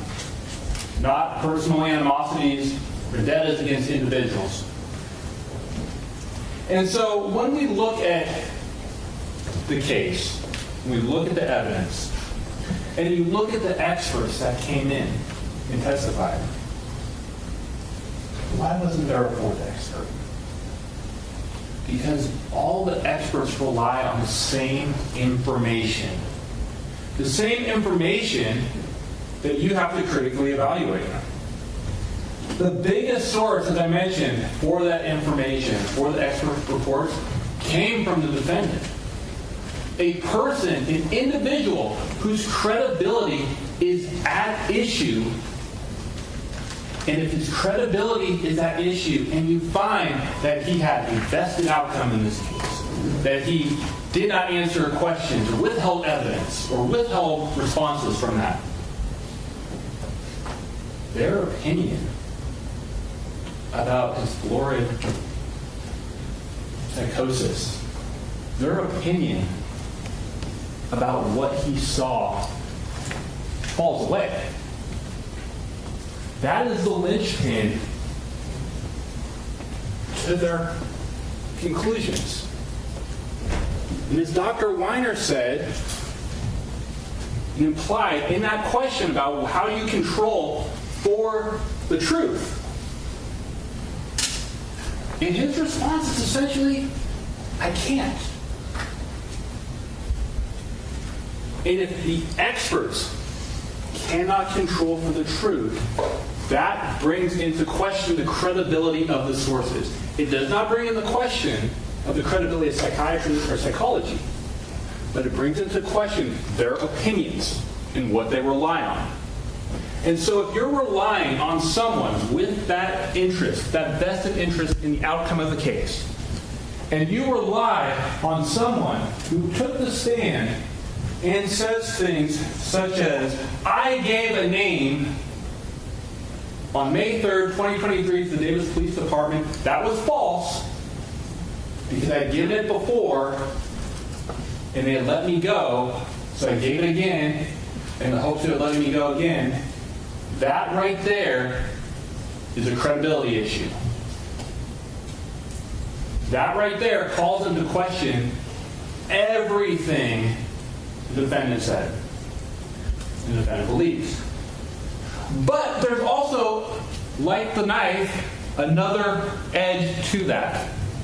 Because if he's in this florid psychosis, and he gets stopped by the Davis Police Department, and he has the murder weapon in his bag,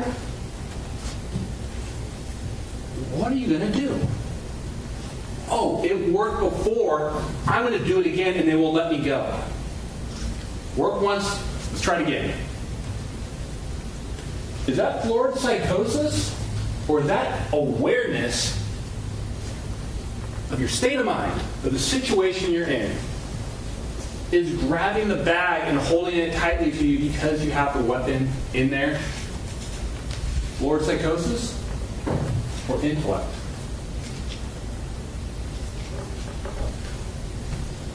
It's the latter. It's the latter. And he knows. And even though he took the stand and answered questions, and he was subject to no more rigorous cross-examination than any other witness in this case, both by defense and prosecution, trying to uncover the truth behind that. And the truth was coming out. Because once he was confronted with incriminating facts and incriminating evidence, this wasn't a fragmented mind. This was an individual who retreated from the things that would get him in trouble. You know what happened before, you know what happened after. But we're going to forget what happened in between. He can be schizophrenic. He is schizophrenic. But remember, you can be schizophrenic and have clarity of thought. And so as he was testifying, subject to cross-examination, and Dr. Ree and Dr. Weiner had to come in and testify again about some of the statements that the defendant made. And in their forensic interview, he was saying the defendant said that he had the knife. In the cross-examination, that was inconsistent with what he said on cross-examination. And you use that to weigh the truth and the veracity and the credibility of his statements. And when you start looking at all the inconsistencies, all the deliberate falsehoods, it goes directly towards his credibility, and those expert reports and opinions fall away. And what you are left with is the physical evidence, the circumstantial evidence of his intent and his state of mind. And so when you're going through those and you're looking at them, and his version of the interactions with the shapeshifters, and how he explains these things, the information he is providing in these forensic settings, forensic meaning there for a legal purpose, the information is very, very skewed. And so, as he's giving this evidence, or giving these statements, to say what these interactions are, they don't make sense. The defense would have you believe, well, that's because he has a fragmented mind. No, because he can't keep the version of what events will keep him out of trouble straight. He says he goes out at night to clear his head of the voices. Voices that we only heard once actually spoke to him, and it identified David by him. And if you are going out to avoid these voices, why do you leave your cell phone? Why is it the only thing you take with you a combat and hunting knife? Ladies and gentlemen, when people leave to go to a destination, they take phones, keys, wallets, things like that. You take the things you need with you. What Mr. Dominguez needed was a combat knife. And if he's so scared of these shapeshifters that he has said he has seen underneath a desk, he's seen in his room, remember, ones he's never stabbed before, and ones that, based on his testimony, he didn't believe were real. Actually, the state's testimony. Sustain. Well, That's the jury disregard. Disregard. ones that he had mentioned that he had seen, but the ones that he attacks happen to be the real people. Because he knew and he understood what it was he was seeing. And so why then? Why David? Why Karim? Why Kimberlee? Yes, Mr. Dominguez is schizophrenic, but does have an issue with temper. Not just that one instance of hitting a wall that the defense mentioned. There were many more, and I'm not going to go through them because you know. You did hear evidence about his jealousy from Kaylee, about his possessiveness from Kaylee, so you do have evidence of that. So he targeted them. He had the opportunity to do so. He had the opportunity to attack them, and the evidence will show that mindset. You don't have schizophrenia attacking these individuals, these people who you can feel, you can perceive, you can touch. Now, the pattern of falsehoods with Mr. Dominguez continues between his fake names, his claims to not knowing things, his version of the interactions, the poem that he wrote. Now, the places, the artists, the rappers, the singers, the songwriters that you heard in defense closing, Johnny Cash, they didn't kill people. They sang about those things, wrote about those things. But when you write a poem and then you commit the act, that's your mindset. That's your mental state.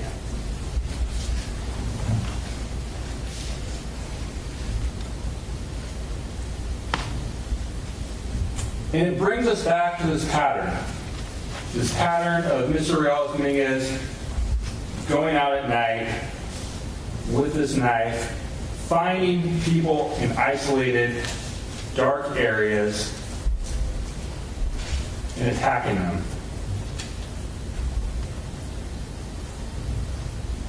Knowing very well that him is David, that dude is Karim, and you may think, well, wait a minute, those are just words. Words have meaning. The law is made up of words. And those words have significant meaning. Because we heard yesterday from Dr. Weiner and Dr. Reed, they were asked how many times did you say shadow or shapeshifter in your report? And they testified about that. But in those instances, dude, those words were not shadow and shapeshifter. If that is what he had perceived and seen then, they would have included those words in there, but they didn't. And that's proof beyond reasonable doubt. That is proof that the information given to them, the information received by you from Mr. Dominguez was not factually accurate. And so that is why this case is not involuntary manslaughter. Because involuntary manslaughter requires criminal negligence. Section got approached. Listen, at this point, the jury has the jury instructions. We've advised them on the law. We've told them that they're going to rely on the instructions that the court gave them. And as I said earlier, Just a moment. I have an objection to make, but Okay, thank you. it states the law. All right, you can approach. Thank you. Just a moment, folks. Off record.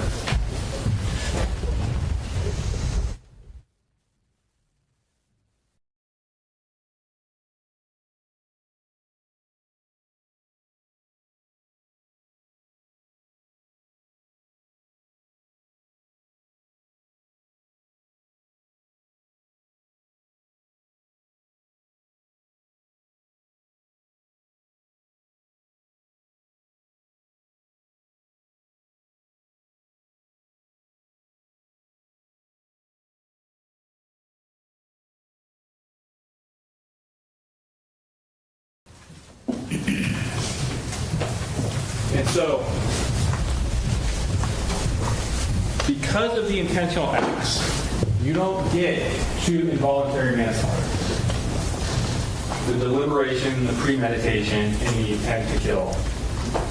And so the verdicts that should be returned are that of first-degree murder.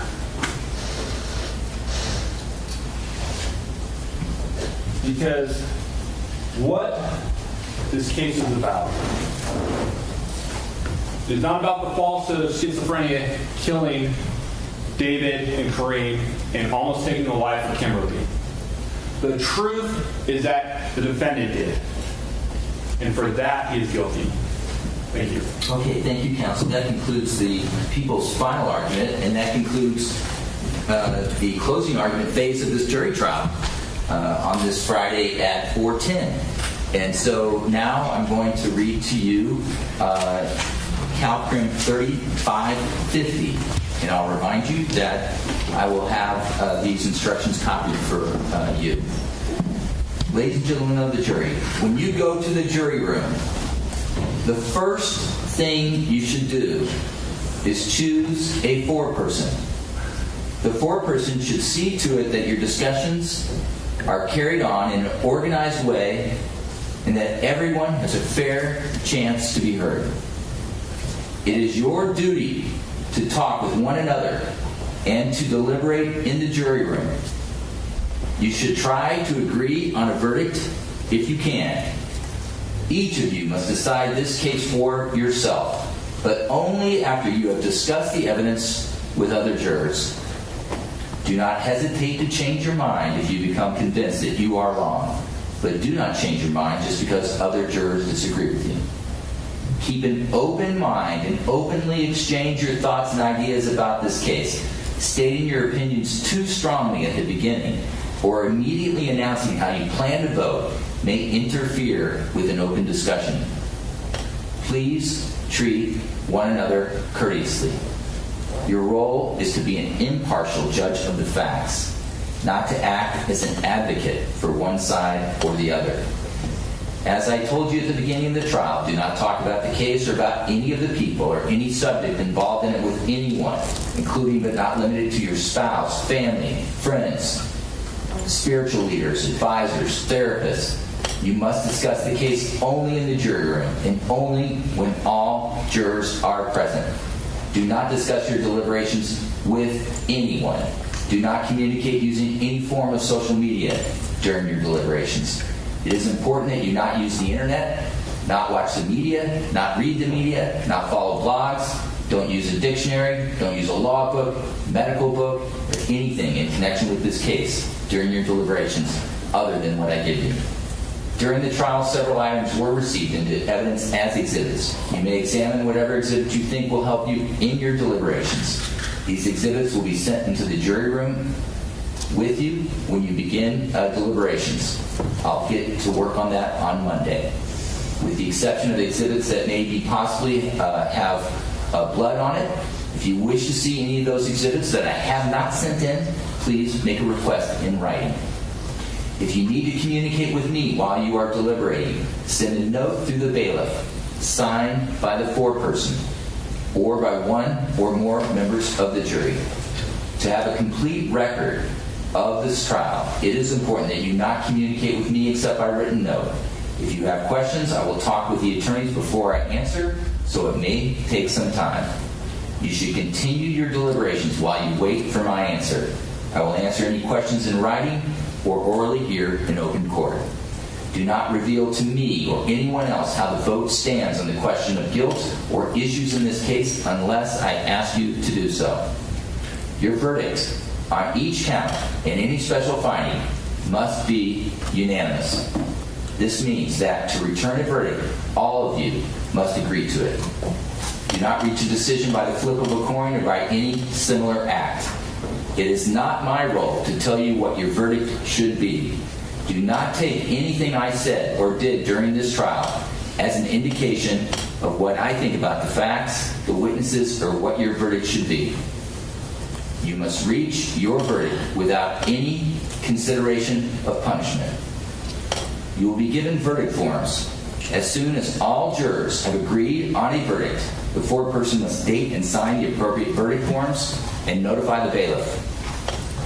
If you are able to reach a unanimous decision on only one or only some of the charges, fill in those verdict forms only and notify the bailiff. Return any unsigned verdict forms. I do, at this time, need to address our alternates. This jury will begin deliberating. You are still an alternate juror. The four of you are bound by all instructions about your conduct. Do not talk about this case with anyone.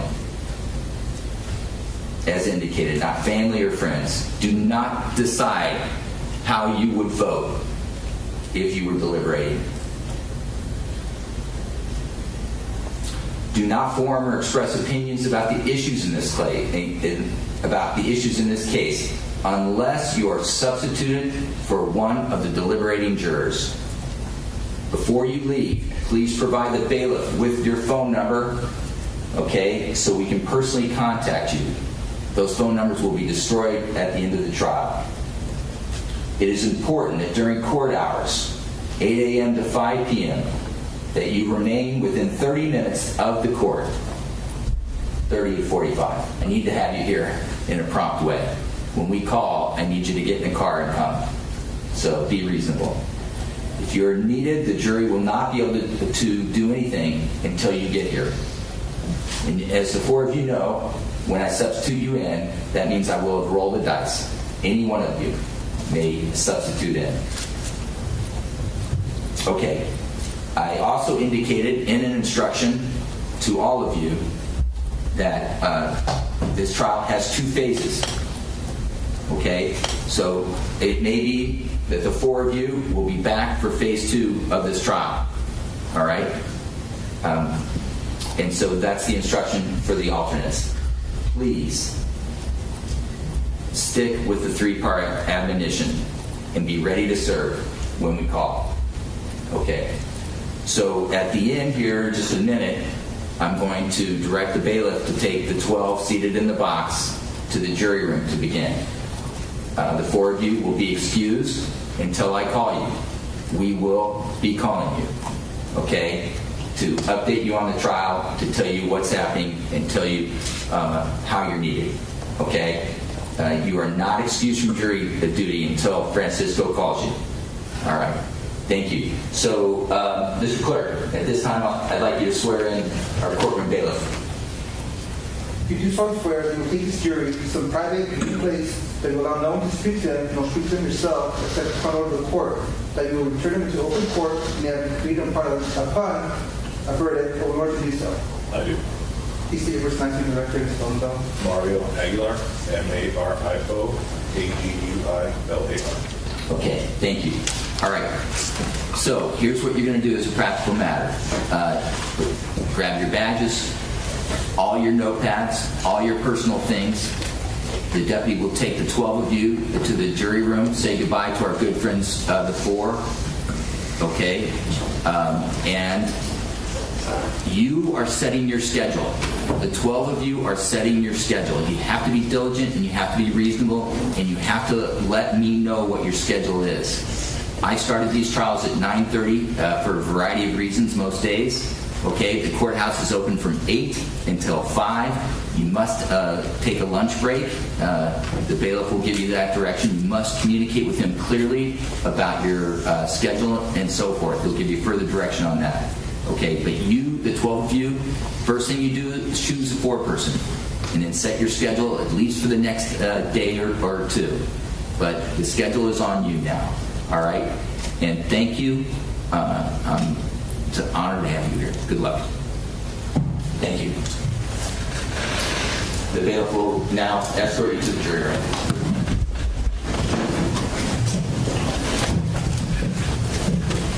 Okay, off the record.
outside the presence of the jury. We've sent the jury off to begin deliberations. And I'd like to call this case Monday morning to begin planning for phase 2, at least a preliminary conversation about that. And so why don't we do that at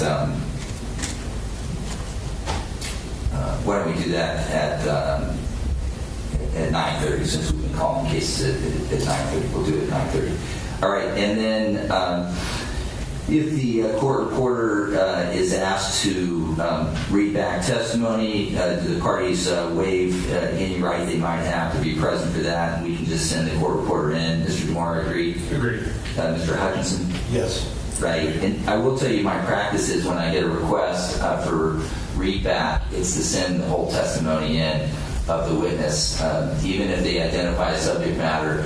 I don't have the ability to really identify where in the transcript that is, and then if it's covered in direct or cross, then I need to find it there. It's an impossible task, and I think really bad practice. So if they ask for testimony from a witness, unless they're very specific that they want direct or cross-examined, I'm going to send in the court reporter to read the whole witness back. Okay, understood? Yes. Yes. All right, thanks. And now to Mr. Hutchinson, does the defendant waive his right to be present with counsel to consider any notes communicated by the jury to the judge? Yes, sir. Okay. All right, thank you. And then we'll send in the exhibits that have been admitted, except those qualified by the prosecution. That was a reasonable request, so we'll hold those back. Just get a list from the prosecution if you don't already have it. Okay. And on that, I believe it was 10A, Mr. Hutchinson and I were speaking this morning. I think we're going to need assistance from the court reporter on Exhibit 10, just to make sure we have all the numbers. I think I have a good idea. That's a good point. Well, we'll get it sorted out Monday morning. The jury's not looking at 10A anytime soon. Yeah, thank you. I'm with the prosecution. Anything else? Just the exhibits are just all the exhibits in the brown paper bags. Oh, that's fair. That's easy to identify. Thank you. There's 3 defense exhibits in brown paper bags that are also have one on them. So good. Okay, we have that. Anything else for the prosecution? Yeah. Okay, thank you, sir. Anything for the defense? yes, I need to know from the prosecution whether they're going to object to Dr. Vincent testifying remotely in Sanity phase. She's in Georgia. I need to make The sooner the better, right? I have this. We're going to be on the record Monday 9:30, but this is 3 days earlier. Let's get it now. Sorry, I didn't. Mr. Hutchinson asked, and I had not put a lot of thought into it. I'll get an answer this weekend now. I really need to know. I know. Okay. I did a courtesy to allow them to call Dr. Reed. Right. I would hope they extend the same courtesy. I'm not trying to stonewall them. Right. Okay. So listen, the best the court can do on this matter is the party need to stipulate first, and the prosecution needs to make that decision in a timely manner. I mean, it wouldn't do any good if I said I'm ordering you to do it by such and such, because they could just say no. Right. So he's acting in good faith. I'm strongly encouraging a stipulation, but the prosecution has to do what they have to do on diligence with that. Okay, thank you. I think we're done then? Yes. Okay, all right. Thank you, everyone. Off the record.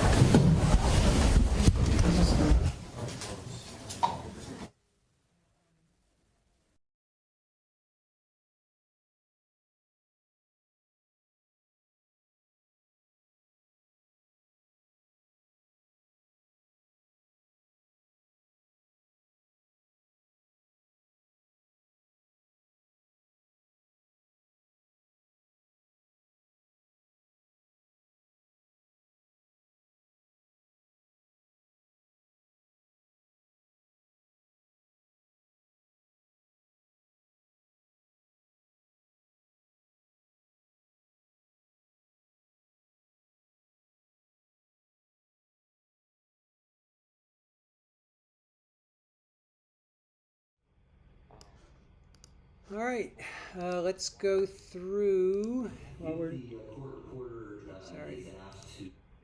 in verdict watch here.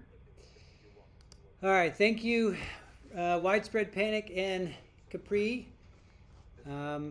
Thank you so much for the writing the recaps. Let me read. Okay, so okay, it was rebuttal. Okay, so prosecution comes in hot. Schizophrenia didn't kill. Carlos did. Removed everyone officially involved in the case. It doesn't change the fact that Carlos stabbed David and Karim. The facts stand as they are. Goes back to stabbing. Can't believe people who testified based on what Carlos told him because he's an interested party. There's a credibility issue. Their opinion falls away. Continues to talk about psychosis versus intellect. His mind. Yeah, they're going to go dark. I don't know why she's meowing. Continues to talk about psychosis versus intellect. His mind wasn't fragmented. He was just trying to get out of trouble. Claims Carlos has inconsistencies, deliberate falsehoods. Look at the known facts. Carlos only took the knife when he went out and deleted people. No phone, no wallet. He only attacked real people. Johnny Cash is different because he never actually deleted anyone. Case is not involuntary manslaughter. That's objected to. Judge instructs the prosecution that the jury has been given instructions. They have a sidebar. Then schizophrenia didn't do these crimes. The defendant did. And then he finally rests. So conclusion, jury instructions are picking a foreperson, being respectful, and coming to a decision, agreement, Four alternates were excused, and he asked them to be about 30 to 45 minutes away. So, meeting with attorneys after jury dismissed to discuss how to handle jury questions, requests. Everyone is agreeable on how it's done. So, thank you. Thank you so much, Capri Law and Widespread Panic. Just thank you guys so much. Really appreciate your hard work today. You guys did a fantastic job. Capri did it yesterday, and today Widespread Panic pitched in today. So really great job, guys. Thank you so much. So with that, my feed is dead, so I don't know if they come back with a verdict. I'll stay here. I don't know. I hope we don't miss it. I'm just not sure how this is all going to work, but I'll keep refreshing the feed, and be sure to take our poll. We've got we have a poll. 20 votes. How long will the jury take to deliberate? 0 to 2 hours, 2 to 4, 4 to 6, or 6 to 8. That's just for this phase. If they get to phase 2, we'll do another one. But that's just for this phase. So, all right, guys. I'll just leave you with that, and hopefully. All right, Paulie's meowing. I got to go take care of that. Okay, I'll see you guys. In a bit.